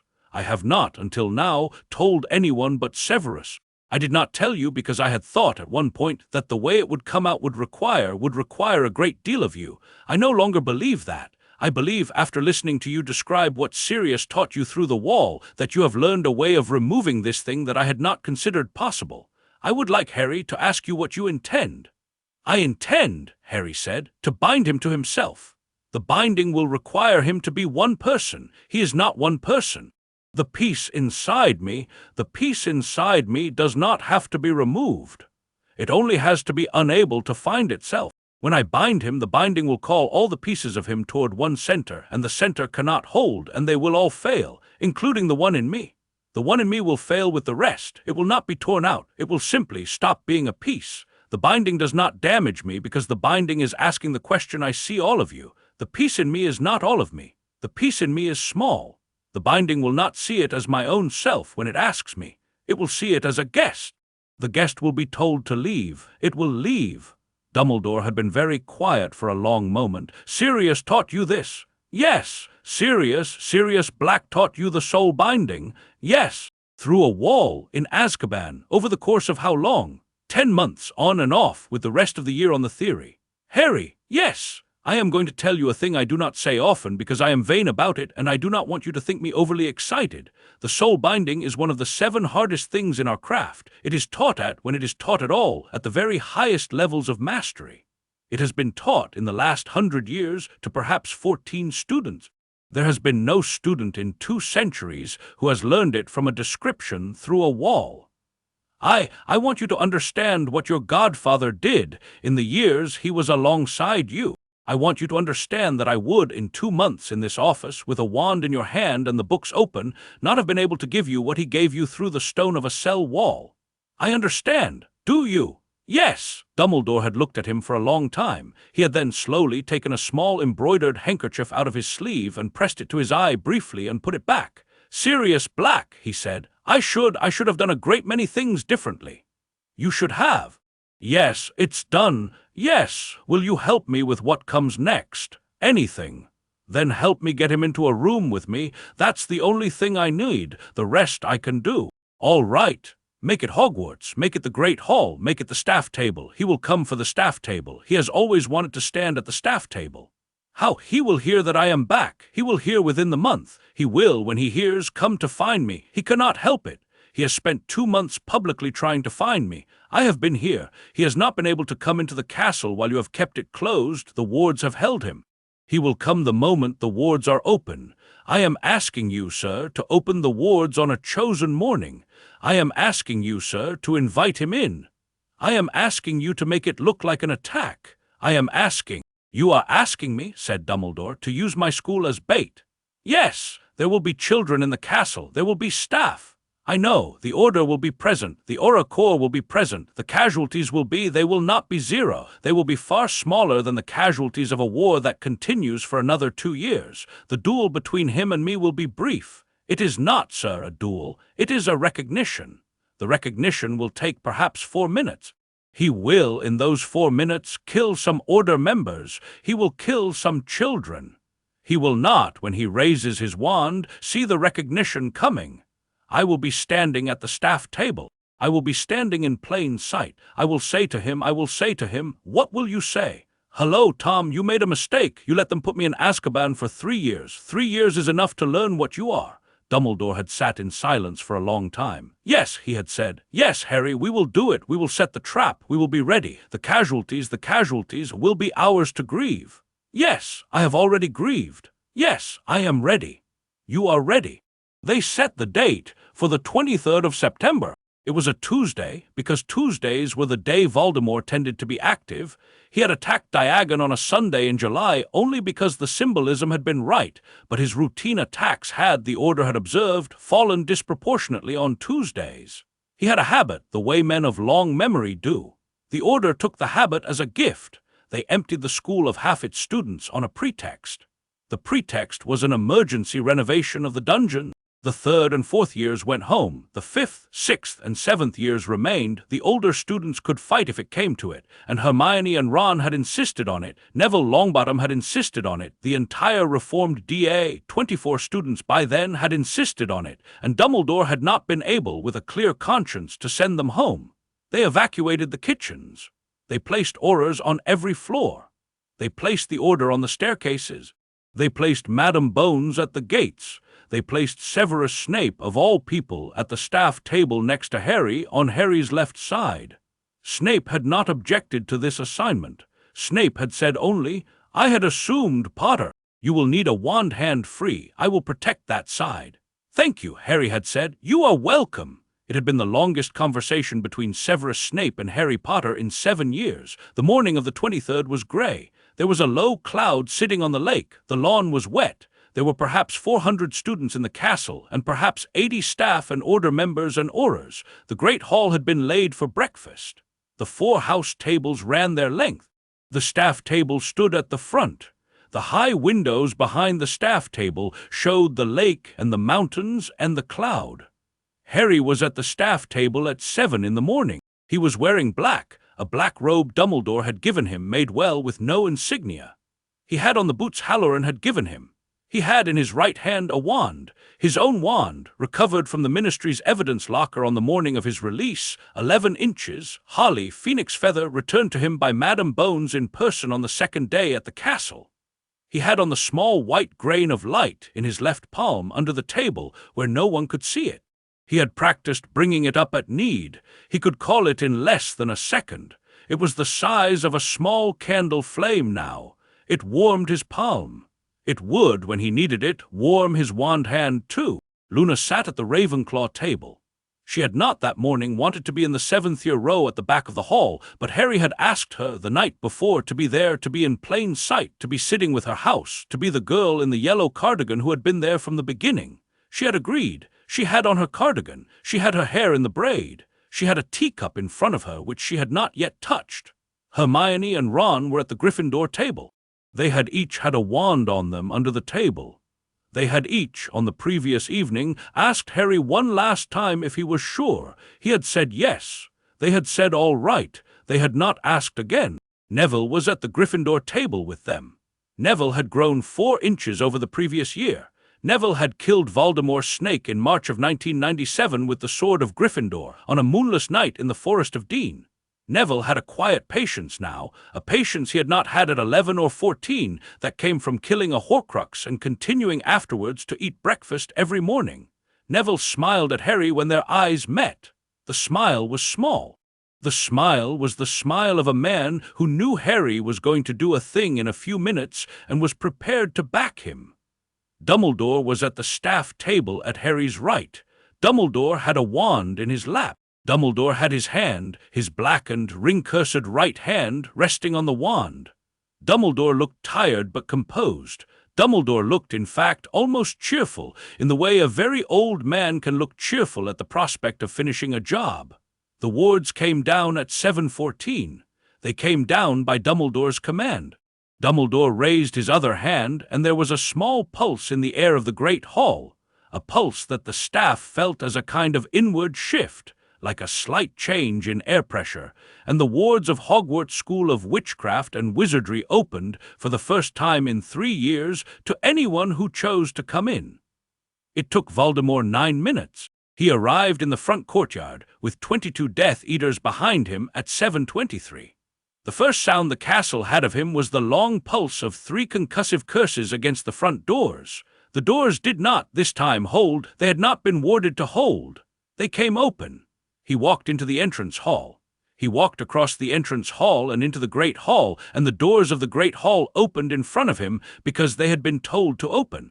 He came down the center aisle between the 4 house tables. The students at the tables did not, by Dumbledore's instruction, stand. They sat. They watched him pass. They had been told to. They had been told that they were the audience that morning of a recognition, that they were not the duelists, and that they were not that morning to take up wands until a certain signal had been given. Voldemort walked the length of the great hall. He had not, in the 7 years since Harry had last seen him in person, become more whole. He had only become more confident. His face was still flat and white. His eyes were still red. His nostrils were still slits.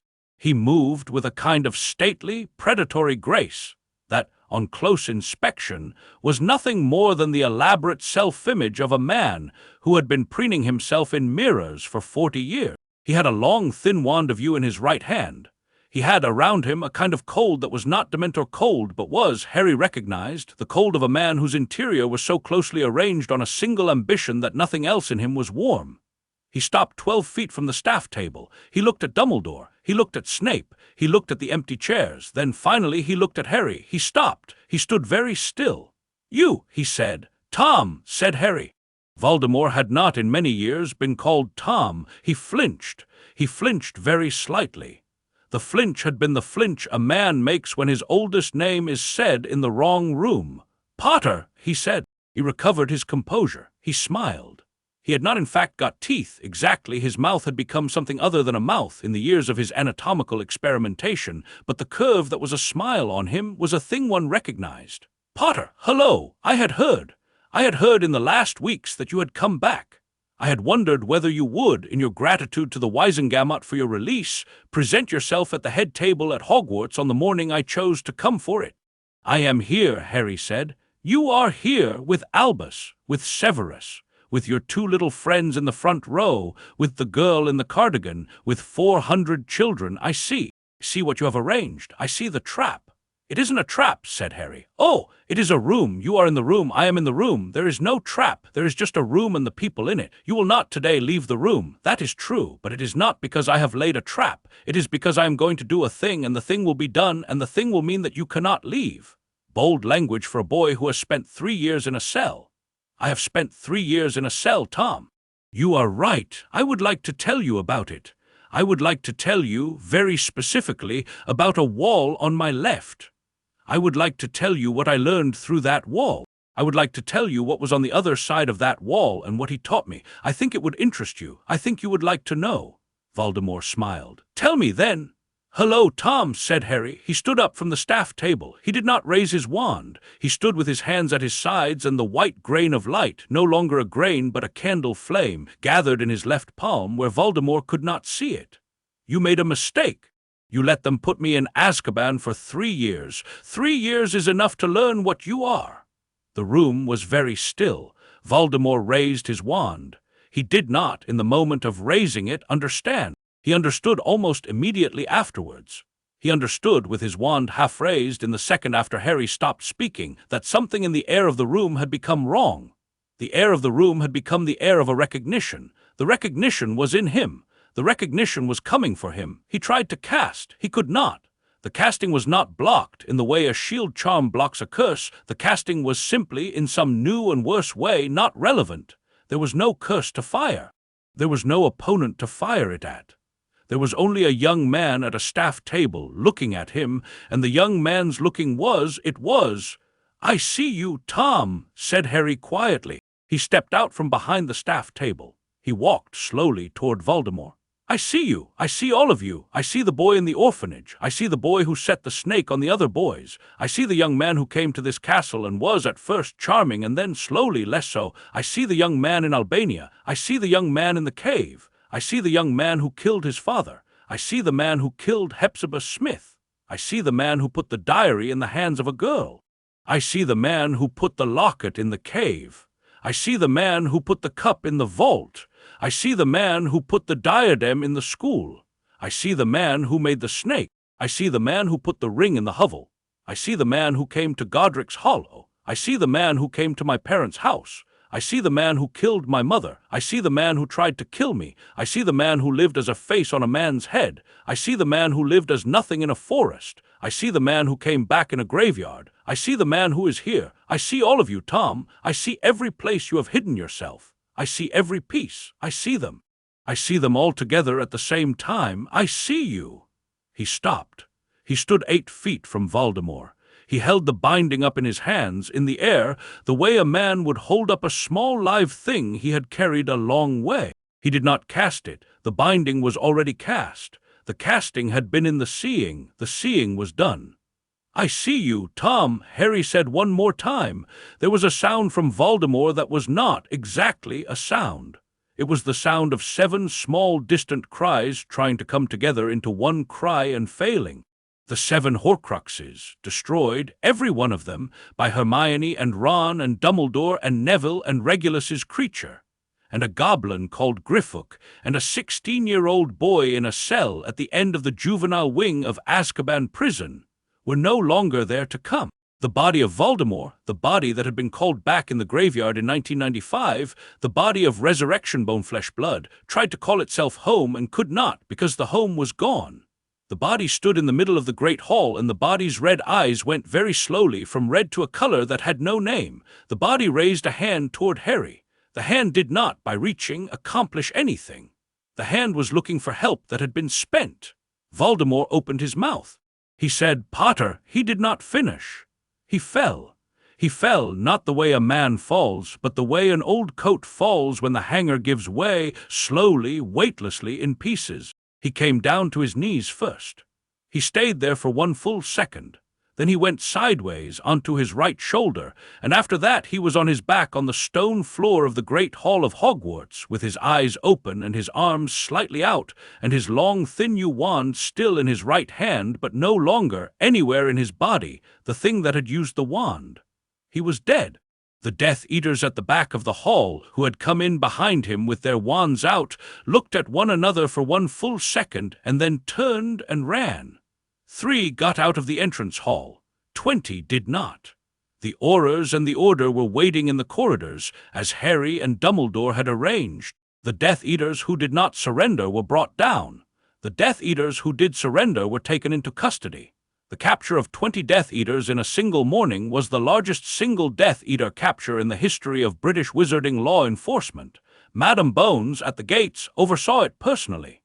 2 of the captures were children, Death Eater children, the sons of older families, 15 and 17 years old. They were taken into custody. Madam Bones gave the order that they were to be held under juvenile protocols, with full visitation rights for any approved person who wished to visit them, in cells that were not in Azkaban. Madam Bones gave that order on Harry's instruction. He had asked her to give it the night before. She had agreed. Inside the Great Hall, the silence after the fall was extraordinary. The 400 students did not move. They did not, for a long second, do anything at all. They were a sea of faces looking at the floor where the body of the most feared wizard in 2 generations had crumpled like an old coat. Then, and Harry would, much later, identify this as the moment when he became, in the country's mind, no longer the boy who had been put in Azkaban, but the man who had come out of it. Then, from the Ravenclaw table, Luna Lovegood stood up. She did not cheer. She did not applaud. She walked in her cardigan and her braid the length of the great hall between the silent tables, around the body, up to the staff table and to Harry's side. She put her hand in his. The students saw her do it. They did not cheer then either. They were not the kind of crowd that morning that cheered. They stood up instead, one table at a time, slowly, the way a congregation stands. They stood up and they looked at Harry Potter and Luna Lovegood at the staff table, hand in hand, on the morning of the 23rd of September, 1997, with the body of Voldemort on the floor in front of them and the high windows behind them showing the cloud lifting off the lake, and they stood, and they did not need to say anything, because the silence in that hall was a kind of speech that did not need words. Dumbledore stood too. He bowed his head. He bowed his head to Harry. The great hall slowly did the same. It was over. It was over, but it was not, in any simple way, finished. There were funerals to attend in the next month. 5 Order members had died in the morning fighting in the corridors. 8 children had died, 3 of them 6th years who had run, against Dumbledore's instructions, from the Gryffindor table toward the entrance hall to engage the Death Eaters at the back, and 5 younger children who had been caught in the crossfire near the staircases. There were trials to conduct. There were captives to be processed. There was, in the Wisengamot chambers and in the offices of the Daily Prophet, a long, slow, weeks-long argument about the public account of what had happened, about how the country was going to tell itself, in the years afterwards, the story of the Battle of Hogwarts. The country, Harry understood, would mostly tell itself the wrong story. The country would tell itself that Harry Potter had killed Voldemort with a duel. The country would tell itself, in time, that there had been a curse, that there had been a sequence of curses, that there had been a final cataclysmic spell. The country would not, mostly, understand the soul binding. The country would not understand that there had been no incantation. The country would not understand that the recognition had been done. This was all right. Harry did not need the country to understand. The country had its own work. The country was going to spend the next 20 years rearranging itself around the absence of Voldemort, and the absence of Fudge, and the new ministry under Madame Bones, and the new shape of Hogwarts, and the slow unpicking of the laws that had let a 14-year-old be put in a cell on 3 days' notice. The country would do that work. The country would, in time, find that the version of the world it produced was a better version than the one Voldemort had wanted. That would be the country's victory. It would not be Harry's. Harry's victory was elsewhere. Harry's victory was that he had walked into the Great Hall and out of the Great Hall on his own 2 feet and had used no killing curse. Harry's victory was that the binding Sirius had taught him through a wall in cell 46 had been the right binding for the right man at the right moment. Harry's victory was that he had not, on the morning of the 23rd of September, become the kind of person the ministry had tried to make him in 1995, a boy whose name was set by violence done by him to another. He had become, instead, the kind of person Sirius had told Halloran was coming. He had become the man on the bench. He had become it on his own terms. On the morning of the 24th, the day after the battle, he walked out onto the cracked Hogwarts lawn at dawn with Luna's hand in his. The lawn was cracked because the Death Eaters had thrown curses at it on their way in. There was a long burn mark running from the front steps almost to the lake. The grass on either side of the burn was still wet with dew. The sun was coming up over the mountains. The cloud was, for the first time in 3 days, gone. He stopped 20 paces from the front steps. He stood and looked at the lawn and at the lake and at the mountains. Luna stood next to him. She did not at first speak. They stood in the dawn for a long time. He thought about the boy on the bench. He thought about the boy on the bench in cell 47 on the night of the 28th of June, 1995, who had put his arms over his head and waited for what came next. He thought about that boy. He thought about him with a kind of distant tenderness, the way a man thinks about an old photograph of himself at a difficult moment. The boy had not, then, known what came next. The boy had survived it anyway. The boy had survived it by, in turn, counting the stones, listening for the voice through the wall, learning the wandless light, eating the fish first, refusing to let the warm memories on the shelf be eaten, sitting across a table from a girl in a yellow cardigan once a week, holding a fact through the cold, keeping a man alive through the worst winter by being a wall away, surviving the silence on the other side of the wall, walking out of the cell on the morning of his 17th birthday with a dried forget-me-not in his hand, learning the soul binding from a description rather than a teacher, and finally walking into a room at a staff table and saying the man's first name aloud. The boy had done all that.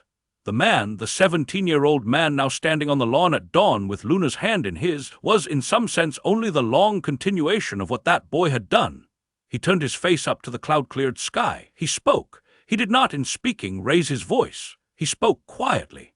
There was no one in the lawn to hear but Luna, and she had heard him say many things in the last 2 years and would hear him say many more. He said, "They put me away.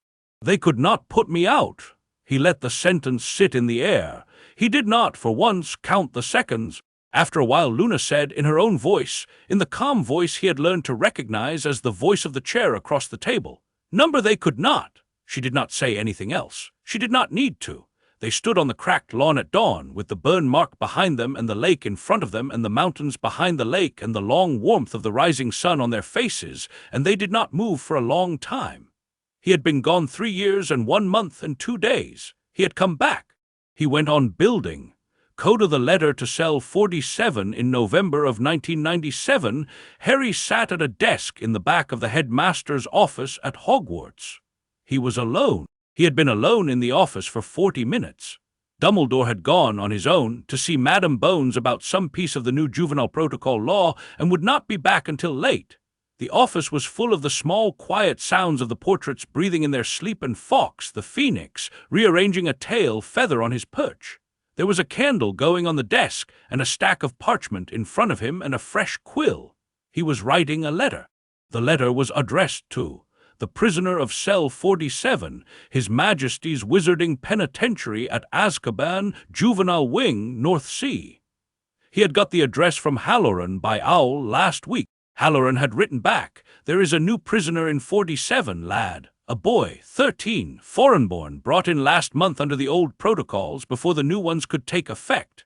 The new protocols will release him by April. I told him your slate was still under his bench. I told him there had been a boy in this cell before him who had walked out. He did not believe me at first. He has begun to. Yours, Halloran." Harry had folded that letter into his desk drawer at the small set of rooms Dumbledore was letting him keep at the castle until he decided what he wanted to do with the rest of his life. He had read it 3 times. He had thought about it for 3 days. On the 4th day he had sat down to write a reply not to Halloran but to the boy in the cell. He wrote, "To the prisoner of cell 47, I do not know your name. I am writing to you because I lived where you live now. I spent 3 years and 1 month in that cell, ending on the 31st of July, 1997.